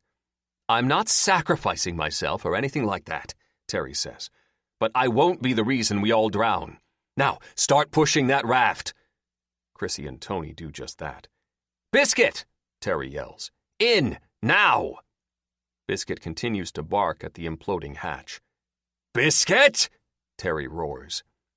The hybrid shakes its head, growls low, then jumps into the water and paddles over to Terry. She struggles to help the dog-wolf climb into the cart, but she manages it, and Biscuit ends up sitting in several inches of seawater at the bottom of the cart while Terry starts shoving. Terry follows Chrissy, Tony, and the raft through the opening in the wall and down a pitch-dark tunnel. The tunnel is just an extension of the Quonset hut-style corrugated metal, same as the main bunker, only slightly narrower. It's slow going for sure. Terry is out of breath after only a few yards, and she leans more and more on the cart, her legs draining of strength with each step. But she can't quit. She has 2 teenagers, a still barking dog wolf, and herself to save. Quitting is not an option. "How much farther?" Chrissy shouts. "The water's still rising." She isn't wrong. The water level slowly reaches Terry's hips, then up over her waist. Biscuit is basically clinging to the top of the crate and staring hard at Terry. "I know, boy," Terry says between gasps of air. "We'll get you out of the water soon." On they trudge, and on the water rises. "I can't keep going," Terry calls out. "I'll rest a minute. You two go on, and I'll be right behind." Chrissy looks back over her shoulder and shakes her head. "Jesus Christ," she says, and lets go of the raft. She wades up to Terry. "Come on, I got you." "I don't appreciate you taking the Lord's name in vain," Terry says. "Do you appreciate drowning?" Chrissy asks. Terry doesn't answer. "Then shut it and move." Terry starts to reply, but purses her lips, nods, and allows Chrissy to help her over to the raft. She gratefully grabs onto a side handle and lets the flow of the water and the buoyancy of the raft take the weight off her legs. "Now you crazy mutt," Chrissy says, as she power shoves the cart right next to the raft. It takes Biscuit a couple tries, but he manages to scramble up into the raft where he looks considerably more comfortable. So comfortable that he starts his thunderous barks all over again. "Damn, he's loud," Chrissy says. Terry glances at her, then frowns. "Where's the cart?" Terry asks. "I broke it down," Chrissy says. "We'll need it when we hit land," Terry exclaims. "I didn't leave it behind," Chrissy replies. "It's too bulky to shove through chest-deep water. Guess what? Broken down, the tires float." Terry is a good deal taller than Chrissy, and while the water is only past her stomach now, it's hit Chrissy's chest. Terry looks back over the top of Chrissy's head to see the cart flat and floating, pulled along by the string that should be holding Chrissy's sweats up. "Just my undies," Chrissy says when Terry's attention returns to her. "All right," Terry says. "Speed is what's important now. Pants later." "And living," Tony says. "That's why we need speed," Terry says. "The water is high enough that we can probably climb in and paddle." "We should wait," Tony says. "The exit is close, and we cannot be inside the raft when we reach it." "Why?" Chrissy asks. "It's a hatch like in the bunker," Tony says. "It'll be hard to get the raft through while inflated, so we'll need to—" His words are cut off by Biscuit's increased barking, which is in turn overpowered by a nightmarish wrenching noise that echoes from the bunker's main room. "Oh no," Terry says. "It's in! Push faster!" Chrissy and Tony both make an exhausted grunting noise, but neither complain. They all push faster. "Do we have comms yet?" Vandervoort shouts. No one responds. "I guess that's my answer." "We lost contact with the Puget Sound bunker," a tech says. "Christ," Vandervoort says, as she studies the monitors connected to the other facilities. All are either static or fixed on blank walls. Or not quite blank walls. Some walls have smears of blood across them from the deaths of the facility doctors after the surge through the substance. "How'd he do that?" Vandervoort mutters. "Do what?" Director Miles asks. He hands Vandervoort a cup of tea. He has yet another mojito in his hand. "The Ebony Man," Vandervoort replies, taking a sip of the tea. "Thank you. This hits the spot." "The Ebony Man what? Kill everyone?" Director Miles asks. "Did he? What do you mean? Who else did it?" Vandervoort responds. "You heard Lowell." "Maybe no one did it," Director Miles says. "You've seen surges through the substance before. It's deadly on its own. The Ebony Man's escape from his neck of the substance may have caused a chain reaction through the rest of the substance, which ended up killing everyone even remotely close to it. Wrong place, wrong time." "Wrong place." Vandervoort thinks for a minute. "Dr. Hall." "Yes, Miss Vandervoort?" Dr. Hall says. "Lowell said that the Wyoming bunker and the Antarctica bunker aren't connected to the rest of the bunkers," Vandervoort says. "That's what he said, yes," Dr. Hall agrees. "But I know for a fact that the substance does connect to all facilities," Vandervoort continues. "This can't be disputed. I've seen it with my own eyes." "If you say so," Dr. Hall replies. "What do you need from me?" "If the substance is connected, then what does Lowell mean when he says the two facilities aren't connected?" Vandervoort asks. Dr. Hall looks about the situation room. All eyes are on him. He sighs. "I have no idea," Dr. Hall says. "Maybe there's a different type of connection he's talking about." "You think?" Vandervoort says, and shakes her head at Dr. Hall. "Sorry. Let's work on what connection he could mean." "Comms?" Alvarez suggests. "I assume each facility has our comms tech, but what about alien comms tech?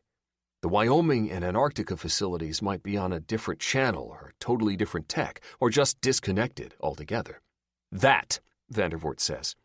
"I like that. Continue." "That's all I've got," Alvarez says. "Going off his supposition, it could be possible that when the other facilities were created, they instituted a type of firewall against the Wyoming and Antarctica facilities," Dr. Hall adds, "in order to isolate them and keep the Ebony Man from exerting control over the other kaiju." "That could be," Vandervoort says, "which we could further suppose that if the other facilities have their full array of communications capabilities intact, then maybe they have a way to talk to others of their kind out there." Vandervoort points up, and everyone follows the gesture to the ceiling. Then they turn their attention back to Vandervoort. "Keep thinking on that," Vandervoort says, her eyes on Dr. Hall. "You're the SETI guy here." Dr. Hall opens and closes his mouth like a gasping fish, then clamps his lips shut tight, nods, and turns back to his workstation, where he begins typing furiously at a keyboard. "Where are you going with this?" President Nance asks. We have threats here on Earth, but both Lowell and the Kyle kids say that a bigger threat is coming, Vandervoort says. Maybe we should consider contacting them ourselves. To what ends? President Nance asks. I haven't figured that out yet. Negotiations? Vandervoort says. She turns to the remaining members of President Nance's inner circle. That's your jobs, folks. You're the politicians and diplomats. Let's suppose we can get communications established with the extraterrestrials heading this way. If they actually are, Director Miles says. He gets an angry look from Vandervoort. What? Just playing devil's advocate here. Don't, Vandervoort says. No problem, Director Miles responds and nods at her cup. More tea? Please. I'll be right back. What would we say to aliens? Joan asks. How the fuck should I know? Vandervoort responds. All of you sitting at that table get to figure that out. We also need to figure out how to get people into the empty facilities. They may be on foreign soil, but I'd like our people to take control, or we could end up just fighting amongst ourselves. I'll see what I can do about that, General Azul says. If we can get good old-fashioned terrestrial comms back up. Still no word from the boy or Terry Morgan? Vandervoort asks. A tech shakes his head. Great. In the meantime, I need to talk to Dr. Probst. Someone see if you can find her. She's obviously not in the main control room of the Wyoming facility. What are we doing again? Lou asks, as she puts a pair of safety goggles over her eyes and sets a hard hat on top of her head. Rock hunting? There's a vein of blue crystals somewhere behind this wall, Dr. Probst says, as the two women stand in a very dark, except for the cart's halogen floodlights, concrete tunnel. We need to expose that vein of crystals. Yep, that's why we have the jackhammer, Lou says, hooking a thumb over her shoulder at the huge power tool that's weighing down the back of the cart they rode in. Why does that help us? The other facilities have security measures in place to block all connections to this facility, Dr. Probst says. But if I can connect to the vein, I may be able to study the harmonics of the blue crystal and see if we can override the security measures. You really think you can do that? Lou asks. I have no clue, Dr. Probst says. I won't know until I see the vein. This isn't going to be easy, Lou says. She turns to the jackhammer, then turns back to the wall. And it might bring this entire facility down on our heads. I doubt that, Dr. Probst says. There are so many tunnels and load-bearing walls that I don't believe that... Dr. Probst stops talking when she sees the look on Lou's face. Considering all that's gone wrong, then yes, it could bring the whole place down on us, Dr. Probst admits. As long as we're on the same page, Lou says. Now, give me a hand with this jackhammer and the tripod. The two women wrestle the jackhammer out of the cart and walk dragged over to the tunnel wall. They return and grab out a huge iron tripod from the cart, too. That's what was really weighing the cart down, and the small vehicle bounces upwards slightly when the weight is removed. They drag that over and take several minutes to get the tripod set up so they can then lift the jackhammer on top. Lou locks the power tool in place, sets the blade against the wall, and looks at Dr. Probst. Say when, Cheryl, Lou says. I don't know, Dr. Probst says. I guess go for it. Just before Lou starts the jackhammer up, there's a squawking from the cart. What's that? Dr. Probst asks. Radio, Lou says, and lets go of the jackhammer. It stays put in the tripod as she hurries over to the cart. She picks up the handset to the cart's small radio. Yes? Please hold for Ms. Vandervoort, a text says from the radio. Please hold? I'm not some Hollywood douchebag producer, Vandervoort says over the tech. Give me that. Who am I speaking with? Lou Morgan, Lou replies. Is this Ms. Vandervoort? It is. May I speak with Dr. Probst? Vandervoort asks. Hold on, Lou says, and holds out the handset. Dr. Probst takes it and frowns. Lou shrugs. This is Dr. Probst, Dr. Probst says. Good. I finally found you, Vandervoort says. We tried every channel connected to that facility, and I was starting to think you'd been eaten. Eaten? Dr. Probst asks. A valid concern, considering, Vandervoort replies. We're down in one of the sub-level tunnels, Dr. Probst says. You are? What for? Vandervoort asks. Dr. Probst explains as much as she can of what Lowell showed her. Vandervoort laughs. It may sound funny, but I believe it'll work, Dr. Probst says, annoyed. No, sorry, Doctor, Vandervoort says. I'm not laughing at the notion, but at the timing. It's exactly why I am calling. The information you gave us just confirms our theories. How certain are you that it will work, Dr. Probst? I'm not certain at all, Dr. Probst says. But while Lowell travels to Antarctica, there's nothing else for us to do here. Oh, I can find you some task if you need busy work, Vandervoort says with a chuckle. Just kidding. You stay on that task and report back as soon as you have something for me. Yes, ma'am, Dr. Probst says. Anything else? Do you want something else? Vandervoort replies. I do not, Dr. Probst says. Then get to work, Vandervoort says, and the radio goes quiet. She is something, Lou says. Let's get to work like she said.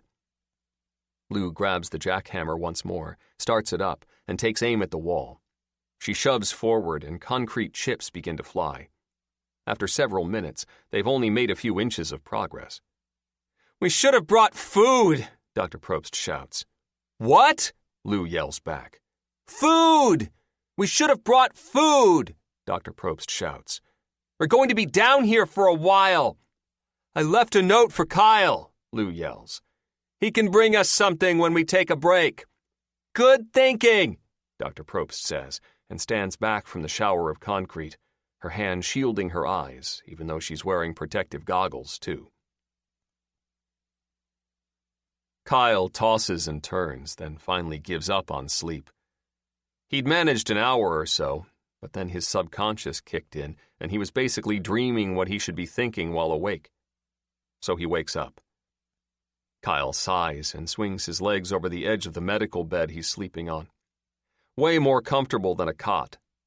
He hasn't even put a foot on the ground before he sees the very large note from his mother taped to some equipment directly next to the bed. Reading the note, Kyle nods and stands up. He could use something to eat, too. He's starving. The feeling causes some panic in him considering Lowell's voracious and unorthodox appetite, but he calms down quickly. He's not like Lowell. He hasn't been inside the substance. In bare feet, Kyle leaves the med bay and walks to the elevator, where he rides it to the cafeteria floor. The room is a mess, but Kyle ignores the debris and hunts down enough food for himself, his mother, and Dr. Probst. He loads the food and water he's going to transport into a supply box, then takes his own food and finds a seat. Images rush and race through Kyle's mind, and he struggles to make full sense of them. He knows that if he simply opens his mind and doesn't think too hard, then realization will hit him, but he's too tired to let the flow just happen. He wants to understand it all, not just be a semi-participant standing on the outside, watching. With food done, Kyle throws his trash away and grabs the supply box. Next stop is hunting down some new clothes and getting clean. Kyle sets the supply box next to the elevator, then shuffles off to the personnel locker room. It takes him a few tries to find the locker room, but after a couple of wrong turns, he gets there and is grateful to find clean towels and more than a few generic jumpsuits in his size. Kyle strips down, grabs a towel, starts the hot water in one of the shower stalls, and steps into heaven. He gets right to work, soaping up and rinsing off, then takes several minutes to just soak in the hot water, letting the soothing steam fill his pores. Kyle is about to step out of the shower when an image slams into his brain. He staggers and nearly slips, only avoiding a nasty fall in the shower by grabbing onto a soap holder recessed into the wall. He takes a few deep breaths, then hurries out of the shower. He's barely dried off when he slides into his jumpsuit, finds a pair of white ankle socks, throws on some boots he finds that fit, and runs out of the locker room to the elevator. Come on, he growls as he waits for the elevator doors to open. When they do, he gets on and jams the button for the floor the control room is on. The doors barely slide open before he's running down the corridor and into the control room. Where are you? He says, as he hunts around the stations for the communications console. Finally finding it, he stares at the handset and at the interface it's connected to. "I don't know how to call him," Kyle snaps. "Fuck!" He remembers the channel his mother said they'd be on and tries that. No answer. "Damn it!" Out the control room he runs, back into the elevator, to the cafeteria floor where he pauses only long enough to snag the supply box he'd left there. Then down, down, down he goes. When the elevator opens, Kyle shudders. Being down this low and this close to the substance gives him the creeps, even though he knows a ton more now than he did before about the facility and the substance it's built around. "Mom!" Kyle yells. Of course, there's no cart hold for him to snag a vehicle from. He's going to have to hoof it. He pulls a flashlight from a cargo pocket in his jumpsuit and turns it on. The tunnel goes on forever, and all he sees is darkness at the edge of the flashlight's beam. He sighs. Kyle debates tossing the supply box aside, but knows he's probably going to be hungry again after the walk he's about to take. So he holds the box tight and starts off at a slow jog. But as the image from the shower replays in his head, Kyle's jog becomes a run, then a sprint, even with the weight of the supply box in his arms. After a few minutes, Kyle can hear the distinct sound of the jackhammer. After a few more minutes, he can see a small circle of light. "Mom!" Kyle yells, but there's no response. He doubted there would be. On he runs, his legs getting more and more tired with every step. He's annoyed as hell that he's soaked in sweat after taking a shower. The annoyance is shoved aside by the image again. "Mom!" Kyle yells when he reaches the circle of light being put off by the floodlights on top of the cart. Lou doesn't hear him, but Dr. Probst does and turns to look at Kyle. She smiles at the box in his hands, then frowns once he enters all the way into the circle of light. Dr. Probst reaches out and taps Lou's shoulder. Lou stops the jackhammer and takes off her ear protection. "What?" she asks Dr. Probst, then sees Kyle. "Oh, good. Food." "Kyle? What's wrong?" "Lowell doesn't know," Kyle says. "I saw something that I think he doesn't know about." "How's that possible?" Lou asks. "You know what he knows, right?" She looks to Dr. Probst. "Right? I would think so," Dr. Probst says. "No.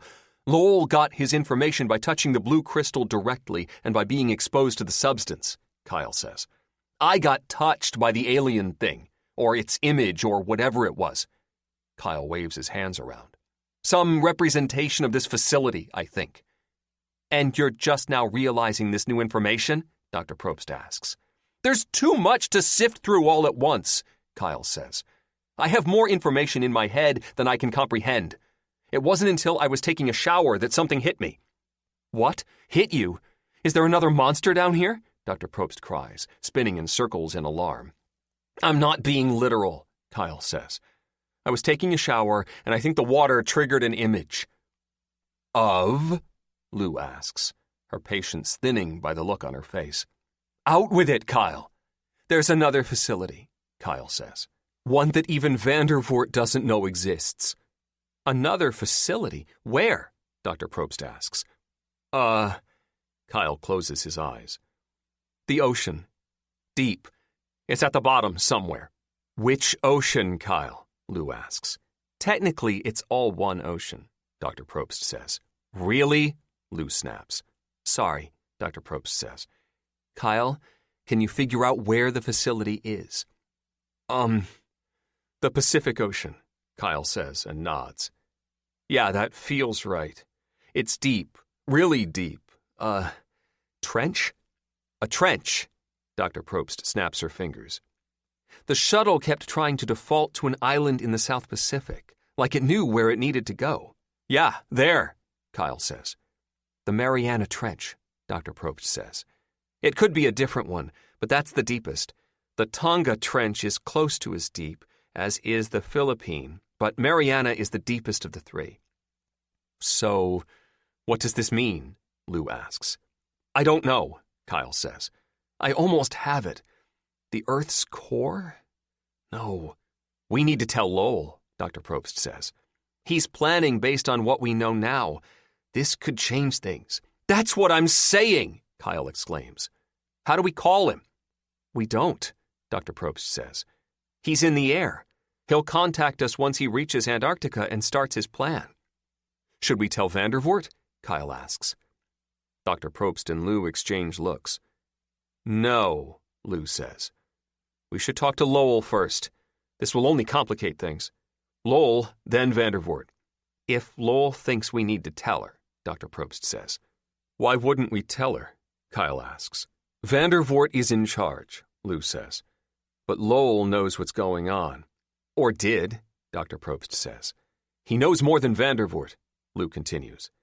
We speak to Lowell and see how he wants to play this. Hold on, Dr. Probst says. Vandervoort doesn't know about the underwater facility. That means it isn't connected either. Is it another of the Ebony Man's creations? Kyle shakes his head. No, it's different. How do you know? Dr. Probst asks. It's different, trust me, Kyle says. It doesn't feel like the Ebony Man. He closes his eyes again, then opens them. It doesn't feel like the other facilities either. I mean, it does, but it doesn't. Then what is it? Lou asks. I don't know, Kyle says. Ugh! They stand there in silence. We need to keep working, Dr. Probst says. Kyle, you go back to the control room and wait for Lowell to contact us, Lou says. When he does, you tell him what you told us. Hopefully, we'll have cracked this wall and found the vein by then. The blue crystal, Kyle says and nods. Yeah, that will work. We might even be able to tap into the ocean facility and see what it's all about. Hopefully, Dr. Probst says. Get going, Lou says. He could be calling any minute. Kyle grins sheepishly. What? Lou asks. Can I take the cart? He replies. I'll bring it back and come get you guys once Lowell calls. Yes, take the cart, Lou says. We'll be here for a while. Kyle smiles and hops in the cart, then pauses. He sighs and shakes his head. You won't have light, he says, shoulders slumped. Oh, right, Dr. Probst says. Sorry. Kyle takes a deep breath and begins his long walk back to the elevator. Lowell can see the Antarctic continent below as the shuttle rockets over the ice and snow-covered landscape. His gut tells him the facility is near, but he doesn't know the exact location. He's hoping the shuttle does. 10 minutes later, the shuttle begins to whine and slow down. Then the nose dives. Lights flash on every single console and a klaxon blares. Time to land this baby, Lowell says.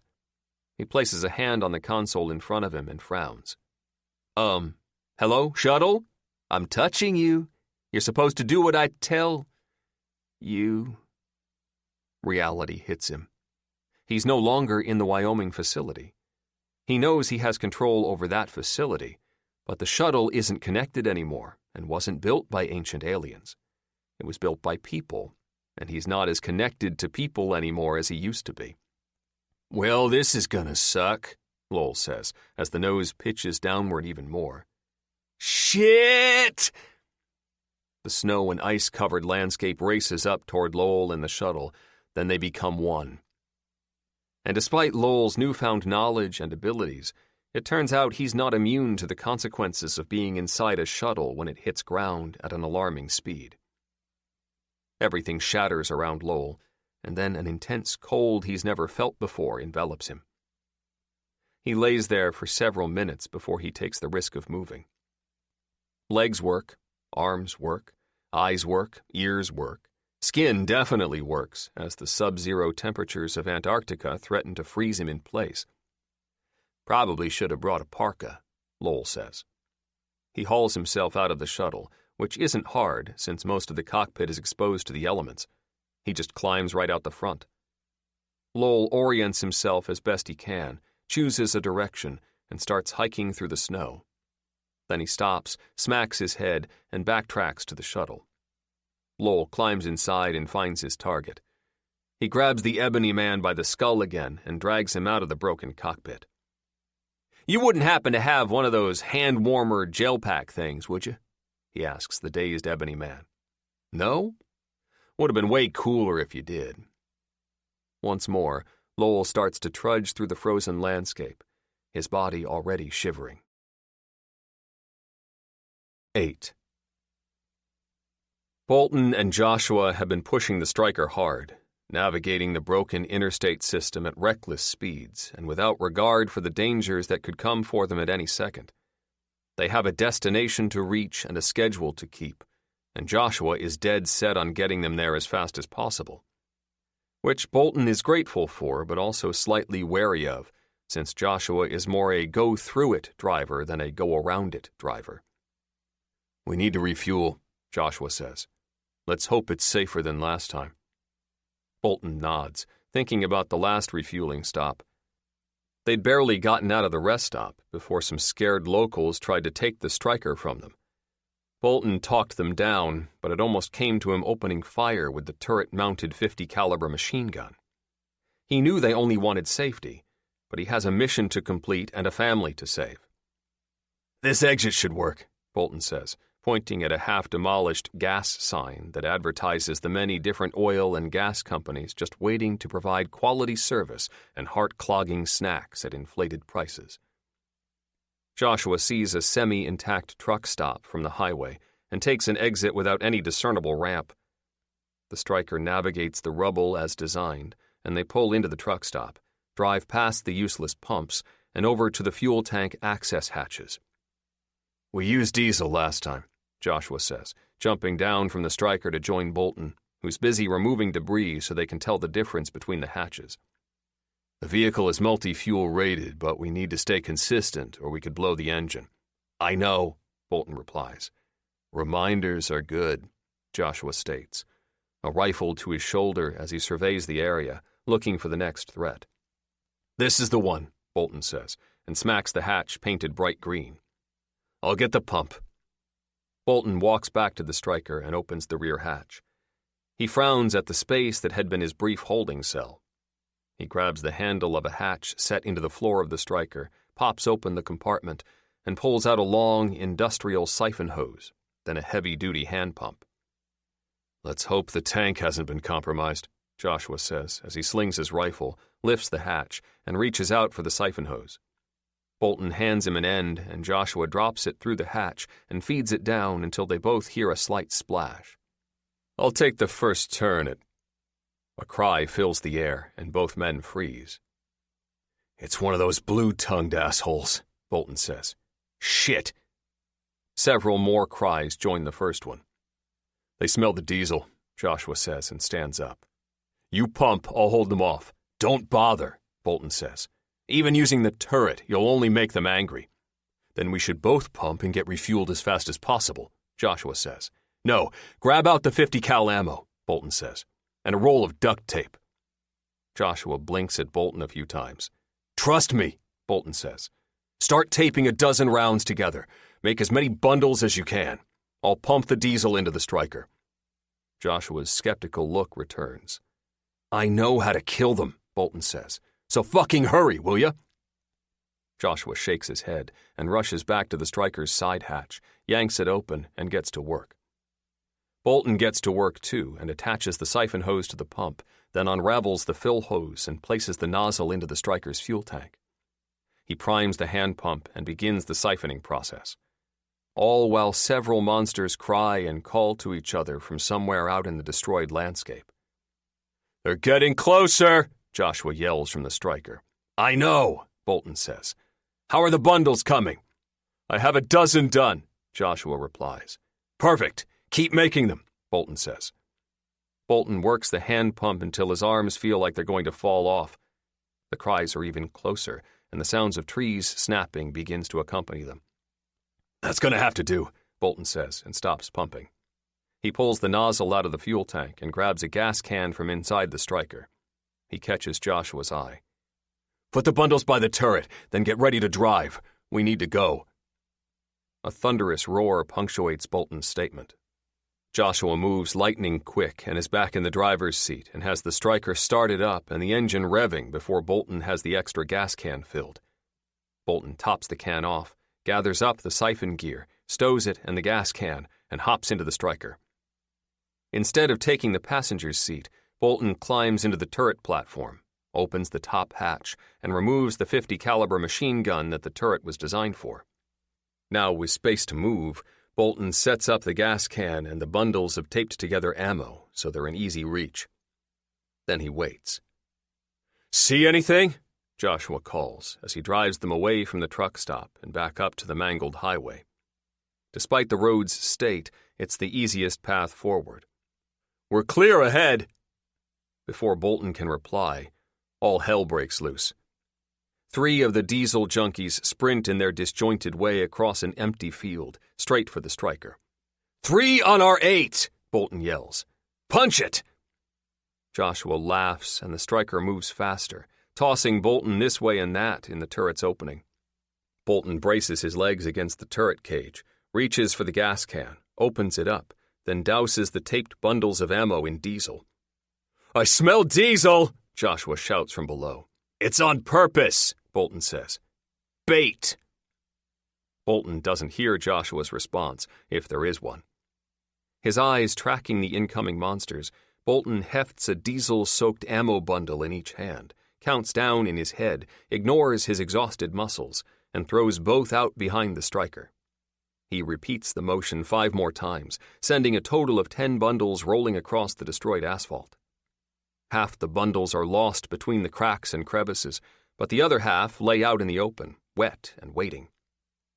2 of the monsters hit the road and go straight for the bundles, while a third ignores the bait and heads straight for the striker. "Shit!" Bolton says, and grabs up 2 more bundles. This time he doesn't toss them, but waits and watches as the beast moves in fast. Bolton lets the monster get closer and closer. The diesel junkie is about 20 yards behind the vehicle when it opens its snaggle-toothed maw and sends its blue tongue directly for Bolton. Knowing the creature is going to attack that way and experiencing the attack are 2 different things, but Bolton's training holds him steady, and at the very last moment he ducks down inside the vehicle while simultaneously throwing 2 bundles up into the air. Bolton watches with satisfaction as the tongue snatches the diesel-soaked bundles and is yanked back out of view. "That seems to be effective," Joshua says as Bolton clambers toward the rear of the vehicle and the porthole window in the rear hatch. "I can see them in the side view. 2 are down and the third doesn't look happy." Bolton confirms Joshua's report and sees one, then a second monster burst open as gray foam spills out of their bodies.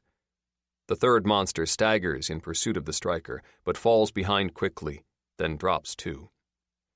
"That all of them?" Joshua yells back.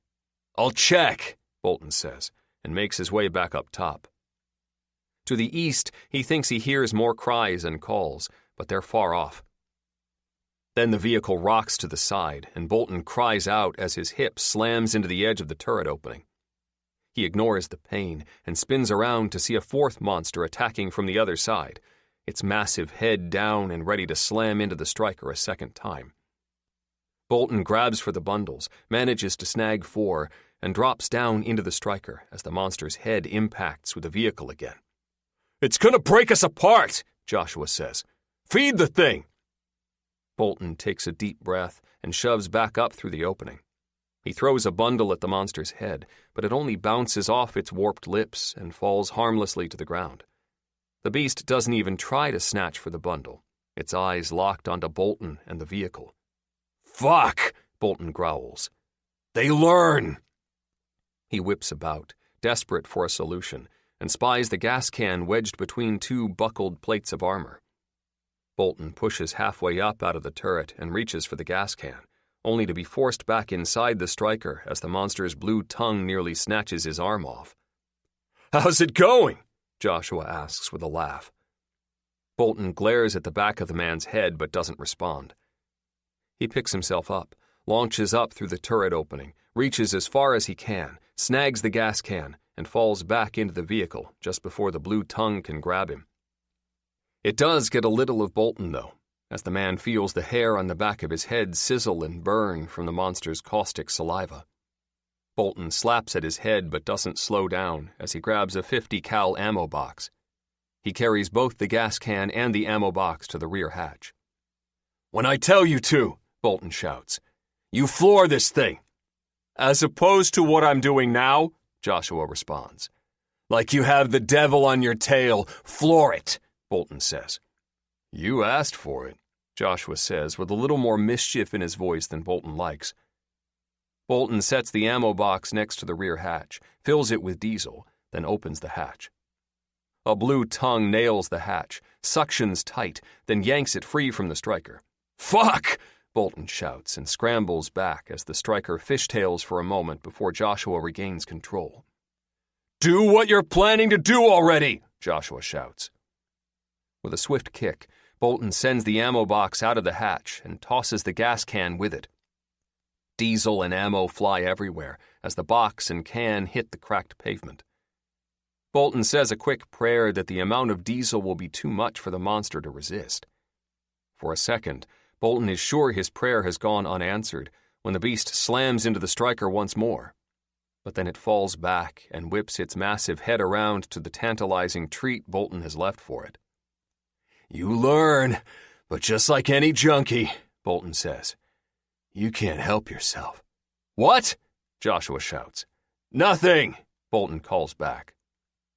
Bolton watches the monster sniff at the diesel on the ground.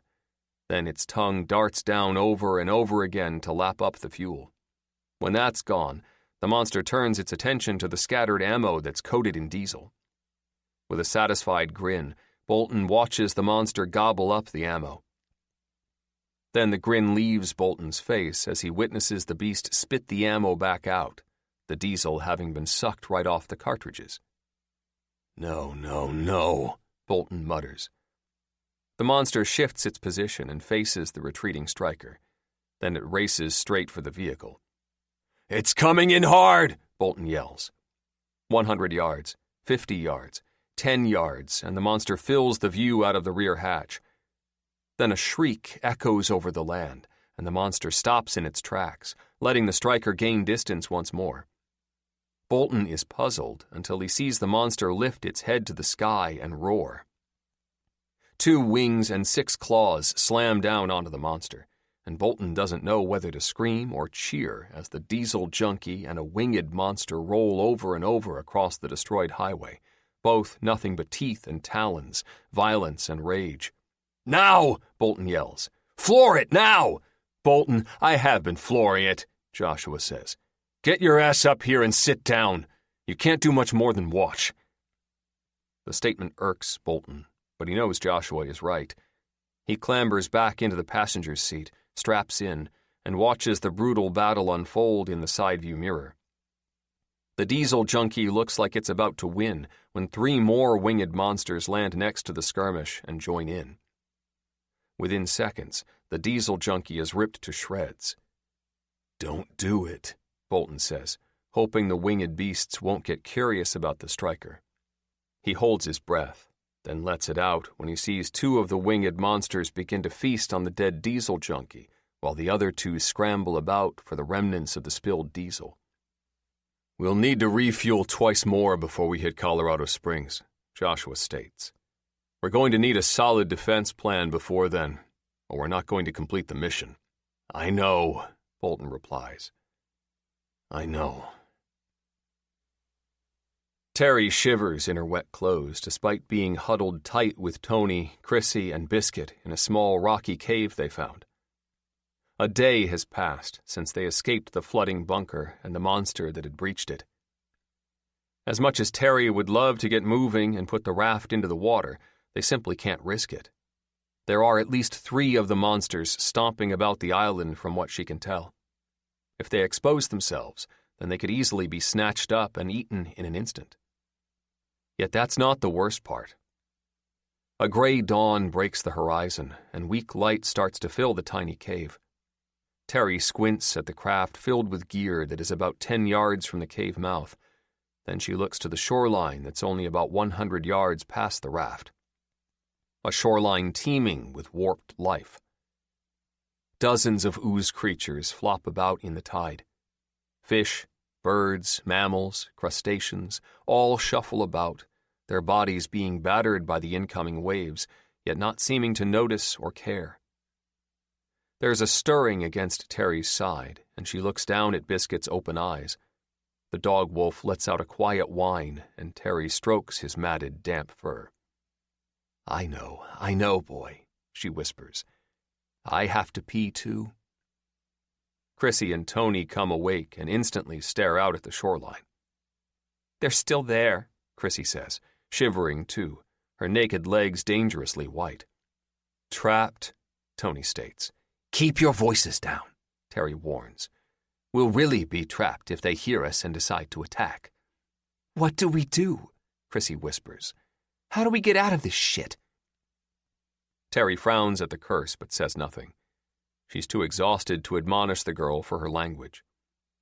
I don't know, Terry says. We can't get to the water. She watches the things move about in the surf. And I'm not sure we want to. It's a long way in a rubber raft from this island to the mainland. There's a better boat, Tony says, but it's on the other side of the island. Doesn't help much then, does it? Chrissy snaps. Just like you, Tony retorts. Stop it, Terry says, before the two teenagers start bickering in full. Working together is the only way we survive this. Terry takes a deep breath, closes her eyes, and mentally works through different scenarios. No matter how much she tries, she can't figure out how to get them out of the cave without being spotted.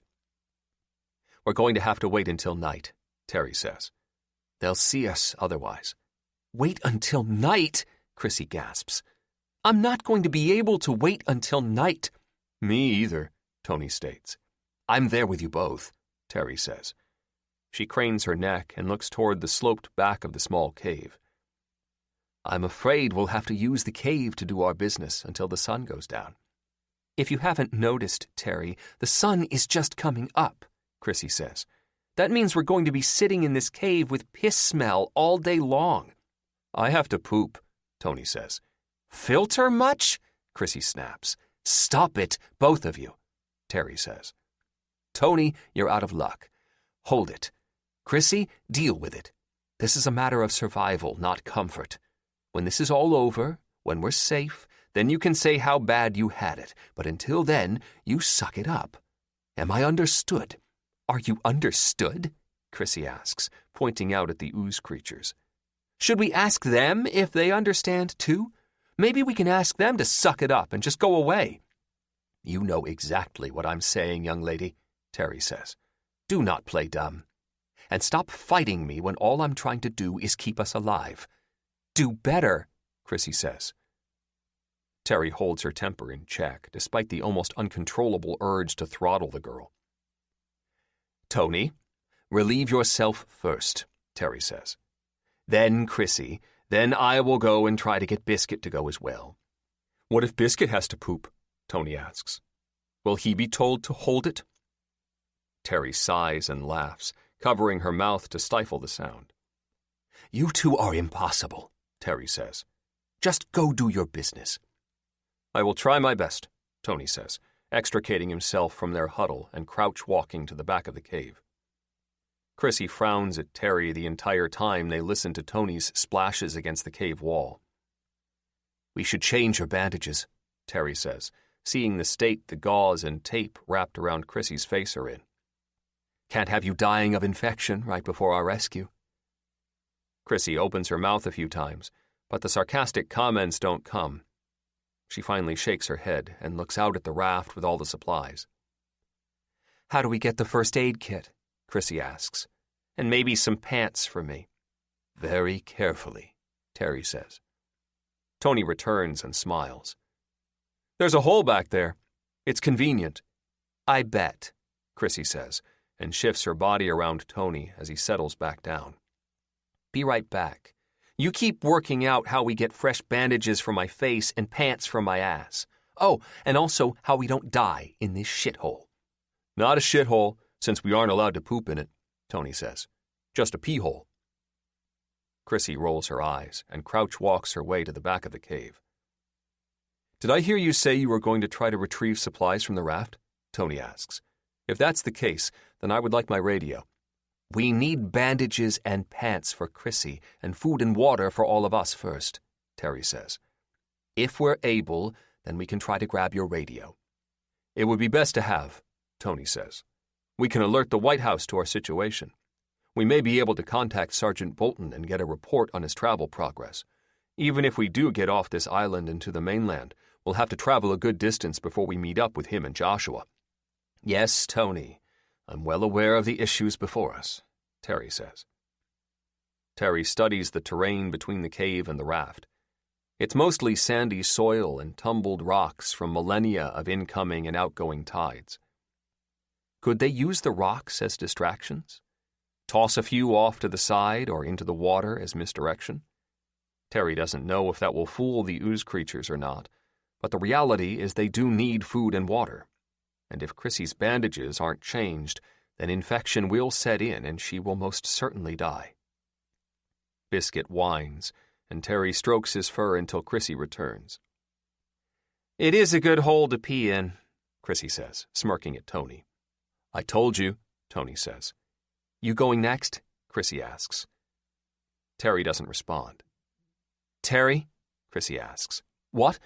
Oh, yes, Terry says. You two think on how we get from here to the raft and back without being noticed while I relieve myself. Sure, no problem, Chrissy says. Should be super easy to figure out. But there's nothing to figure out. The second Terry gets up to crouch crawl her way to the back of the cave, Biscuit springs to his feet and, instead of following Terry, he bolts out of the cave to lift a leg. Terry freezes in place, still crouched, and watches in horror as slowly, one by one, the ooze creatures turn toward the new activity. Oh no, Chrissy says. Biscuit. Done with his business, Biscuit lifts his canine snout and wafts the air. Then he turns and faces the slowly moving horde of ooze monsters making its way toward the cave. The hybrid's hackles rise, and a primal growl builds from the dog wolf's chest to his throat, then out between lifted, snarling lips. Biscuit, no! Terry hisses, but the dog wolf is not listening. A threat too big to ignore is coming for them. That's our distraction, Tony says, and he's out of the cave, crawling on hands and knees to the raft before Terry can stop him. Boys are so smart, Chrissy says, and turns to face Terry. What's the call? Terry doesn't know. They can use Biscuit's distraction to gather supplies from the raft, but then what? They'll be trapped back in the cave again in minutes and surrounded or worse by ooze creatures. Or they can unfold and pop open the cart that was stowed on top of the raft, toss the supplies in there, leave the raft behind, and try to go find the better boat Tony had hinted at. If there is a better boat. Terry!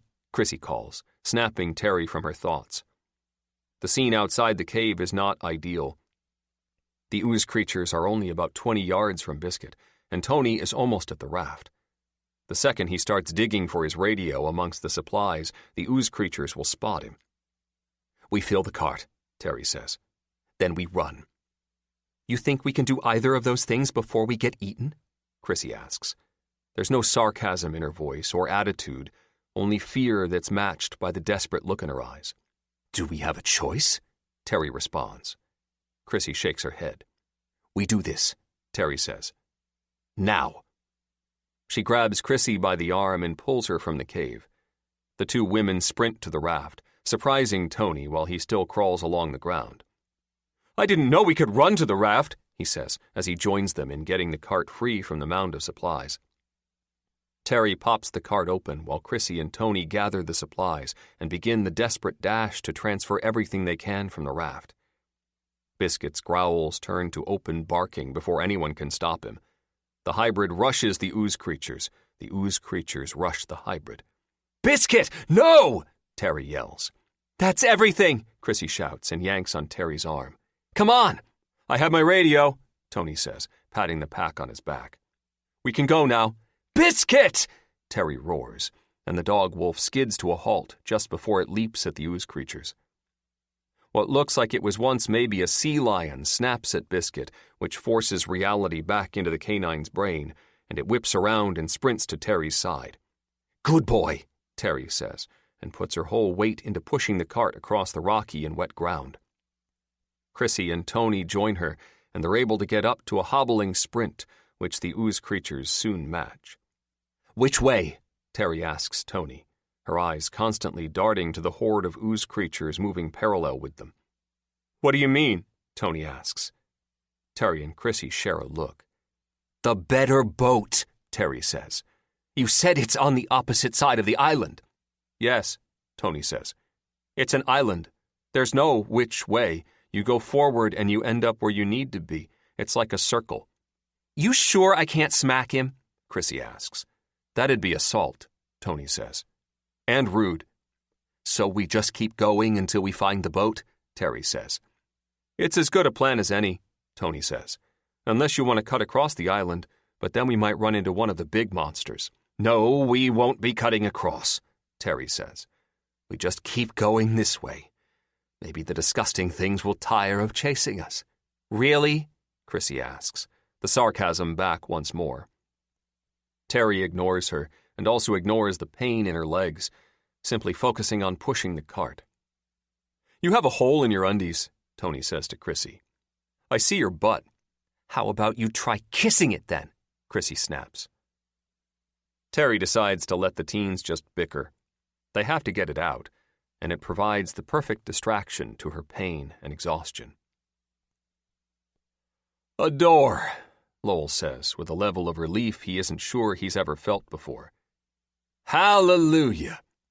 "You praise your dead god for finding shelter?" the Ebony Man asks, crouched down by Lowell's feet as the man studies the door controls. "No wonder this world is over." "That's enough out of you, Mr. Licorice," Lowell says. He presses a couple of buttons, but nothing happens. He'd sigh in frustration, but he's shivering so hard that sighing isn't even physically possible. "You gonna help me open this or what, asshole?" "Why?" the Ebony Man replies. "I cannot be killed by the thermal extremes like your pitiful primate body can." "You can be killed by me ripping you to shreds and feeding you to the fucking penguins," Lowell says. "Or maybe that won't kill you, but it'll be fun as fuck to try. I just hope I live long enough to see you become penguin shit." "You threaten me with flightless avian mistakes," the Ebony Man chuckles. "Your desperation is showing, Anson Lowell." "That does it," Lowell says. "Prepare for the insertion of my boot into your ass region." "Stop with the threats," the Ebony Man says. "Help me up so I may open this portal into the facility." "Now we're talking," Lowell says, and lifts the Ebony Man up onto his feet. The being wobbles slightly, then establishes its balance. A tendril of black extends from one of the Ebony Man's fingers and works its way into the keypad. Just as Lowell thinks he's going to end up frozen in place, the door to the facility slides open, and he hurries as fast as his freezing body can move, shoving the Ebony Man inside before him. The door slides shut, and Lowell feels relief wash over him. He's not even close to being warmed up yet, but at least he's no longer out in the frozen hell of Antarctica. Lowell looks about and frowns. "Is this an elevator?" he asks. "It is," the Ebony Man says. "This facility is completely subterranean. The only portion of it above ground is the single entrance." "Works for me," Lowell says, and eyes the elevator controls. "Which level?" "You don't know?" the Ebony Man asks with a chuckle. "You know what? Fuck you," Lowell says, and places his hand on the elevator controls. Several images flash through his mind, and it takes him a moment to sort through them before deciding where their next stop is. "Level 75 it is," Lowell says, and presses the corresponding button. The elevator groans, creaks, then starts to slowly descend. "Well, this is going to take forever," Lowell says, just before the elevator rockets downward. Lowell is almost lifted off his feet, and he reaches out to steady himself. That's when the Ebony Man attacks. "Motherfucker!" Lowell yells, suddenly fending off blow after blow from the being. "Get the fuck off me, Licorice!" "Tiny primate!" the Ebony Man roars. "You think to control me? Never!" Lowell is backed into a corner of the elevator and manages to keep his head protected with his arms, but the rest of his body is wide open, and the Ebony Man takes full advantage. Punch after punch, kick after kick, all slam into Lowell's legs, abdomen, sides, and arms. Only a brain as insignificant as a human's could conceive of enslaving a being as magnificent as myself, the Ebony Man shouts, his fists jackhammering into Lowell's ribcage. I allowed this. It was by my will alone that we have traveled to this facility. You are my puppet, ape. Mine! In that moment, Lowell finds it hard to disagree. He finds it hard to do anything except slump to the elevator's floor and curl up tight into a ball. The hammer blows continue. The kicks continue. The Ebony Man's constant barrage of disparagements continue. For a split second, Lowell is a child again, imprisoned in a dank basement, completely alone and waiting for the door at the top of the stairs to open and the horror to begin again. Stop, Lowell croaks. Stop! The Ebony Man howls with laughter that pierces straight into Lowell's mind. I will never stop. They put me here because I refused to stop for them.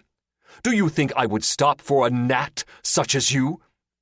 I'll kill you, Lowell says before the air is knocked from his lungs by a brutal kick to his diaphragm. They have all tried to kill me, and they have all failed, the Ebony Man says. You are no different. The violence stops with an eerie finality. Lowell waits and waits. Lowell slides his fists from his face and peers through his arms at the Ebony Man's silhouette standing before the elevator doors. The doors open, and the Ebony Man turns back to Lowell. Eventually, I will have a use for you, the Ebony Man says. So, for now, you live. But I advise you make peace with your god or gods or whatever you worship. For when I return, you and I will have our last interaction, Anson Lowell. Lowell is about to respond, but the Ebony Man moves in a blinding rush, and the last thing Lowell sees is a pitch-black foot stomping on his face. 9. Tell me something good, people, Vandervoort says from a couch that has been set between the conference table and the main bank of monitors. Any word from the kid with the radio? No, ma'am, a tech replies. What about Dr. Probst? Vandervoort asks. They're still trying to break through the concrete, a different tech says. And Anson Lowell? Did the convict make it to Antarctica? Do we have any idea what he's doing? Vandervoort asks. No one responds. Great, Vandervoort says. We're on the razor's edge of survivability as a species, in what should be the most powerful place on the planet, and we're stuck in sit-and-wait mode. I think that's the new normal now, Director Miles says. Until we can communicate with the refugee ships and work out how to get everyone into the facilities, we don't have much to do but sit and wait. For aliens, Dr. Hall interjects. Sit and wait for aliens. Thank you for reminding us, Dr. Hall, Vandervoort says. It's not like you haven't been talking about aliens non-stop for the past day. Vandervoort yawns and stretches. What time is it? She asks. I've lost all sense of day and night. It's almost 2 p.m. Eastern Time, Alvarez says. I propose we make lunch. No one responds. I'm serious, Alvarez continues. After a particularly hard op, all of us agents would get together for a meal to de-stress and unpack what happened. Alvarez nods at the many empty chairs and stations where personnel had once been before the Ebony Man's psychic attack. I think some de-stressing would be appropriate at the moment, Alvarez states. He's not wrong, Director Miles says. We should all eat. Not snack, but actual food. Let the techs rotate in and out so we have systems monitored. But there's not much for us to do right now. Vandervoort shifts and pulls herself more upright so she can see over the back of the couch. Charles? Vandervoort asks. It seems wholly inappropriate considering what we've all been through, President Nance says. But it's not a bad idea. A meal can do wonders to heal the soul. That's the folksy shit I was hoping you'd say, Vandervoort replies. Great. Who's cooking? I can, Alvarez says. I'll help, Director Miles says, especially with the drinks. May I? Joan asks. I could use some kitchen time. Grab as many people as you need, Agent Alvarez, President Nance says. And while we wait, someone get me Sergeant Bolton, Vandervoort says. We haven't heard from him in a day. Yes, ma'am, Bolton says, the sat phone to his ear, his eyes scanning in all directions as he stands tall in the striker's turret. Again, my apologies for not reporting in regularly. There's a far-off wail from one of the monsters, but Bolton doesn't panic. He's gotten good at gauging the level of threat, depending on the strength of the wails and their proximity. The one he hears isn't even close to them. We've been fighting our way mile by mile, Bolton continues. Been pissing in bottles, so we only have to stop to refuel. Bolton nods a few times. Understood, ma'am, he says. We will continue to try to contact Terry and the kids as well. He listens, then pulls the phone away from his mouth. How much farther, Joshua? We'll be there by sundown, Joshua calls from the striker's driver's seat. That close? Bolton asks, surprised. We've pushed this thing to its limit every inch of the way, Joshua replies. We'll be there by sundown, Bolton relays. I'll report as soon as I have more information. Yes, ma'am, you as well. Bolton closes the sat phone and tucks it into a pocket on his vest, making sure the pocket is closed tight against the constant and continual jostling. They're in a holding pattern until they have comms up and more actionable intel, Bolton calls down to Joshua before he can ask. Any word from the island bunker? Nothing, Joshua replies. I just checked and still no answer. Let's hope they're on the move and okay, Bolton says. I need to rescue Terry, or Lou will kill me, and we need that boy's tech to redirect the refugee relocations. With ships dead in the water, Joshua says. Bolton takes one last look around, then descends back inside the striker. He takes the passenger seat and sighs. Maybe some ships didn't get taken out by the EMP, Bolton says. If even a couple are operational, then we may have a chance. We? Joshua asks. Humans, Bolton replies. Joshua snorts. You don't think we have a chance? Bolton asks. Then why are you bothering to help me? I think a few of us will have a chance, Joshua says. Myself included. So this is purely for self-preservation? Bolton asks. Isn't it always? Joshua responds. I swore an oath to God and country, Bolton says. That's not why you're doing this. Oh? And why am I doing this? To save family, Joshua says. Your words, not mine. That's not self-preservation, Bolton replies. Depends on how you define self, Joshua says. Bolton begins to respond but keeps his mouth closed. Joshua is right. Bolton defines himself by the people he cares for. Always has. It's why he stuck by Lou for decades even without knowing Kyle was his son. Now that that particular cat is out of the bag, Bolton can't imagine a self without the Morgans. They ride in silence for several miles before Joshua sighs and curls up a lip. One last refuel, he states. Eyes out for viable stops. With intact convenience stores, Bolton says. We're low on water and food. Joshua nods. Despite the fact they'll be to the Diamondback facility by sundown, both are professional enough to know that shit goes south fast. Provisions are always a good idea to have on hand. Bolton clambers up into the turret and begins the slow process of scanning the surroundings for not only threats, but signs showing exits where fuel and food might be found. 6 miles later, Bolton sees both. Shit, Bolton says, and ducks down inside the vehicle. You see them? Yeah, Joshua says, his eyes staring out the windshield at the far-off monsters lumbering across the mountainous landscape ahead. That's a herd. There's an exit that looks workable a mile up ahead, Bolton says. If the things keep moving, then we may not cross paths.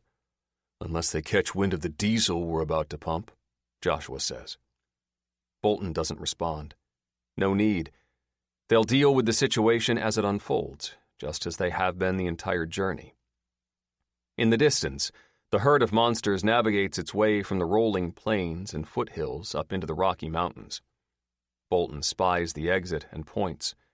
Joshua navigates the destruction and drives the striker down the twisting, broken exit and toward a surprisingly intact row of truck stops, smaller gas stations, and fast food restaurants. "Jackpot," Joshua says as he drives the striker through a Burger King parking lot that's more a theory than an actual space still usable for cars. The striker plows over a row of scorched bushes and into a well-preserved truck stop. He ignores the pumps and drives to the fuel tank hatches set into the broken asphalt. "I'll refuel. You see what provisions are available," Joshua says as he jumps out of the striker. Bolton has gotten used to Joshua's solo operator demeanor. He doesn't argue, grabs an M4, and jumps out of the vehicle, weapon up and aimed at the doors to the truck stop store. The smell of death is in the air, but that's no longer unusual. Bolton proceeds cautiously. 2 of the many windows are shattered, but both front doors are still intact. And locked. "Doors are locked," Bolton calls to Joshua. Joshua pauses at the rear of the striker and looks about the area. "Be careful," he says. "Might be survivors inside." "That's what I'm thinking," Bolton says. "I'm going around back. Stay alert." "Always," Joshua says, then is lost from sight as he carries the siphon gear around the striker to the fuel hatches. Bolton moves away from the front doors and slowly circles the large building until he finds the rear entrance. He also finds the source of the death smell. A pile of human corpses is neatly stacked over by the dumpsters, each carefully positioned so if they shift, they'll fall against the fencing surrounding the dumpsters. Deliberate care for the dead. Bolton is certain there are survivors inside the truck stop store. He tries the door handle. Locked. Instead of taking a risk and ending up in a firefight, Bolton retreats from the store and works his way to Joshua. "Locked up," Bolton says, "and the dead are stacked behind the building.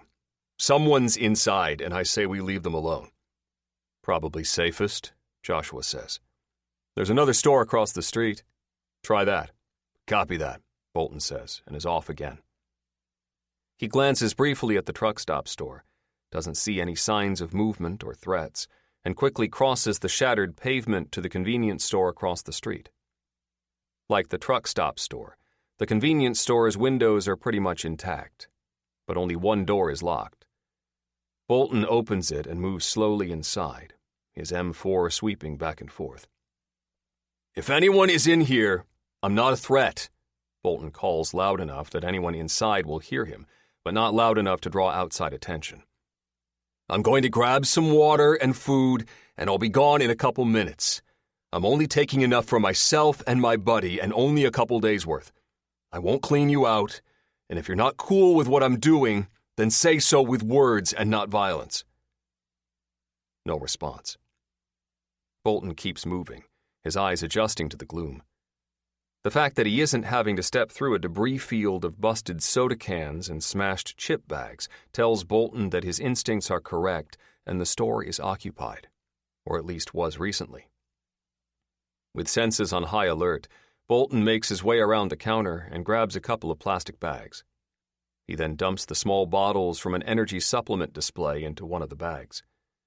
Before leaving the counter, Bolton notices that the under-the-counter rack that would have held a shotgun is empty. Carefully, Bolton moves to the drink cooler and snatches out 2 gallons of water and a couple of fruit drinks. Then he turns and surveys the snack racks and fills a bag with pretzels and trail mix. "You can leave that right there," a voice says from behind Bolton. "That ain't yours to take." Bolton sets the bags down and slowly turns around with one hand up and the other still holding the M4. A woman is staring out through one of the drink cooler doors, the missing shotgun aimed directly at Bolton's midsection. "I only need a little," Bolton says. "Can I take half of what I've gathered?" "Leave it all," the woman says. "No more deliveries. Everything here has to last." "Understood, ma'am," Bolton responds. May I take 2 water bottles and the trail mix? My buddy and I are heading to Colorado Springs and can use the supplies for the last stretch. Last stretch? The woman laughs, but the shotgun doesn't waver. There is no last stretch. The roads are gone between here and Colorado Springs. The roads are pretty much gone everywhere, Bolton says. We can make it. Not unless you're driving a tank, the woman says with another laugh. When Bolton doesn't respond, her eyes go wide. Are you driving a tank? Something like that, Bolton says. The woman could be in her late 40s or early 50s, but Bolton's not sure due to the bad lighting and the fact that survivors tend to look a lot older than they are. Her hair is pulled back into a ponytail and threaded through the back of a Broncos cap. Her clothes are flannel and denim and look clean. Are you by yourself? Bolton asks. The woman gives Bolton a condescending look. Right, stupid question, Bolton says. You shouldn't tell me either way. They stand there for a full minute. Ex-military? Bolton finally asks. Could be, the woman says. Doesn't matter. You don't need training with a hinge buster. Hinge buster. Definitely ex-military. If it's just you, then we have room, Bolton says. You can come with us. That's a very nice offer of rape, the woman replies. Bolton smiles and nods. Understood, he says. May I please take some supplies? 2 water bottles and a couple bags of trail mix is all I'm asking for. The woman sighs and nods. Thank you, Bolton says, and crouches slowly to remove everything except for 2 water bottles and a couple bags of trail mix. He loops the bags around a wrist and stands up just as slowly. Listen, he says as he moves toward the front doors. I can't give you details, but I can give you coordinates. I'll write them down at the counter. If you decide to leave, then go toward those coordinates. There's a government bunker north where we need everyone to evacuate to. Everyone? Who's everyone? The woman asks as she emerges from the drink cooler's main door. You mean the assholes across the street? I don't know who's across the street, Bolton says. The doors were locked, so I came over here. Bolton sets the bags on the counter, grabs a pen, and writes the coordinates directly on top of the counter. It'll take you a few days to get there, and there's not much time left, so if you're going to leave here, then do it today, Bolton says. If you wait, then it'll be too late. I have no idea what you're talking about, and I appreciate the offer, but I ain't leaving my store, the woman says. Totally understand, Bolton says, snags the bags, and walks backward to the entrance and out the door. Good luck, ma'am.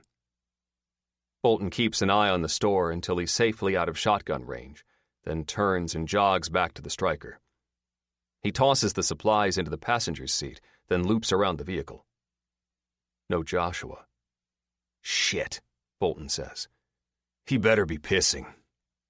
Less than a minute later, Joshua comes walking out the front doors of the truck stop store, his arms heavy with bags of food and water. The man is also coated in fresh blood. Bolton can tell by how Joshua is walking that none of the blood is his. Joshua stows the bags of supplies in crates in the rear of the striker, then walks around to the driver's side. Before hopping in, he cracks open a water bottle, dumps it over himself, then rips into a roll of paper towels so he can blot himself dry and somewhat clean. They jumped me about a minute after you left, Joshua states as he takes his seat, slams the door, and starts the vehicle. I warned them, but they didn't listen. I let them march me inside. Did you warn them a second time? Bolton asks. Joshua gives him a pointed look, then pulls the striker away from the truck stop.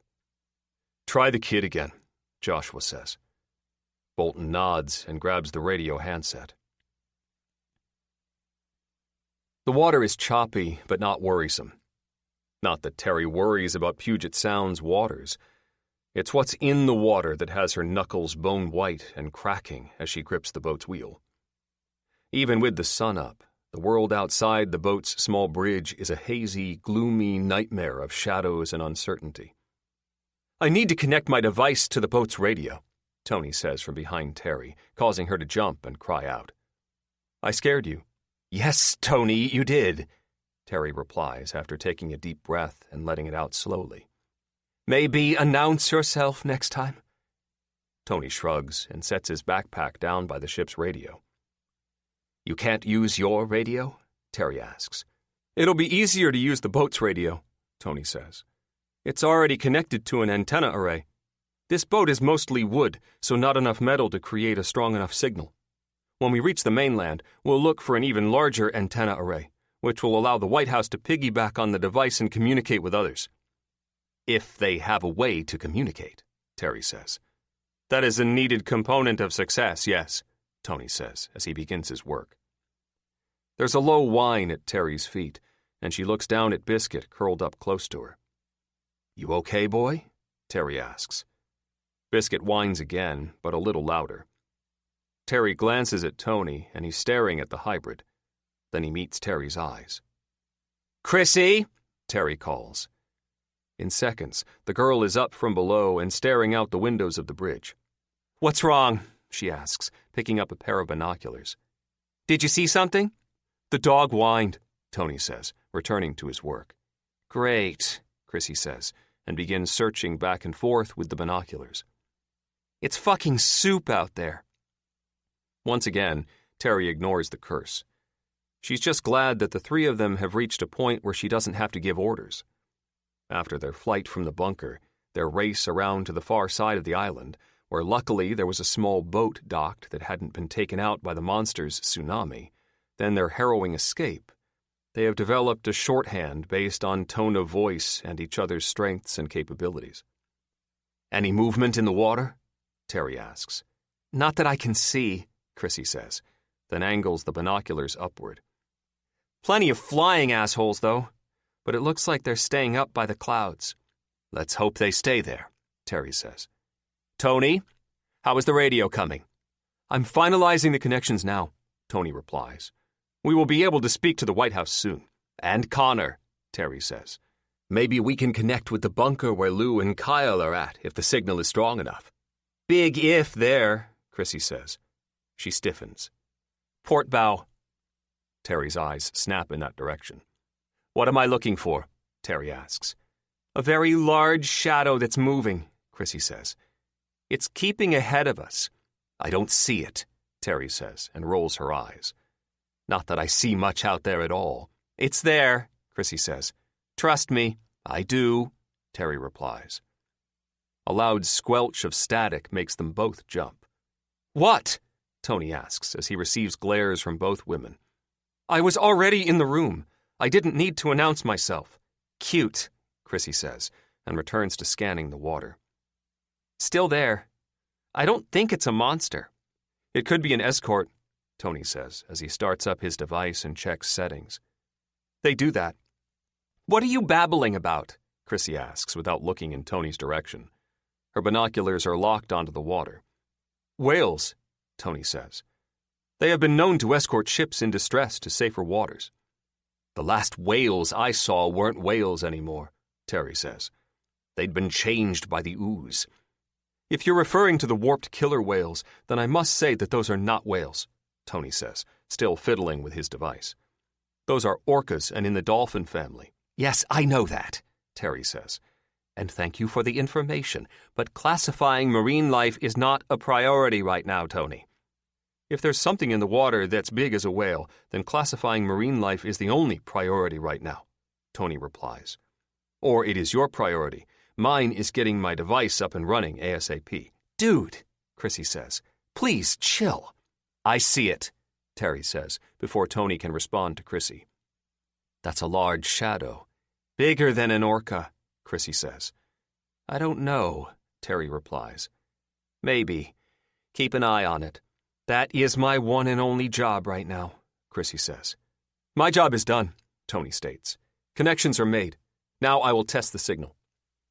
He fiddles with the device and the radio simultaneously until a consistent hum issues from the radio's speakers. I will call the White House now, Tony says as he places the handset up to his mouth. Thanks for the play-by-play, Chrissy says. It's cutting in front of us. I see it, Terry says. Hello? This is Tony Rochester calling the White House. Over, Tony says. We are receiving you loud and clear, a voice replies. Please hold for Ms. Vandervoort. I find that humorous, Tony says. Please hold for Ms. Vandervoort. Tony, good to hear from you, kid. Vandervoort's voice booms from the speakers. Turn it down, Chrissy says. Damn. Hello, Ms. Vandervoort, Tony says. We have escaped the island and are heading to the mainland, where we will travel a long distance, then rendezvous with Sergeant Bolton. Bolton? You haven't spoken to him yet? Vandervoort asks. I was just now able to get my device operational by connecting it to the boat's antenna array, Tony says. Should I have called Sergeant Bolton before calling the White House, Ms. Vandervoort? I should probably be on the call, Terry says. I think it's better if you pilot the boat, Chrissy says. You can call back after we safely get to land. That's why I haven't asked Tony for the handset, Terry says. Could you repeat that, Ms. Vandervoort? Tony says. Sergeant Bolton is completing his mission and going to the Diamondback facility in Colorado, Vandervoort says. Then he is coming to get the three of you. 4, Tony says. 4? I thought it was only you, Ms. Morgan, and the girl, Vandervoort says. The girl? Really? Chrissy grumbles. I was counting Biscuit, Tony says. In case there's limited room in the vehicle Sergeant Bolton uses to rescue us with, I want to make sure that all members of our party are accounted for. No dog left behind. Terry and Chrissy share a quick look, then start laughing. Tony frowns at them, but keeps his attention on the radio. Ask her why the change in plans, Terry says. Tony relays the question. Let Ms. Morgan know that you can contact Sergeant Bolton directly as soon as we are finished speaking, Vandervoort says. I will do that, Tony says. I heard, Terry says, before Tony can repeat the message that all of them heard. How soon will your tech be fully operational? Vandervoort asks. There's a voice in her background. Yes, I know I sound like Star Wars, Gordon. Go back to making sandwiches, all right? A sandwich sounds delicious, Tony says. I could go for a sub, Chrissy says, with extra pickles and piled high with cheese. Stop, Terry says, her stomach rumbling. Focus on the shadow. Starboard bow, Chrissy says. It moved to the other side. It's not a monster, Terry says. Otherwise it would have attacked by now. An escort, like Tony said, Chrissy says, and lowers her binoculars. Do you think it's the only thing in the water, young lady? Terry asks.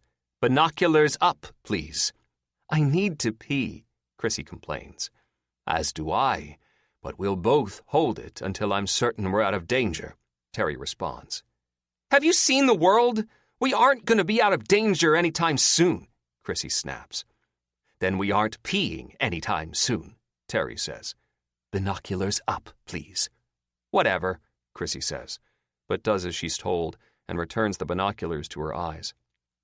Yep, the shadow is still there and everything still looks like shit. Thank you for the report, Terry says with a smirk. She glances behind her and points her chin at a stool tucked off to the side. Could you get that for me? She asks. My legs are killing me. Can I lower the binoculars or do I need to blindly shuffle backward? Chrissy asks. The stool, please, Terry says. Chrissy decides to shuffle backward with the binoculars still held to her eyes. She slaps behind her for a minute until her palm smacks the stool, then she shuffles forward and pushes the stool into the backs of Terry's legs. Multitasking, Chrissy says. Appreciated, Terry says, and sits down with a loud sigh. Biscuit whines and everyone freezes. But nothing happens. No eruptions in the water, no tentacles shooting toward the bridge, no signs of the winged monsters diving down at them. Call Connor, Terry says to Tony. I'm going to disconnect my call with you and call Sergeant Bolton now, Ms. Vandervoort, Tony says. Let me know the second you find a large enough antenna array to connect everyone together, Vandervoort says. Terry does not miss the slight desperation in Vandervoort's voice. I will, Ms. Vandervoort, Tony says. Goodbye. He cuts the call and then taps at his device. Now for Sergeant Bolton, Tony says. I'll want to speak to Connor, Terry says. You take the wheel, Tony. I would prefer not to, Tony says. I would prefer to operate my radio device. Tony, you know how to operate this boat better than Chrissy, Terry says. You should take the wheel. I do not believe, Tony. Take the wheel, Terry insists. Don't look at me, Chrissy says to Tony. I have binocular duty. Tony mumbles complaints but doesn't argue and replaces Terry at the wheel. She takes the stool with her to the radio. May I use the stool? Tony asks. No, Terry replies. Tony shrugs as Terry puts the handset to her mouth. Connor, this is Terry. Over, Terry says. Terry, thank God, Bolton's voice calls out. I was starting to worry. We had to escape the island, Terry says. The bunker was breached and no longer safe. Escape the island? You're out on open water? Bolton asks, the fear evident in his voice. Please be careful, Terry. Water isn't any safer than land. We are very aware of the dangers, Connor, Terry says. We have spoken to Ms. Vandervoort. What's this about you completing your mission instead of coming to rendezvous with us? Completing the mission might be a half-truth, Bolton says. We're almost to Diamondback. My hope is we will find an aircraft that's not only large enough for us to come get you, but still operational. Do you believe you'll find a working aircraft there? Terry asks. I think so, Bolton says. If the rumors I've heard are true, then they were working on some silent infill-exfil vehicles, aircraft being the main focus. Silent? Why does that matter now? Terry asks. It's how they stay silent that I'm thinking about, Bolton says. No engines, instead something to do with using the Earth's magnetic field. But we'll know for sure when we get there. What's your ETA? Terry asks. There's a pause. About 2 hours, Bolton says. I'll contact you the second we know what we're dealing with. Keep your radio on this time. Shouldn't be a problem now, Tony says from his place at the wheel. We will, Terry says to Bolton. Connor, have you told Kyle and Lou that I'm alive? Shit, Bolton snaps. I'm an idiot. Don't worry about it, Terry says. You've been busy. We've all been busy. I'll call Vandervoort and have her relay the message. No, I'll do it, Bolton says. You focus on getting to land safely. All right, thank you, Terry responds. Stay safe out there, Connor. Yes, ma'am, Bolton says. Out. The radio goes silent. How is it looking? Terry asks, returning her focus to the world outside the boat. Shadow still there? It is, Tony says. And it's been joined by 2 more. What? Chrissy exclaims, her head whipping back and forth. Where? There's a second shadow just beneath the first one, Tony says. The third shadow is on the other side. We have 3 escorts. 3 is better than 1, Terry says. We'll take the help. Why do you think they're helping us? Chrissy asks. It's been a while since a boat has been in the water, is my guess, Terry says. They were used to them being about. It was familiar.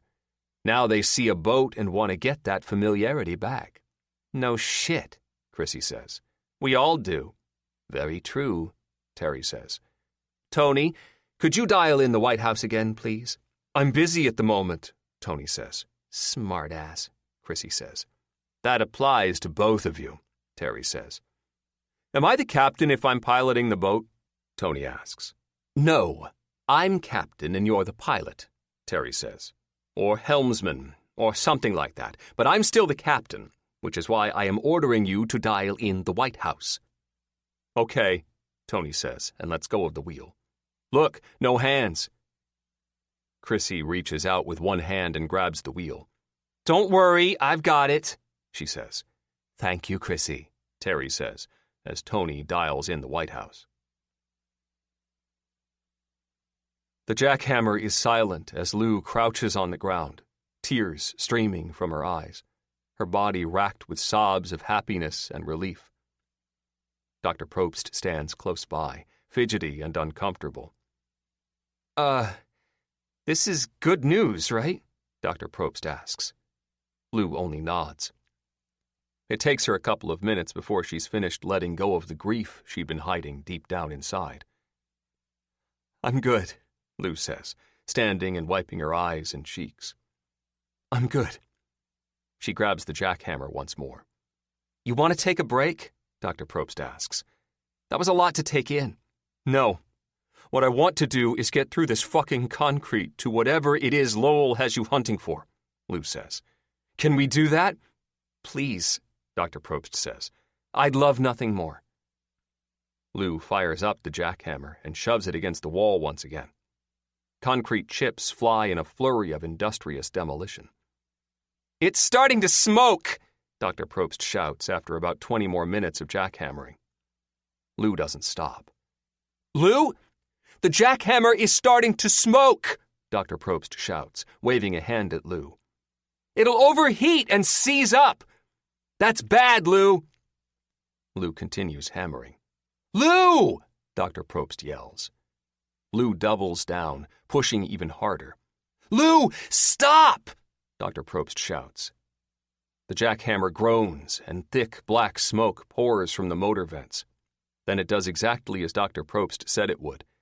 It seizes tight.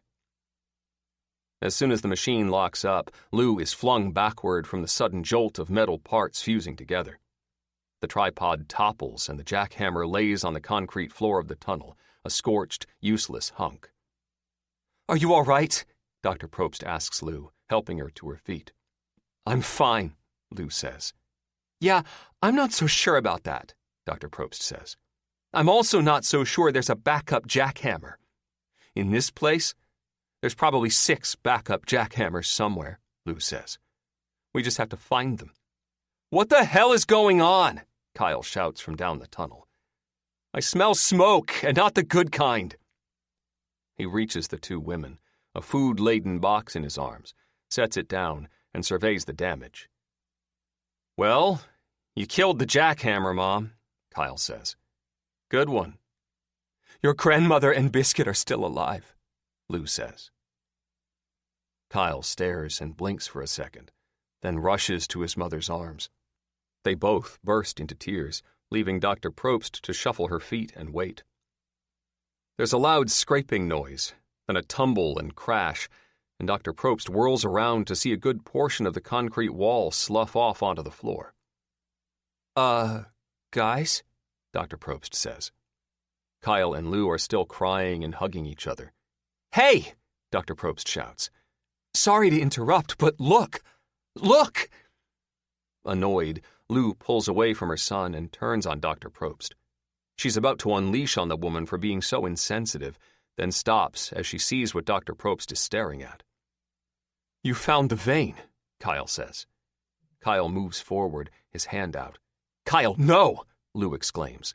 It's all right, Mom, Kyle says. I can touch this. You shouldn't, but I think I can. You think? Dr. Probst asks.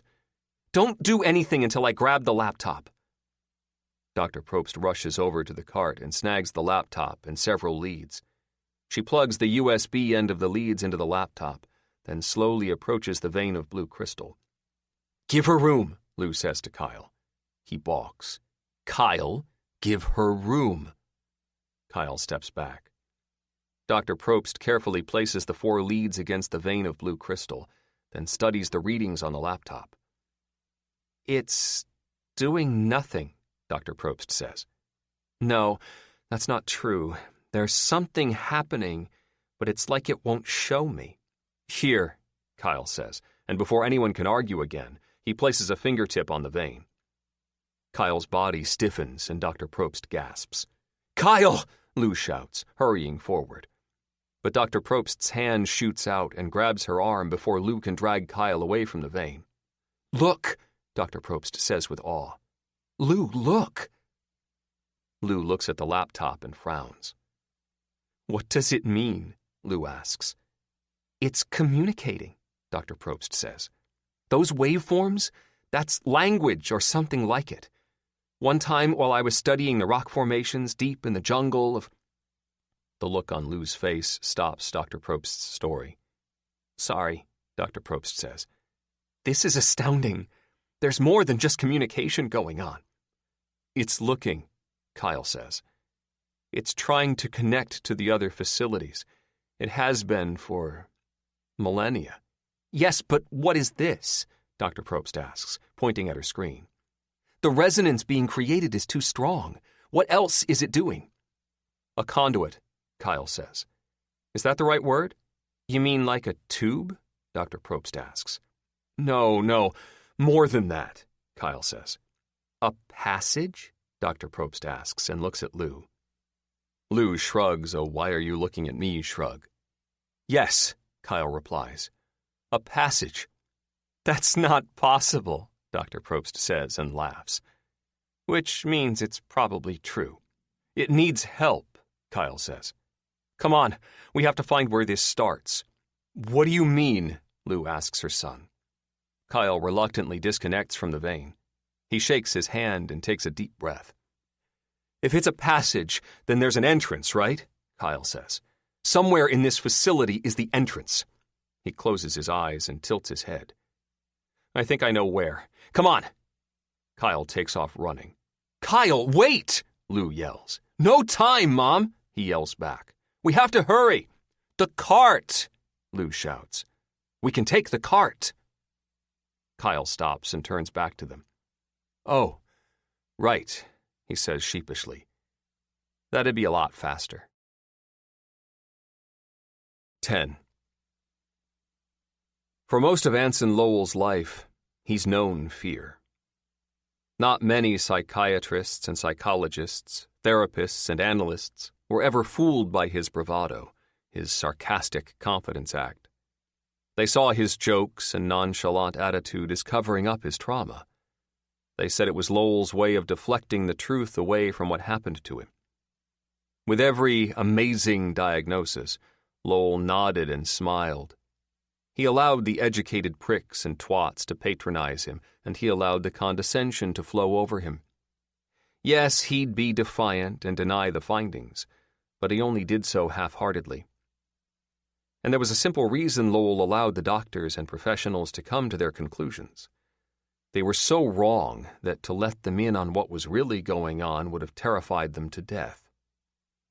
The truth was that Lowell wasn't hiding from trauma or trying to mask his pain. No, he was using it as a wall for something so much worse. Rage. Real rage. Not the rage he'd used on the people he'd killed. That was kid stuff.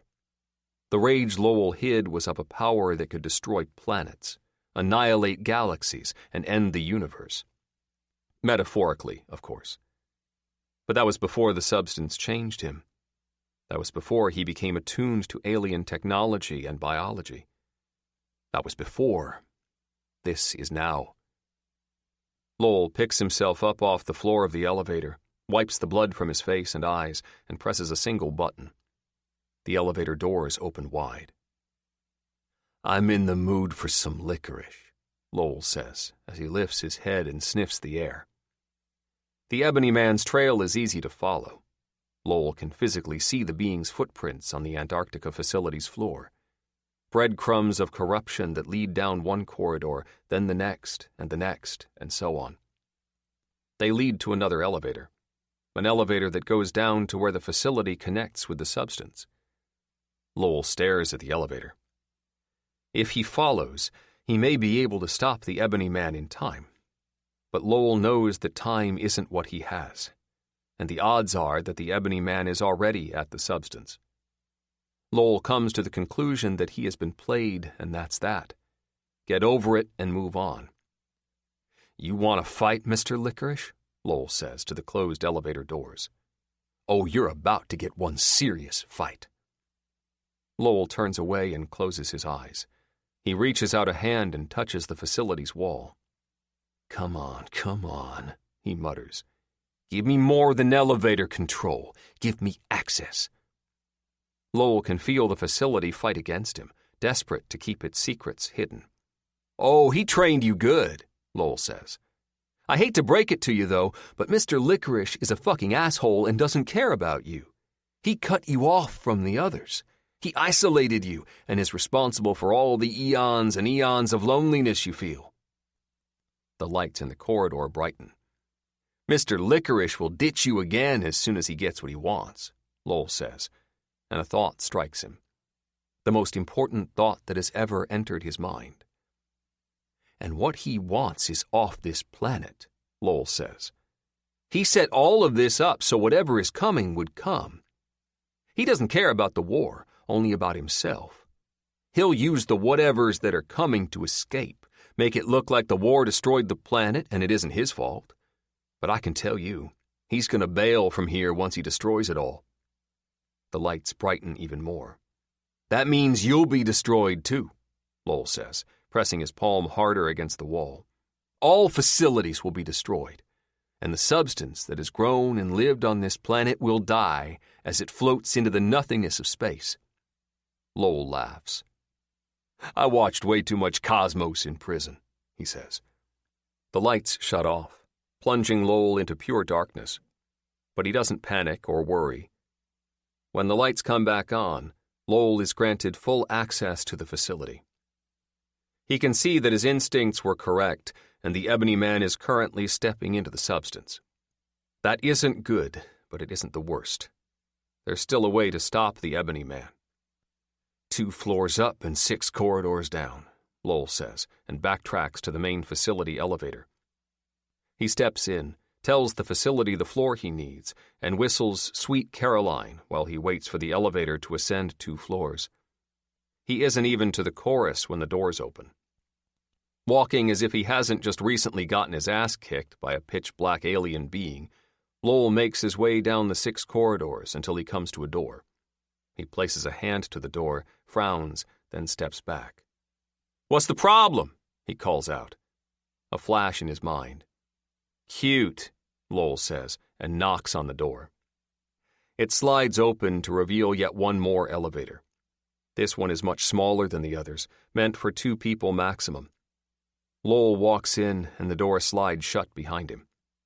But instead of a feeling of being moved up or down, Lowell is jolted to the right as the elevator moves suddenly sideways.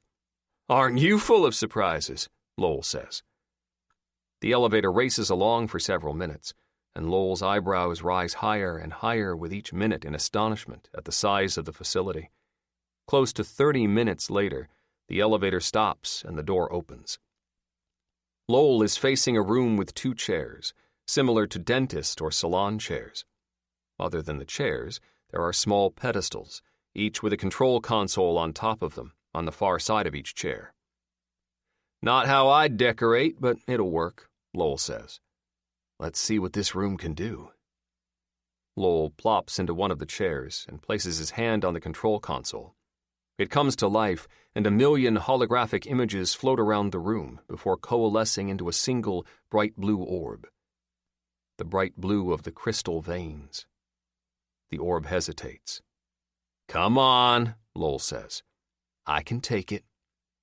The orb bobs up and down, then slams into Lowell's chest. His eyes widen and he gasps, then slowly starts to take deep, even breaths. "I got it from here," Lowell says, and closes his eyes. Lowell taps into the power of the blue light as his consciousness descends deep within the facility, diving lower and lower until he leaves the facility and is immersed in nothing but rock. Rock containing the vein of blue crystal. "Still cut off," Lowell says to himself. "But I can feel you working on it. There's a signal far off and growing stronger. Come on, Cheryl. Do your geologist magic and get these veins talking to each other again." A bright flash distracts Lowell from the almost connection. He pauses, then decides to follow the flash, bringing his mind up out of the rock and back into the facility.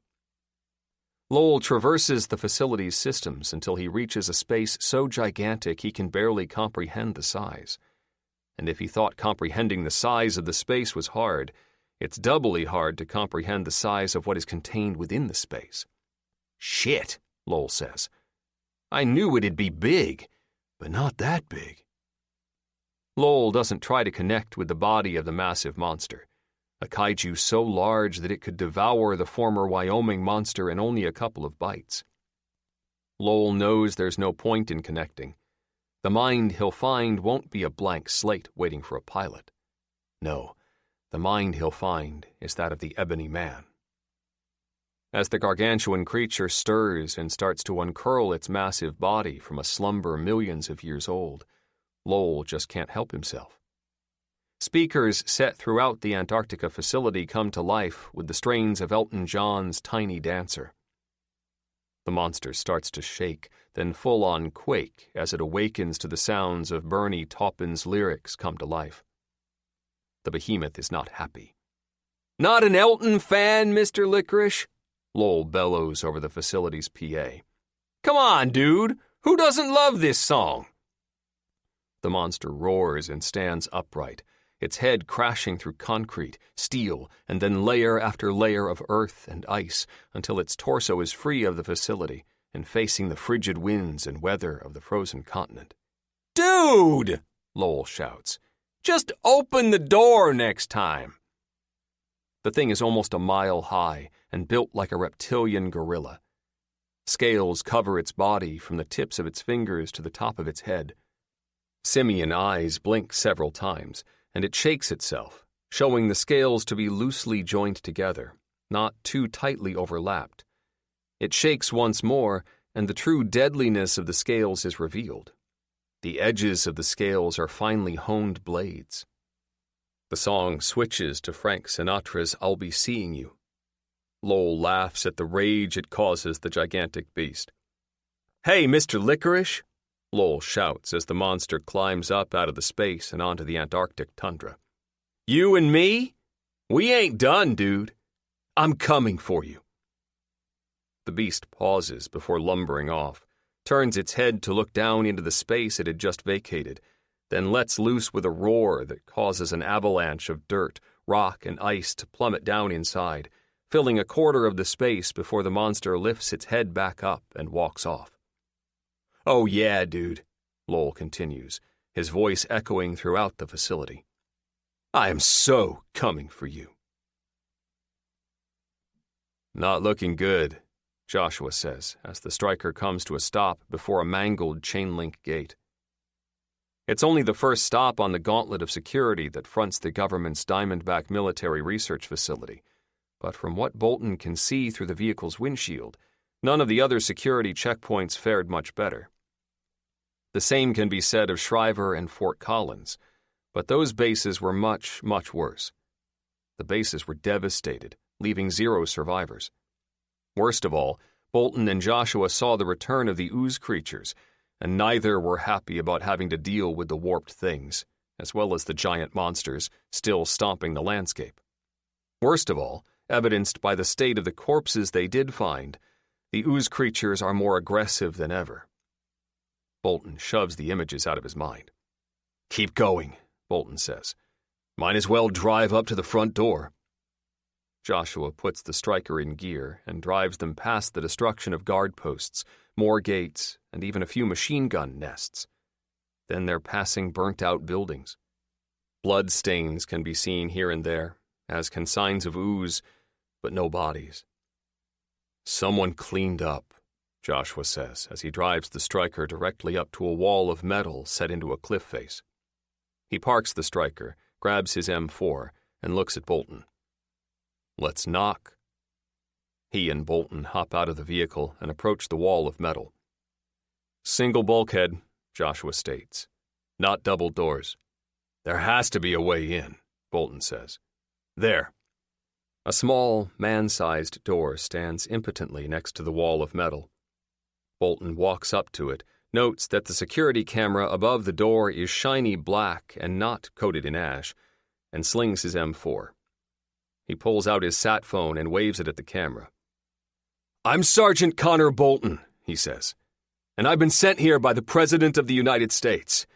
We need to get inside so we can see what aircraft you have available that might still be operational. It's a matter of the planet's safety and humanity's survival." "If that doesn't do it, then we're screwed," Joshua says, facing back the way they came, eyes checking for threats. "We aren't getting inside unless they let us in." Bolton waits, then waves the sat phone again. "If your systems are working, then you can use face rec to see that I am who I say I am," Bolton shouts. "This phone is a direct line to the White House Situation Room. If you won't let us in, then at least send someone out." "We have movement," Joshua says. Bolton turns to face him, then follows his sightline to a collapsed personnel barracks about 200 yards off. "People?" Bolton asks, bringing his M4 around and up to his shoulder. "I'm not sure," Joshua responds. "I don't think so." "Shit," Bolton says. "Back in the Striker." "Retreat?" Joshua replies. "Regroup," Bolton says. "We'll be safer inside the Striker." "We'll be safer inside this mountain," Joshua says, but doesn't argue and walks briskly to the Striker, his eyes never leaving the demolished barracks. Bolton follows closely behind, and they both hop up into the Striker, then lock it down. "I'll take the turret," Bolton says. "I can keep an eye on the door, too, from up there." "Watch yourself," Joshua says. "I think it's big." "They all are," Bolton says, and climbs up into the turret. The higher vantage point doesn't reveal any new sights, but a sound does reach Bolton's ears, and he puzzles over it. "Do you hear that?" he calls down into the Striker. "Claws," Joshua replies. "That's my thought, too," Bolton says. "None of the diesel junkies sound like that when they walk." "That's because it's not a diesel junkie," Joshua says. "Look." From out of the rubble comes a beast on all fours. It raises its snout, sniffs, then turns and faces the Striker.